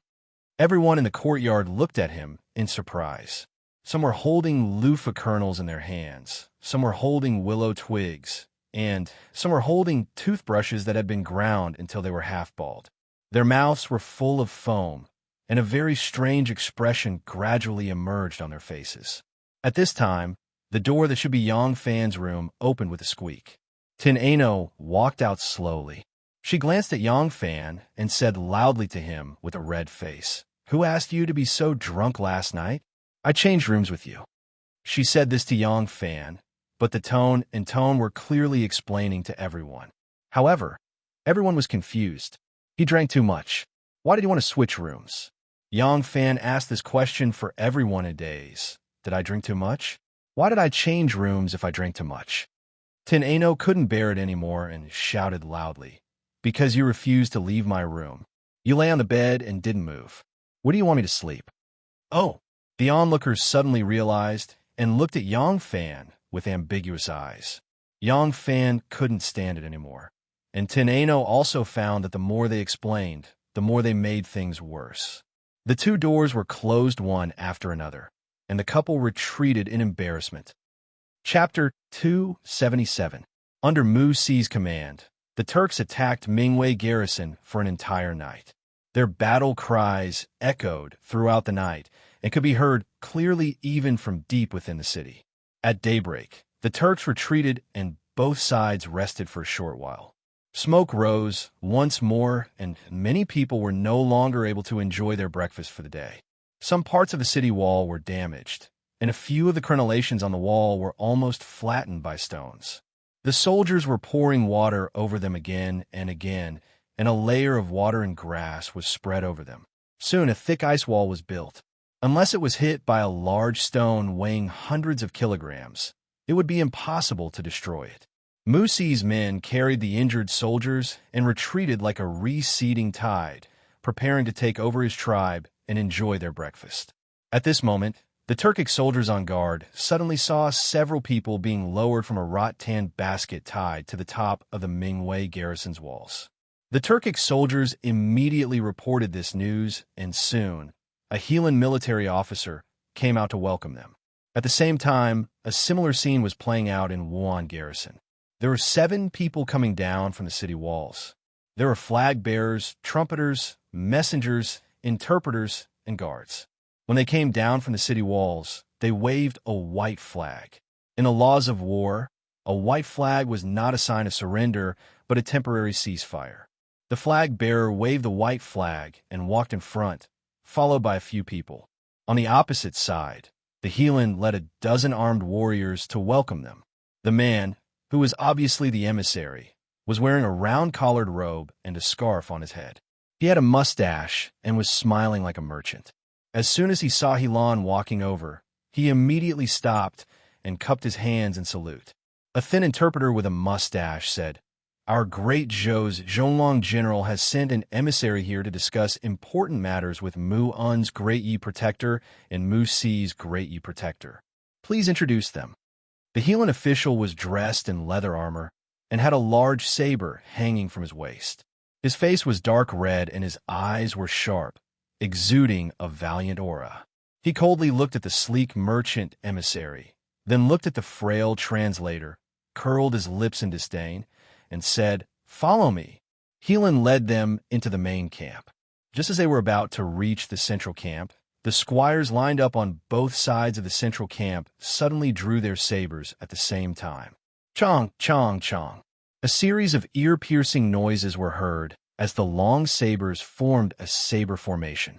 The round, merchant-dressed emissary waved at them with a smile and calmly walked into the saber array.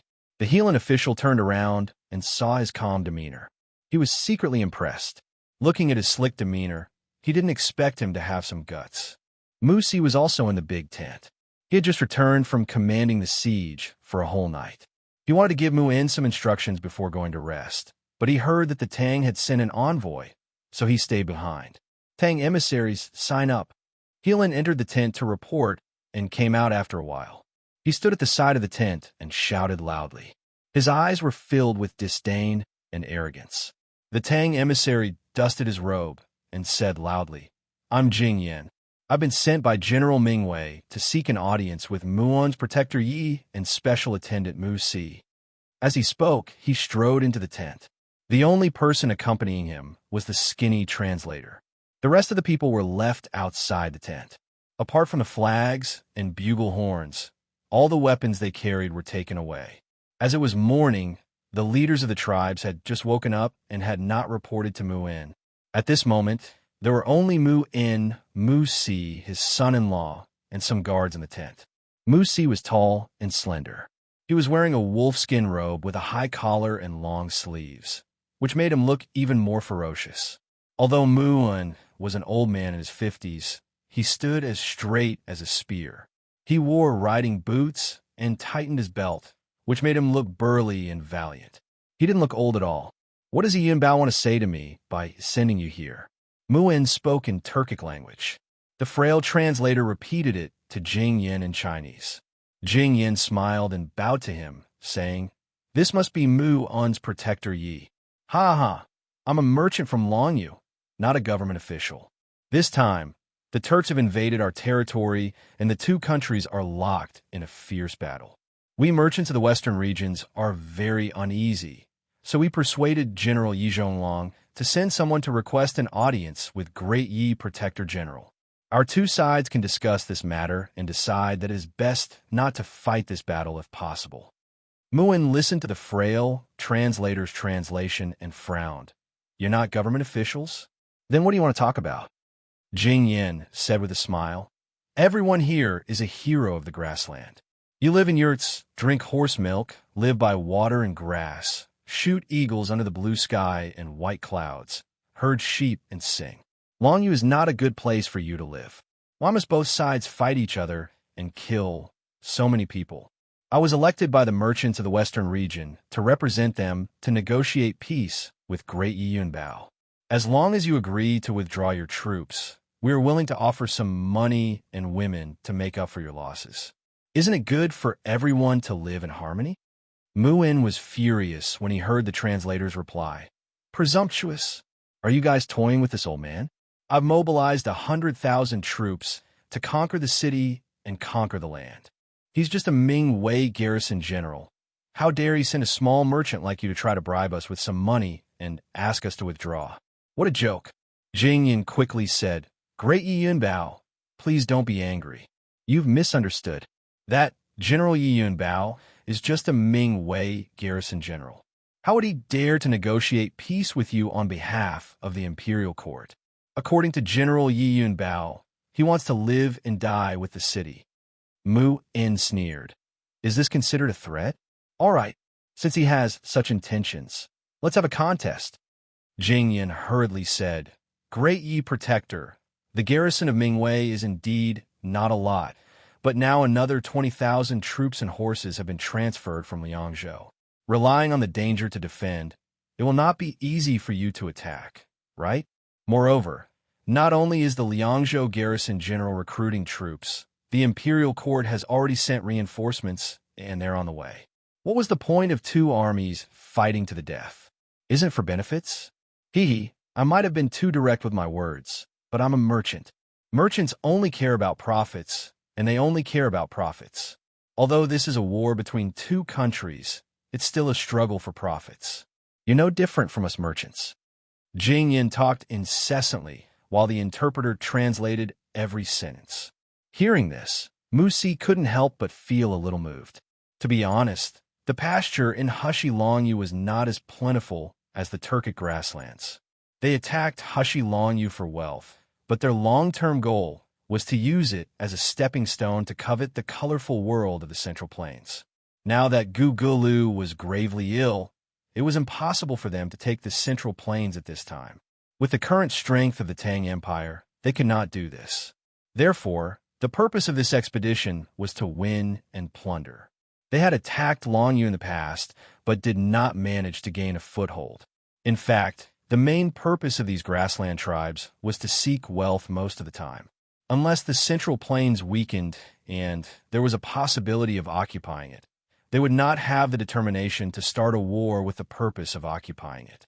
Thinking of this, Musi coughed and gave Muan a look. Muan saw his expression and softened his tone. He asked Jing Yin, "How much compensation are you willing to pay to make up for the losses of this Great Yi Protector General?" Jing Yin was overjoyed and quickly said a number. It was about the amount of gold, silver, iron, silk, porcelain, cattle, sheep, and cloth. If this number was used on a family or even a tribe, it would be extremely shocking. But for the Turkic army of 100,000, there was not much left for everyone. Muin was enraged and shouted, "Preposterous! Are you trying to appease this great Yi Protector General? There is no sincerity at all. You want this great Yi Protector General to retreat with such a small amount of wealth?" Jing Yan's face was full of bitterness. He said, "Great Yi Protector, this much wealth was pooled together by the merchants of the western regions. If Great Yi Protector General agrees, it will be a fruitful return. If you don't agree, you may not be able to take down the Mingwei garrison. If you can't take it down, won't you get nothing? I heard that Kongulu is seriously ill. At this time, your country will not have the heart to prolong the war. If we continue to fight, there is no benefit for both sides. Instead of fighting to the point where both sides are injured, why not take a step back? Quit while you're ahead and stop here.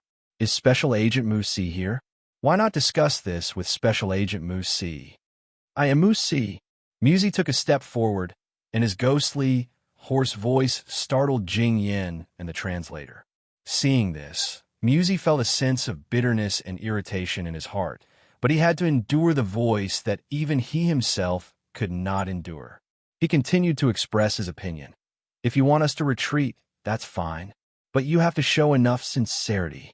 If you pay 4 times the amount you mentioned just now, we will retreat immediately. Otherwise, when the city is breached and the army enters, you will have nothing." When Jing Yin heard this, he immediately poured out his grievances. Musi sneered and interrupted him. "Forget it. You merchants are the most cunning.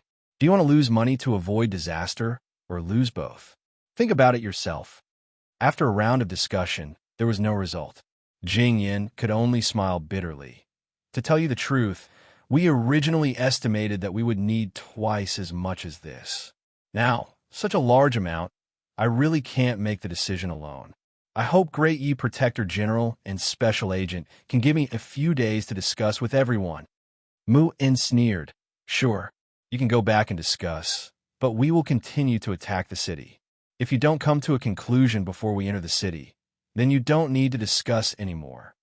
Muin and Musi laughed at the same time. One's voice was loud and the other low and hoarse. When mixed together, it was like using a handful of sand to grind a cymbal. It was as unpleasant as it could be. Jing Yin led his people and left dejectedly. The Mingwei garrison saw their messengers coming and quickly put down the hanging baskets. There were only 2 hanging baskets, so they had to go up separately. Jing Yin stepped into the hanging basket and turned his head to the translator who had entered the other hanging basket. Musi is indeed able to speak. Can you hear his voice clearly? The translator grinned at him.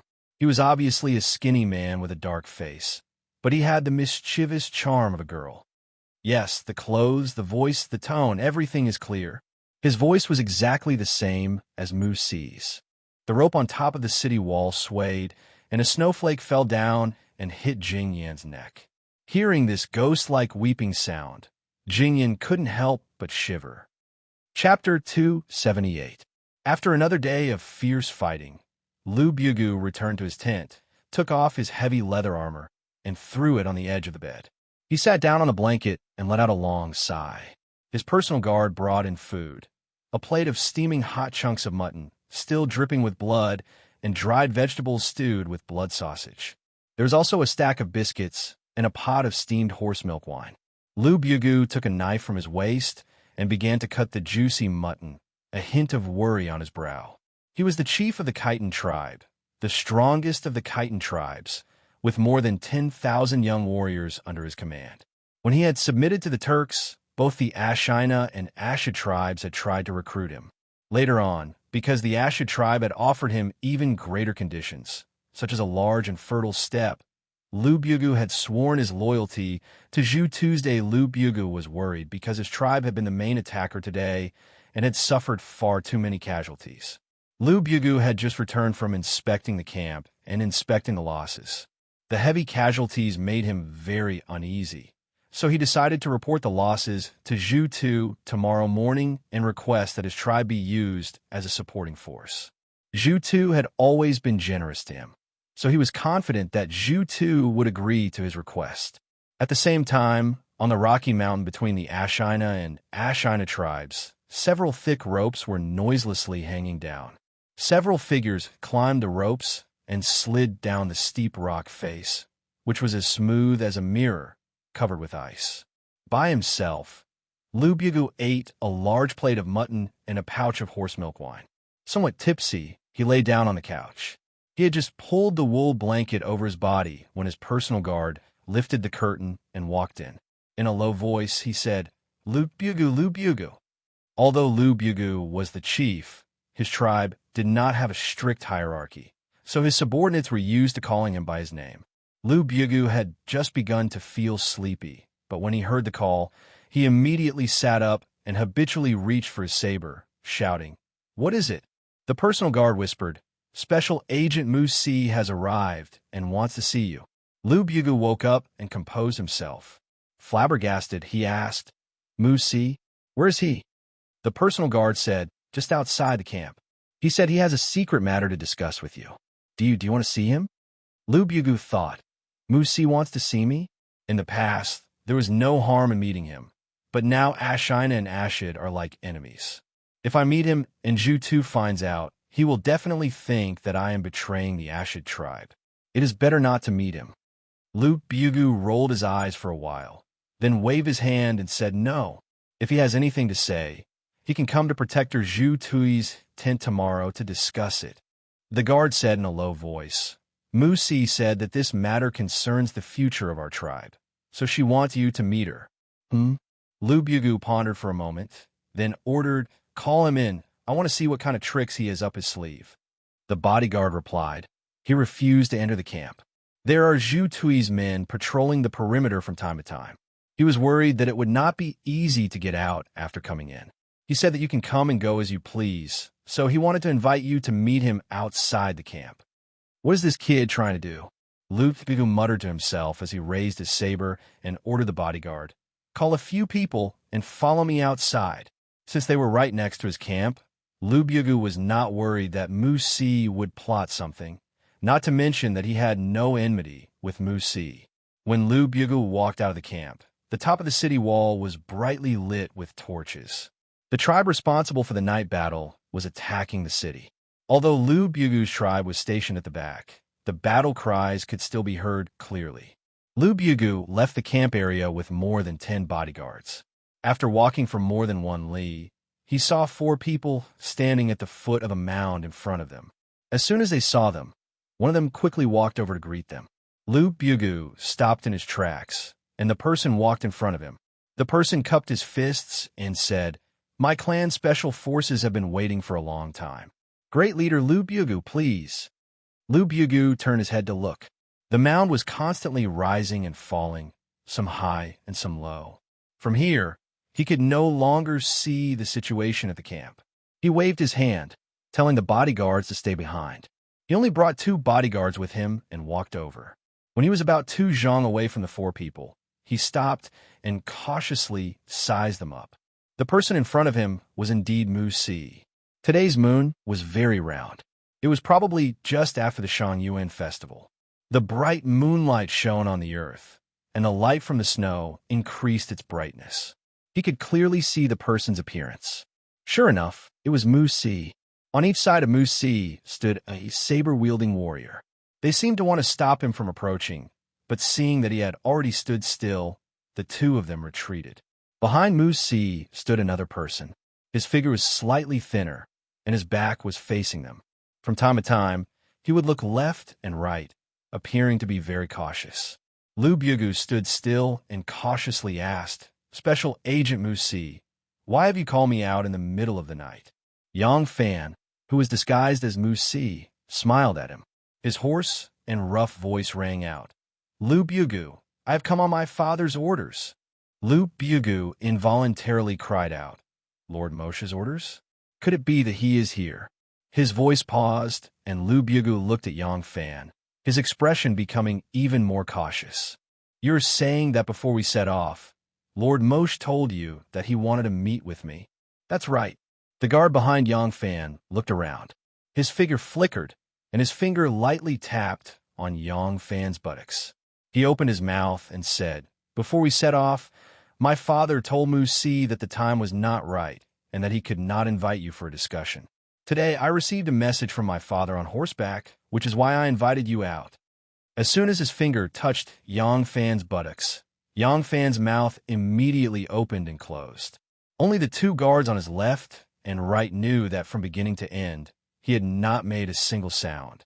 But because Mu Si's throat was injured, he had to expend a great deal of energy to speak.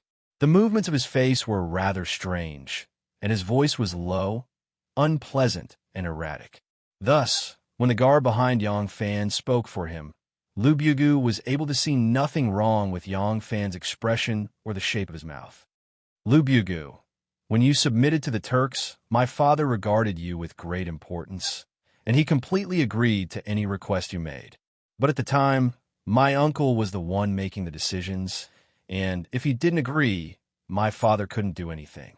In the end, you defected to Zhu too, which my father deeply regretted. Of course, there's nothing wrong with your choice.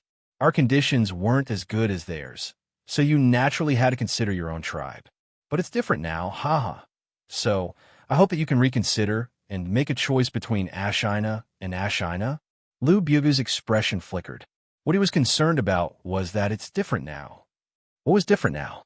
Lu Bugu nervously asked Special Attendant Mu Si, "What do you mean by it's different now?"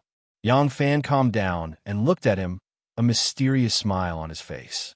In truth, the one speaking was Tin Ano, and Tin Ano had to respond to the question. Before she could think of what to say, Yang Fan couldn't open his mouth, so he could only put on a mysterious expression and let the other figure it out for himself.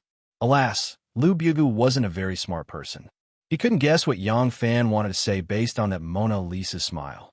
Seeing that Yang Fan had stopped speaking, Lu Bugu impatiently wanted to ask again. Tin Ano pretended to look left and right, and with a slight twist of his body, his finger quickly tapped Yang Fan's buttocks. Yang Fan immediately opened his mouth. The meeting between the two groups on the sand dune only lasted for a little over an hour before both sides separated and went their separate ways.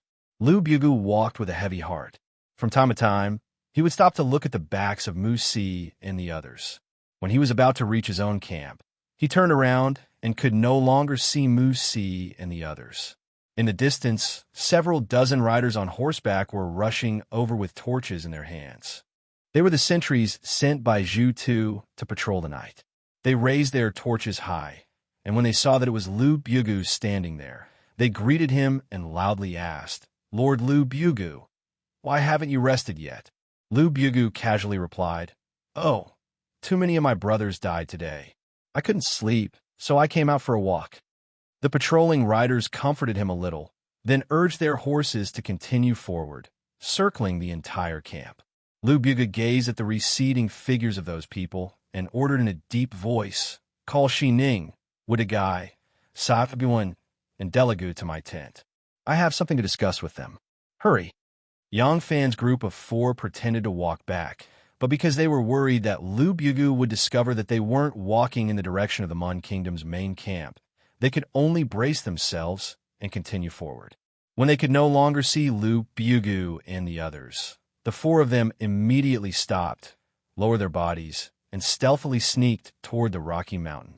This place was already very close to the Mon Kingdom's main camp, so they had to be extra careful to avoid being seen. The 4 of them quietly snuck to the foot of the rocky mountain. The 4 ropes that they used to descend had already been retracted. Yang Fan took out a crossbow that they had brought with them when they came here and shot an arrow that had been marked long ago. At such a height, only an arrow could shoot up without a sound. After the guards on the wall received the arrow's verification, they were speechless. The 4 ropes slid down the smooth, icy rock wall like snakes. The 4 of them gestured to each other and climbed up the ropes. The rock wall was steep to begin with, and after the Turks' invasion, the Tang army splashed water on it, so the rock wall was slippery with a layer of ice. Their feet were almost unable to exert any strength. If they only relied on their hands, even with their skills, Yang Fan and Tin Ano would have to expend a lot of energy. At this moment, there were soldiers pulling them up from above. The 4 of them also used their hands and feet to climb up. On their left and right, 2 arrows distance away were the 2 mountain passes of Mingwei and Wuan. There is still a fierce battle going on in front of the mountain passes. Fire arrows, meteors, boulders smashing into logs, and the sounds of fighting never stopped. There was a full moon in the sky, quietly shining on the earth, shining on the hustle and bustle there, and also shining on the tranquility here. In between the stillness and movement, the atmosphere was strange. Suddenly, Teneno's foot missed a step and she gave a light cry. Her entire body stuck close to the slippery ice surface and swayed towards Yongfan. When Yongfan saw this, he was afraid that she would fall off the rope. He quickly used both his feet to catch a piece of protruding ice surface, and with one hand holding onto the rope, he stretched out the other hand to support her and help her to stabilize her body. Yongfan's support was right on her manhood, even though there was a layer of leather robe between them. But the wonderful feeling of fullness, firmness, and softness was instantly transmitted to his heart through his palm.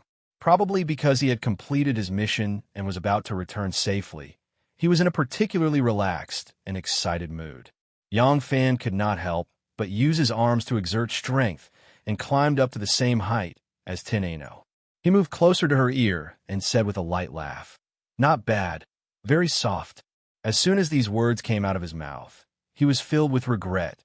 Damn it, why can't this mouth control the door again? Unexpectedly, when Teneno heard his words, she was not as shy as before. Instead, she glanced at him with a smile, yet not a smile, and said, "You are not bad too, very firm." Chapter 279. In front of Mingwei and Wuan, the 2 cities were filled with soldiers. Cries of killing filled the air, flamed sword and black smoke filled the air. Boulders and aragonite stones filled the air, and arrows flew back and forth. The Turks attacking the pass not only used boulders and arrows, but also dried cow and horse dung mixed with poisons such as croton and arsenic. After igniting them, they threw them onto the city walls, causing the poisonous smoke to suffocate the eyes and noses of the soldiers. The Tang army guarding the city poured rolling logs, stones, golden liquid, and boiling water down as if they were free. The huge ballistae and catapults also continued to throw heavy objects out of the city. Every time a huge stone fell on the ground, a few unlucky Turks would be smashed into meat paste. War was always cruel, and besieging a city was even more so. The defending side had the geographical advantage over the attacking side. Thus, with the 10,000 reinforcements brought by Lu Shurda, the garrison of White Pavilion had a total of 25,000 men. Mingwei and Wuan were impregnable. The casualties of the Turks were several times that of them, but the army of 100,000 could not advance a single step. The commander of the Turks, who was besieging the city, commanded his soldiers to charge with all their might. He knew that now was not the time to break the city. Everything they were doing now was to whittle down the defending forces, using the lives of their own men and the lives of the enemy to whittle them down. There had originally been 25,000 soldiers in the city, but excluding those who had died or were too injured to fight, there were less than 20,000 who could still fight. Meanwhile, the Turks had suffered 5 times as many casualties. As the commander-in-chief of the Turks, he did not care about these casualties, but as the chiefs of the various tribes, they would feel the pain of every casualty. But they had no way out and could only continue to attack. They could only continue to whittle down the Tang army until the remaining Tang soldiers could no longer defend their castles. They could only charge into the city to steal money, food, cattle, sheep, and women. The sacrifice was worth it, and the survivors would enjoy a feast. Suddenly, the bleak sound of a horn came from the rear of the Turkic army in front of Wuan Pass. The Turkic general overseeing the battle heard this horn and couldn't help but frown. The horn continued to sound, and it truly was the order to retreat. Although he was confused, he still immediately ordered the troops to retreat. The Turkic soldiers left behind a pile of mutilated corpses and retreated like the receding tide. The defenders on the walls were perplexed, unable to understand why the Turks had so hastily retreated, but the fact that the enemy had stopped attacking was a blessing in disguise, and they couldn't help but sigh in relief. Yun Bao, who had been observing the commotion from the top of the boulder mountain, let out a long sigh of relief and looked back at Lu Shirda. Lu Shirda, who was wearing a scarlet cloak, smiled and said, "They've been tricked. Go and prepare." "Here." Yun Bao happily agreed. Turning his head to the retreating Turkic camp, he helped Lu Shirda up and began to descend the stone steps. The commotion at the Ashid camp in front of the Wuan garrison attracted the attention of the Mun Kingdom's protector general. The Mun Kingdom and Muzi hurriedly ordered for the troops to retreat and led hundreds of cavalrymen to the Ashid camp in front of the Wuan garrison. "Halt! Who dares to trespass on an important military camp?" A Turkic officer stepped forward and raised his hand, blocking their path. Behind him, a row of pikemen pointed their spears at the Turks, aiming their sharp tips at them. Behind the fence, rows of archers had already knocked their arrows and were ready for battle. Muin was furious. He lashed out with his whip and roared angrily, "Bastard, you dare to block my horse!" With a slap of the whip, a bloody mark appeared on the officer's face. A stream of blood flowed down his cheek like a snake, but he didn't even bother to wipe it off. He stood tall and said in a loud voice, "Zhu Tu has ordered that no one is allowed to take half a step into my camp. Anyone who disobeys will be killed without question." With that, he fiercely chopped down with his palm, and rows of spearheads and arrows flew toward Muin's group, assuming an attacking posture. Muin was enraged. He placed his hand on the cold scabbard and coldly said, "Do you want to die? Who dares to act so arrogantly in front of my camp?" An icy voice rang out. Zhu Tu, escorted by more than 100 valiant knights, rushed to the front of the tent, accompanied by Xiao Mumu and Lu Bugu. When Muin saw him, he furrowed his brows and angrily said, "Zhu Tu, the battle is in full swing. Why are you retreating?" When Musi saw that Xiao Mumu had shot his throat, he immediately tightened his grip on the hilt of his saber and gnashed his teeth. His fierce expression was like that of a wolf choosing its prey. When Xiao Mumu saw Musi, who had captured his tribe and allowed his men to humiliate his beloved concubine, he also tightly grasped the hilt of his saber. His face was distorted as if he was about to charge forward and risk his life. Zhu Tu, who was riding on his horse, leaned back slightly and said indifferently, "Why are you retreating?" "Retreating? Retreating is bullshit. I want to immediately withdraw my troops." Muin was originally a little annoyed and came over to question him, but when he heard Zhu Tu's words, he couldn't help but be shocked and involuntarily cried out, "Retreat? You want to retreat? Who allowed you to retreat? As long as we fight for a few more days, the garrison in the city will be insufficient, and we will definitely be able to take down this pass. You actually want to retreat without authorization?" Zhu Tu held his belly and laughed. "Ha ha! Take down this pass? I'm afraid you want to take down our Ashide tribe's grassland and horse farm?" Muin's expression changed, and he said in a deep voice, "Zhu Tu, what do you mean by this?"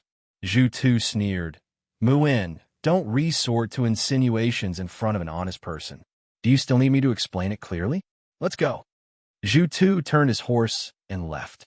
Muin became anxious and urged his horse to chase after him, but a dozen sharp spears suddenly stopped him. Zhu Tu reined his horse back and sneered, "The Tang army is right in front of the pass. If you're not afraid of being taken advantage of by outsiders, I will fight with you." Muin almost fainted from anger. He roared, "Zhu Tu, you bastard, can't you speak more clearly?" Zhu Tu coldly glared at him, stretched out his hand, and heavily patted Lu Bugu's shoulder twice. In a loud voice, he said, "I'll let you know that Lu Bugu and I have sworn a blood oath last night and become brothers." Muin's mind was muddled, and he roared, "You F*** king recognized him as your godfather. What does it have to do with me? Let me ask you, why are you retreating?" Zhu Tu let out a long sigh and said to Lu Bugu, "Lu Bugu, if this person doesn't want his face, what can we do with him?" Lu Bugu replied, "Then just treat him as a fart and let him go." Ha ha! The two laughed wantonly and left in an arrogant manner.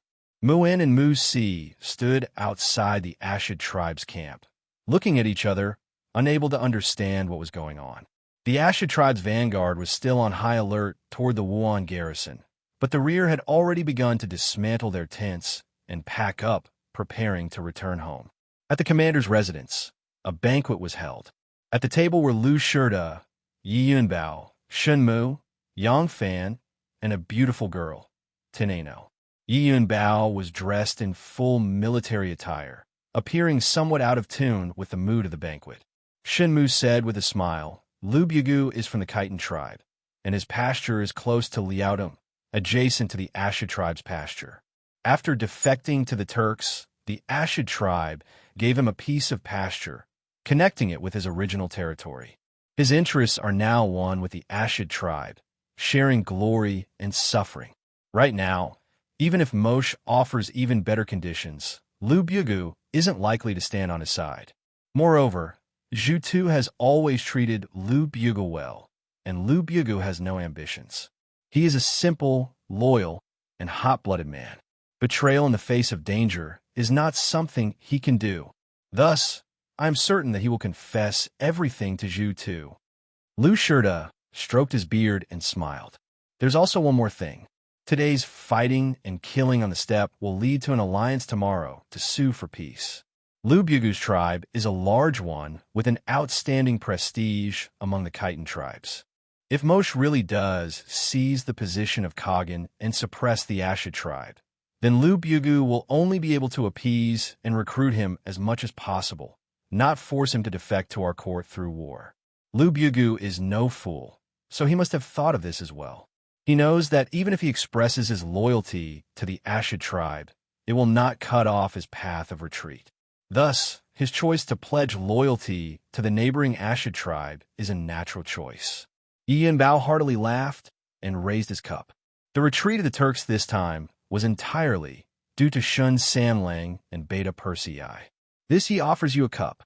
Shen Mu raised his cup and said with a smile, Miss Anu has put in a lot of effort. As a woman, she is personally involved in danger. We should give her a toast first. How can General Yi forget about our heroine? You should first punish yourself with a cup, and then offer a cup to Lady Anu as an apology. Tineno had been listening to their conversation with a smile, but when she heard them bring the topic back to her, she hurriedly waved her hand and said in a ladylike manner, This little girl doesn't have a great capacity for alcohol and can't drink this much. I'll just watch you drink. Yi Yunbao smiled. That's right. It was my negligence. However, the retreat of the Turks is imminent, and I still have to personally lead the troops to pursue them. I really don't dare to drink too much. Right now, I can only offer you a cup of wine. He will offer this cup of wine to the three of you. I'll lead the troops to kill the enemy now. Please. Shen Mu, Yang Fan, and Tin Ano all raised their cups and offered him a cup of wine. Yi Yunbao downed the cup in one gulp and wiped his mouth. He cupped his fists at Lu Shida and said, Chief Steward, this general will be leaving now. Lu Shida smiled. A desperate enemy should not be pursued far away. Shachi is loyal and must be anxiously waiting on the mountain outside, the Jian Sea. Leave this fat piece of meat for him to eat. Yi Yunbao loudly replied, This general obeys. With a clatter of armor, Yi Yunbao strode out of the residence and snatched the reins from his bodyguard. He leaped onto the horse and galloped in the direction of the city gates. Below the city gates, the stones at the top of the gates had already been removed. The 4,000 cavalrymen lined up from the north gate to the south gate, leaving only a narrow gap in the middle. Outside the city, Mu In and Mu Si were infuriated by Zhu Tu's inexplicable retreat, but there was nothing they could do. They could only hurriedly pack up and follow behind Zhu Tu's army in a panic. Yi Yunbao led a dozen or so riders through the 4,000 elite cavalrymen. When they arrived at the foot of the city, they pulled on the reins, and the horses' front hooves soared into the air. They stood on their hind legs and let out a long neigh. Yi Yunbao unsheathed his sword and sternly shouted, Open the gates! Chase after them! Chapter 280. Jianhai Gorge Mountain. Shachi Zhongyi swung his broadsword, which was as thick and heavy as a door, and cleaved both man and horse in two. Drenched in blood, he savagely grinned and charged at a second Turkic. His bodyguards hurriedly chased after him to prevent any accidents from happening to their general. Pooh! With a single slash, a Turk soldier was cleanly cleaved into two. Leather armor and shields were of no use against such a terrifying saber. The upper half of his body fell off his horse, his hands still tightly gripping the reins as he was dragged away by the horse. The lower half of his body was still on the horse, a terrifying sight to behold. Shachi Zhomi wiped the blood off his face and roared, "Kill! Kill! Kill!" A person covered in blood brandished a blood saber. His appearance made him look like a blood demon. Shachi Zhomi was a Sha-Tuan man and had a ferocious nature. His ability to deploy troops was not as good as the other famous generals of the Tang dynasty, but he was more than enough to be the vanguard commander. This time, the garrison of Jianhai had gathered together with the reinforcements from various places when the Turks attacked Jianhai, forming a total of 20,000 cavalrymen. They did not have enough war horses, so they transferred them from the Jianhai horse farm and set up an ambush at Gorge Mountain. The two Turkic armies, Zhu Tu and Mu En, were in hot pursuit of each other. After a long and arduous journey back to the Khan's court, they were exhausted. They also had to stay on guard against the enemy's night attack, so they were really exhausted. As a result, when they arrived at the Gobi Desert in front of the gorge, the Tang army, who had been waiting for a long time, poured out of the gorge and cut the dragon-like Turkic army in half. The Tang army charged forward invincibly, breaking through the middle and quickly expanding to the flanks. The Turk army belonged to the two camps that were at odds with each other, and the entire formation stretched for dozens of li. Their formation was extremely loose, and there was no effective way to command the three armies. The 20,000 Tang soldiers were like a pack of wolves charging into a flock of sheep, slaughtering without restraint. On this battlefield, the failure of the command system was a fatal blow. The brave and tenacious Turkic warriors were thrown into disarray and could only fight their own battles. On the other hand, the morale of the Tang army was greatly boosted. Under the leadership of Sha Qi, they broke through, outflanked, compressed, destroyed, and broke through again. In this manner, the Turks continued to nibble away at the Turkic army. The enemy was no longer able to form an effective counterattack. Now, it was just a matter of how much strength the Tang army had and how many people they could kill. Less than 80,000 of the 100,000 Turkic soldiers had returned, and after the Battle of Shiko Mountain, only 60,000 managed to escape back to the Turkic steppe. It wasn't that Mu En and Zhu Tu were too careless. It was because they were on guard against each other. Even if they were prepared for the Tang army's sneak attack, they wouldn't be able to do much. Moreover, the Tang army at the frontier fortress had always been on the defensive and had never taken the initiative to attack the invading enemies. Now that the impossible had suddenly become possible, they were bound to suffer a loss. The remnants of Zhu Tu and Mu En's armies chased each other and fled to the Khan's court. In the end, the Khan's court was calm and peaceful. Although Khan Gudulu was critically ill, he was still breathing. Moci had not ascended to the throne, and there was no internal strife between the tribes. Thus, a war of words began again. Mu En accused Zhu Tu of cowardice and retreating on his own. Zhu Tu accused Mu Si of winning over his subordinates and spreading false news of Moci ascending to the throne. Mu Si could defend himself, but he could only complain of being wronged. Finally, some smart people figured out that there might be someone who looked like Mu Si, so he pretended to be Mu Si and provoked a war between the tribes of the steppe. But when this theory was brought up, it was sneered at and condemned as absurd. Then, Xiao Mumu brought up the old case of Mu Si abducting his tribe to continue his condemnation. Gugulu was really dead. He was seriously ill, and he had died of anger. Thus, the tribes that were quarreling and cursing each other had an even more important topic: who would inherit the throne? At this critical moment, in order to win over the hearts of the people, Moto had no choice but to punish his son who had been complaining of being wronged. Regardless of whether Mu Si was the culprit who had abducted the Ashid tribes, or whether he had really spread false news of the Khan's death, Moci decisively punished him by tattooing his face and sent him to the North Sea to herd sheep. Musi and Muhiyue's marriage naturally fell through. Almost immediately, Moci remarried Mu-In and betrothed Muhiyue to his other son, Ashaniaju. According to the marriage customs of the Turks, after the death of one's father, elder brother, or uncle, the son could take all the other stepmothers, aunts, and sisters-in-law as his women. So it truly wasn't a big deal for one to be married off to another son. Then Moci urgently married the cousin of the Ashid tribe's great Yehuda Jutu and promised that once he became Khan, he would immediately make her the Khatan, empress, in order to win the support of the Ashid tribe. Moc's sons were also fighting for support everywhere, but unfortunately, they were not united. Everyone wanted to fight for the position of Khan, so their strength was scattered and Moci defeated them one by one. But if Moci wanted to obtain the final victory and unify the strength of the tribes of the steppe, it would still take a long time. The storm on the steppe could not be calmed for a while. After the Turks retreated, the Mingwei garrison regained its former peace and tranquility. Those who had fled with the old and the young returned to their hometowns, and the small town became lively once more. Tin Ano walked alone through the streets, choosing a belt in front of a shop that had become prosperous again. Yesterday, she had found that Yang Fan's belt was so worn out that the edges were frayed. Today, when she was strolling around, she happened to see all kinds of leather belts for sale and wanted to help Yang Fan choose one. Just as she was carefully choosing, a person suddenly appeared beside her. The vigilance that Tin Ano had developed since she was a child had not disappeared. That person's sudden approach did not seem like a normal passerby looking at goods. Her hand immediately tightened around the sword at her waist, but when she turned around and saw that person's appearance, she couldn't help but be stunned. That person was a middle-aged man in his 30s. His appearance was very ordinary, and it was hard to tell what kind of physical characteristics he had at a glance.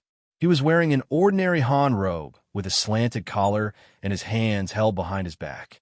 He looked with a smile at the various belts on the stall, and then at Tin Ano before turning and leisurely walking away.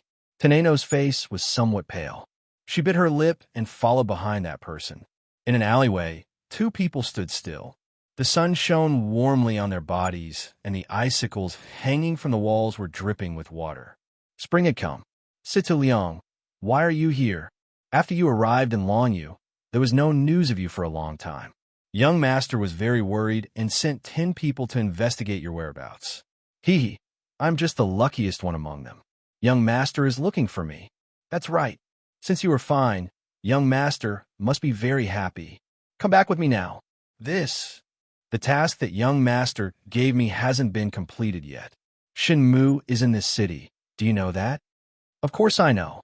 The two Jew have already retreated, and he has so many things to do. How long will he stay here for? He will return to Chong, and very soon. And once he returns to Chong, you won't have anything to investigate anymore. You should immediately return to Hua Mountain with me. Okay then. I still have some things in the inn, Situ Liang said in a carefree manner.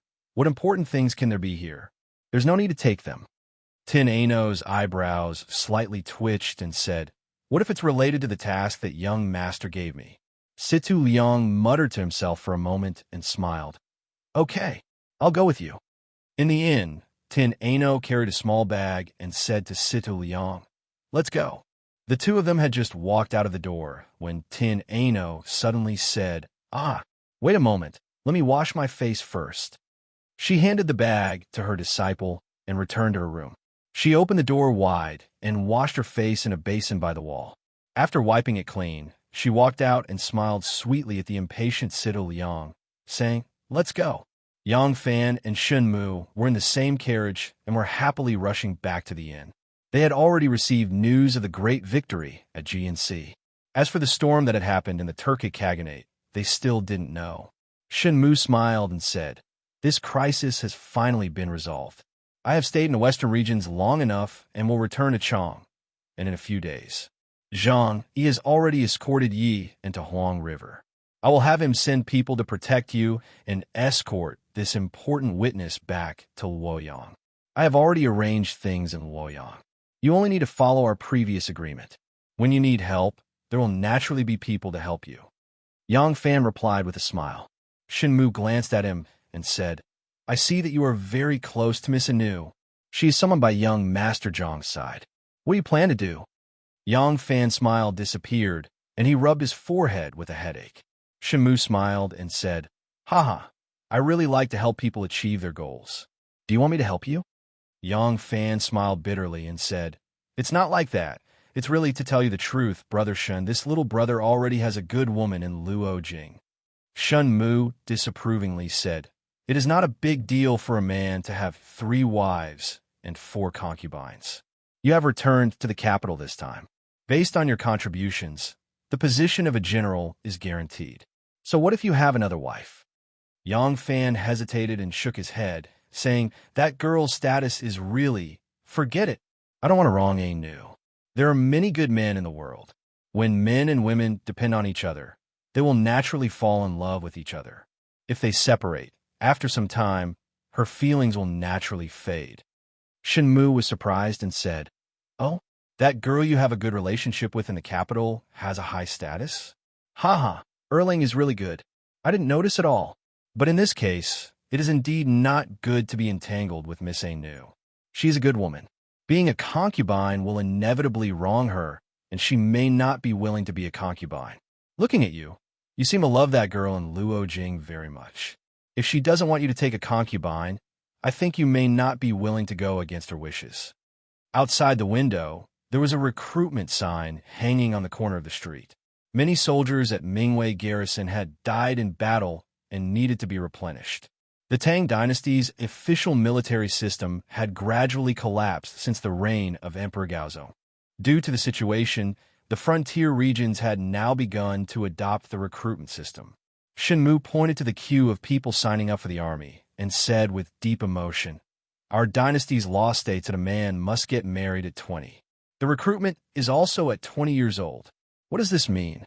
It means that being a husband is not easier than killing. Living is not easier than fighting a war. Women are not easier to deal with than the enemy. If the 2 girls are equally outstanding, it is better for you to only choose one. Otherwise, you'll have a headache. Chapter 281. Anu. Yang Fan stood in front of Tin Ano's door and called out. The room was quiet and there was no response. Yang Fan knocked on the door again, and the door opened. He then walked in leisurely. Every day, when he came back, Yang Fan would look for Tin Ano and talk to her. It had become a habit. Today, he especially wanted to talk to Tin Ano. Tin Ano had already expressed her feelings for him so clearly. Since he was about to return to the capital, he felt that it was necessary to confess to Anu. Yang Fan walked in. The room was empty. Yang Fan knew that Tin Ano would go out alone to buy some trinkets when she had nothing to do. It was probably the same today, so he sat down by the bed. His hand touched the neatly folded bedding, and he couldn't help but smile when he thought of the embarrassing incident where he took over her room when he was drunk. His gaze slowly swept across the room and scanned through the things in the room. Yang Fan gradually felt that something was wrong. The trinkets she bought on the street were originally placed on the table. Now, the table was empty. Did she put them all away? An ominous premonition flashed through Yang Fan's heart. He stood up and walked towards the door. When he reached the door, he saw the wall above the basin and suddenly stopped. On the snow-white wall, there were a few very clear marks. Due to the slanted light, he could see them clearly. It was a line of handwriting carved with fingernails. The handwriting was very deep, but the strokes were a bit messy. Your servant has urgent matters to attend to. I will leave first. I will see you again in Luoyang. Yang Fan rushed out of the room and stood in the courtyard. He called out loudly, Yi Xiaoyu, Yi Xiaoyu. Yi Xiaoyu's name sounded young, but he was very old. In just a moment, Yi Xiaoyu, a courier with wrinkles all over his face, rolled up his sleeves and hurriedly ran over. When he saw that it was Yang Fan calling him, he quickly greeted, Erlang, what's the matter? He knew very well that this Beta Persei man was the favorite of their General Yi Zhong. Yang Fan asked, Where's Miss Anu? Yi Xiaoyu blinked his eyes and said, Oh, Miss Anu went shopping at noon. Is she not back yet? I didn't notice. Shenmu heard the noise and walked out. When he saw Yang Fan's expression, he asked, "What happened?" Bringing Shenmu to Tin Ano's room, Yang Fan showed him the words on the wall and worriedly asked, "Why is she in such a hurry?" He didn't even say that he had no other skills. Why did she have to be so secretive? She didn't even know about the inn? Did she leave on her own, or did she leave with someone else? The more Yang Fan spoke, the more confused he became. He was afraid that something might have happened to Tin Ano. Shenmu's eyes flickered, and he could vaguely guess what happened. In fact, ever since he knew that Tin Ano was here and that she had appeared in the Tuju, the vigilant Shenmu already knew that young Master Jiang was suspicious of him. Miss Anu was young Master Jiang's personal maid and the person that young Master Jiang trusted the most. It was highly possible that she came to Lanyu for him. From then on, Shenmu ordered his men to take action secretly and started to erase all evidence that could be investigated. It could be said that even if Yang Fan betrayed young Master Jiang and became young Master Jiang's witness, young Master Jiang would not be able to find any concrete evidence of him expanding his influence in Lanyu. Without evidence, he could not ask the elders of the family to help him. If it was just young Master Jiang who wanted to deal with him, he was not afraid. Since Tin Ano left these words, it meant that she had no choice but to leave. However, she was free to do so. Therefore, the only person who could force her to leave was young Master Jiang. Tin Ano had left for Lanyu for more than 3 months, and there was no news of her. Young Master Jiang must have sent someone to look for her again. Thinking of this, Shenmu said to Yang Fan, "Don't worry." Looking at these words, Miss Anu should not be in danger. If I am not wrong, it should be because there has been no news of her for a long time. Young Master Jiang was worried and sent someone to look for her. Shenmu paused and smiled. Miss Anu naturally could not tell others that she is with you now. She could only leave with the person who is looking for her. Don't worry, didn't she also say that she will look for you in Luoyang if there is chance? This means that she is free. Shenmu's words made Yang Fan feel a little more at ease. However, when he thought of how Tin Ano left without saying goodbye, he still could not be at ease. A promise is not taken lightly, so people will not betray me.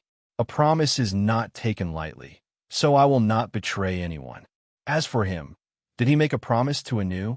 If he made a promise, did he betray her? If he did not make a promise, did he not betray her? Should he chase after her? The person who took her away was most likely young Master Jiang's men, as Shenmu said. What should he say after he caught up? What should he say? Shenmu saw him pacing back and forth in the room like an ant on a hot pan. She couldn't help but sigh. I knew it. You're just a person who eats from the bowl while looking at the pot. You say no, but you still can't let go of her in your heart. Yang Fan did not say anything and continued to work in the room. Shenmu said self-deprecatingly, "That's true. Why would I laugh at you? I'm also like this." Sigh. This woman, either you don't touch her, or once you touch her, it is not that easy to let go. Yang Fan continued to wander around the room until Shenmu was dazzled. Shenmu could not help but say, I say, if you really can't let go, then just marry her. Just say marry her, and I will help you snatch her away. Why are you pacing around like this? Are you still a man? Don't be afraid that the one in Luoyang will be unhappy. After all, the one in charge should be us men, right? Why are you afraid of her? Does this world belong to men or women? Yang Fan glanced at him and said in a muffled voice, This world belongs to the Empress.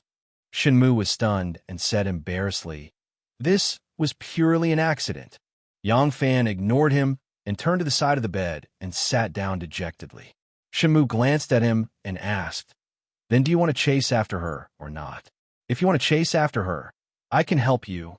Yang Fan opened his mouth and almost blurted out the word chase, but when it reached his throat, he forcefully held it back. Chase. What should I do after I catch up? What promise can I give her? He did not know what Wanner was thinking. Yang Fan lowered his head and thought for a while. He slowly shook his head and said bitterly, Forget it. What has to go will go eventually. It's good that she left. Shenmu looked at his sad face and could not help but raise his head and let out a long sigh. Chi-Chi, when will you be willing to leave? Spring had come. and the trees were full of peach blossoms. Warner sat by the window with her hand resting on her cheek. She stared at the peach blossoms in the courtyard, and her mind had already drifted to the west. That enemy said he would come back when the plum blossoms were in full bloom. Now that the peach blossoms are in full bloom, where are you? I just want to send you a letter to express my longing for you, but I don't even know where to send it. Warner sighed and spread out a 3-foot-long piece of paper. She used a paperweight to press the two sides of the paper and picked up the brush. She thought for a while and wrote 3 big words on the right side of the paper: resentment of colorful books. Xiao Man leaned over and said happily, waiting for an imperial edict, "Are you going to write a poem?" Warner gently nodded. She and Xiao Man were 2 people. One of them missed her lover who was far away in a foreign land. For the sake of fame and a bright future for both of them, one of them missed her elder brother, whose life and death were unknown. Others who did not have the same experience would not be able to understand this kind of longing. But for the 2 of them, talking to each other resonated with each other. Therefore, they had become bosom friends and were like sisters. When Xiao Man was not on duty, she liked to come to sit for a while and listen to her play the zither and recite poems. Warner gave her a different feeling compared to Gao Ying, Lan Yiqing, and other close friends. Here, she could often find peace of mind. Warner dipped the brush in ink and wrote, "Flowers bloom in Luoyang Palace, thinking of you for thousands of miles. The fragrance of dew is cold, and the moon is empty. I want to play the music of the East Plain, and I am greedy for the book of the West. There is no other meaning in the book, only sorrow." Warner had not finished writing when a palace maid's voice suddenly came from the courtyard. "Your servant greets your highness." Warner raised her head and looked out the window. She saw Princess Taiping walking slowly into the courtyard. In a moment, she passed through the courtyard, opened the door, and walked in. Although these few months, Taiping began to be interested in making friends with the nobles in the court, and Warner had less opportunities to play and chat with them. But the 2 of them used to be very close. Besides, they were both women, and there were no restrictions on entering and exiting, so they did not even knock on the door. When Warner saw that she actually pushed the door open and walked in, she could not help but be shocked. Taiping was intelligent and talented. This poem had time, place, and the whereabouts of the person she was thinking about. If she saw it, she would know that it was a portrayal of her current mood. The person she was complaining about was herself, and the person she was thinking about was in Longyu. Warner panicked and hurriedly lowered her head, pretending to be focused, and did not notice her arrival. Taiping entered the room. Xiao Man hurriedly bowed and said, "Xiao Man greets your highness." Princess Taiping smiled and waved her hand. She floated to the side of the table. When she lowered her head to look, Warner had already erased the words Luoyang Palace, Book of the Western Regions, in the poem, which clearly showed that she was the person she was complaining about and the whereabouts of the person she was thinking about. Taiping said, "Resentment of the Colored Book? Warner is composing a poem?" "Ah, the princess is here." Warner was deep in thought and did not notice. Shanghai Warner pretended to be surprised. Taiping sat down next to her and said, "You and I have not talked for many days. Today I have some free time, so I came to see you. What are you writing? Let me see." Shanghai Warner smiled and said, "I have nothing to do, so I imitated the resentment of the palace poem to pass the time. It's just that Warner does not have this kind of state of mind, so I can't imitate it. I made a fool of myself." Princess Taiping smiled and said, "You grew up in the palace, so you do not know the matters between a man and a woman. If you want to imitate the resentment of a woman who is thinking about her husband, how can you learn it? I see that when you write poems, you always write them in one stroke. This is the first time. It's written very well. Let me see." Princess Taiping's eyes flashed. She carefully read the resentment of the colored book that was hastily changed. Her heart was filled with suspicion.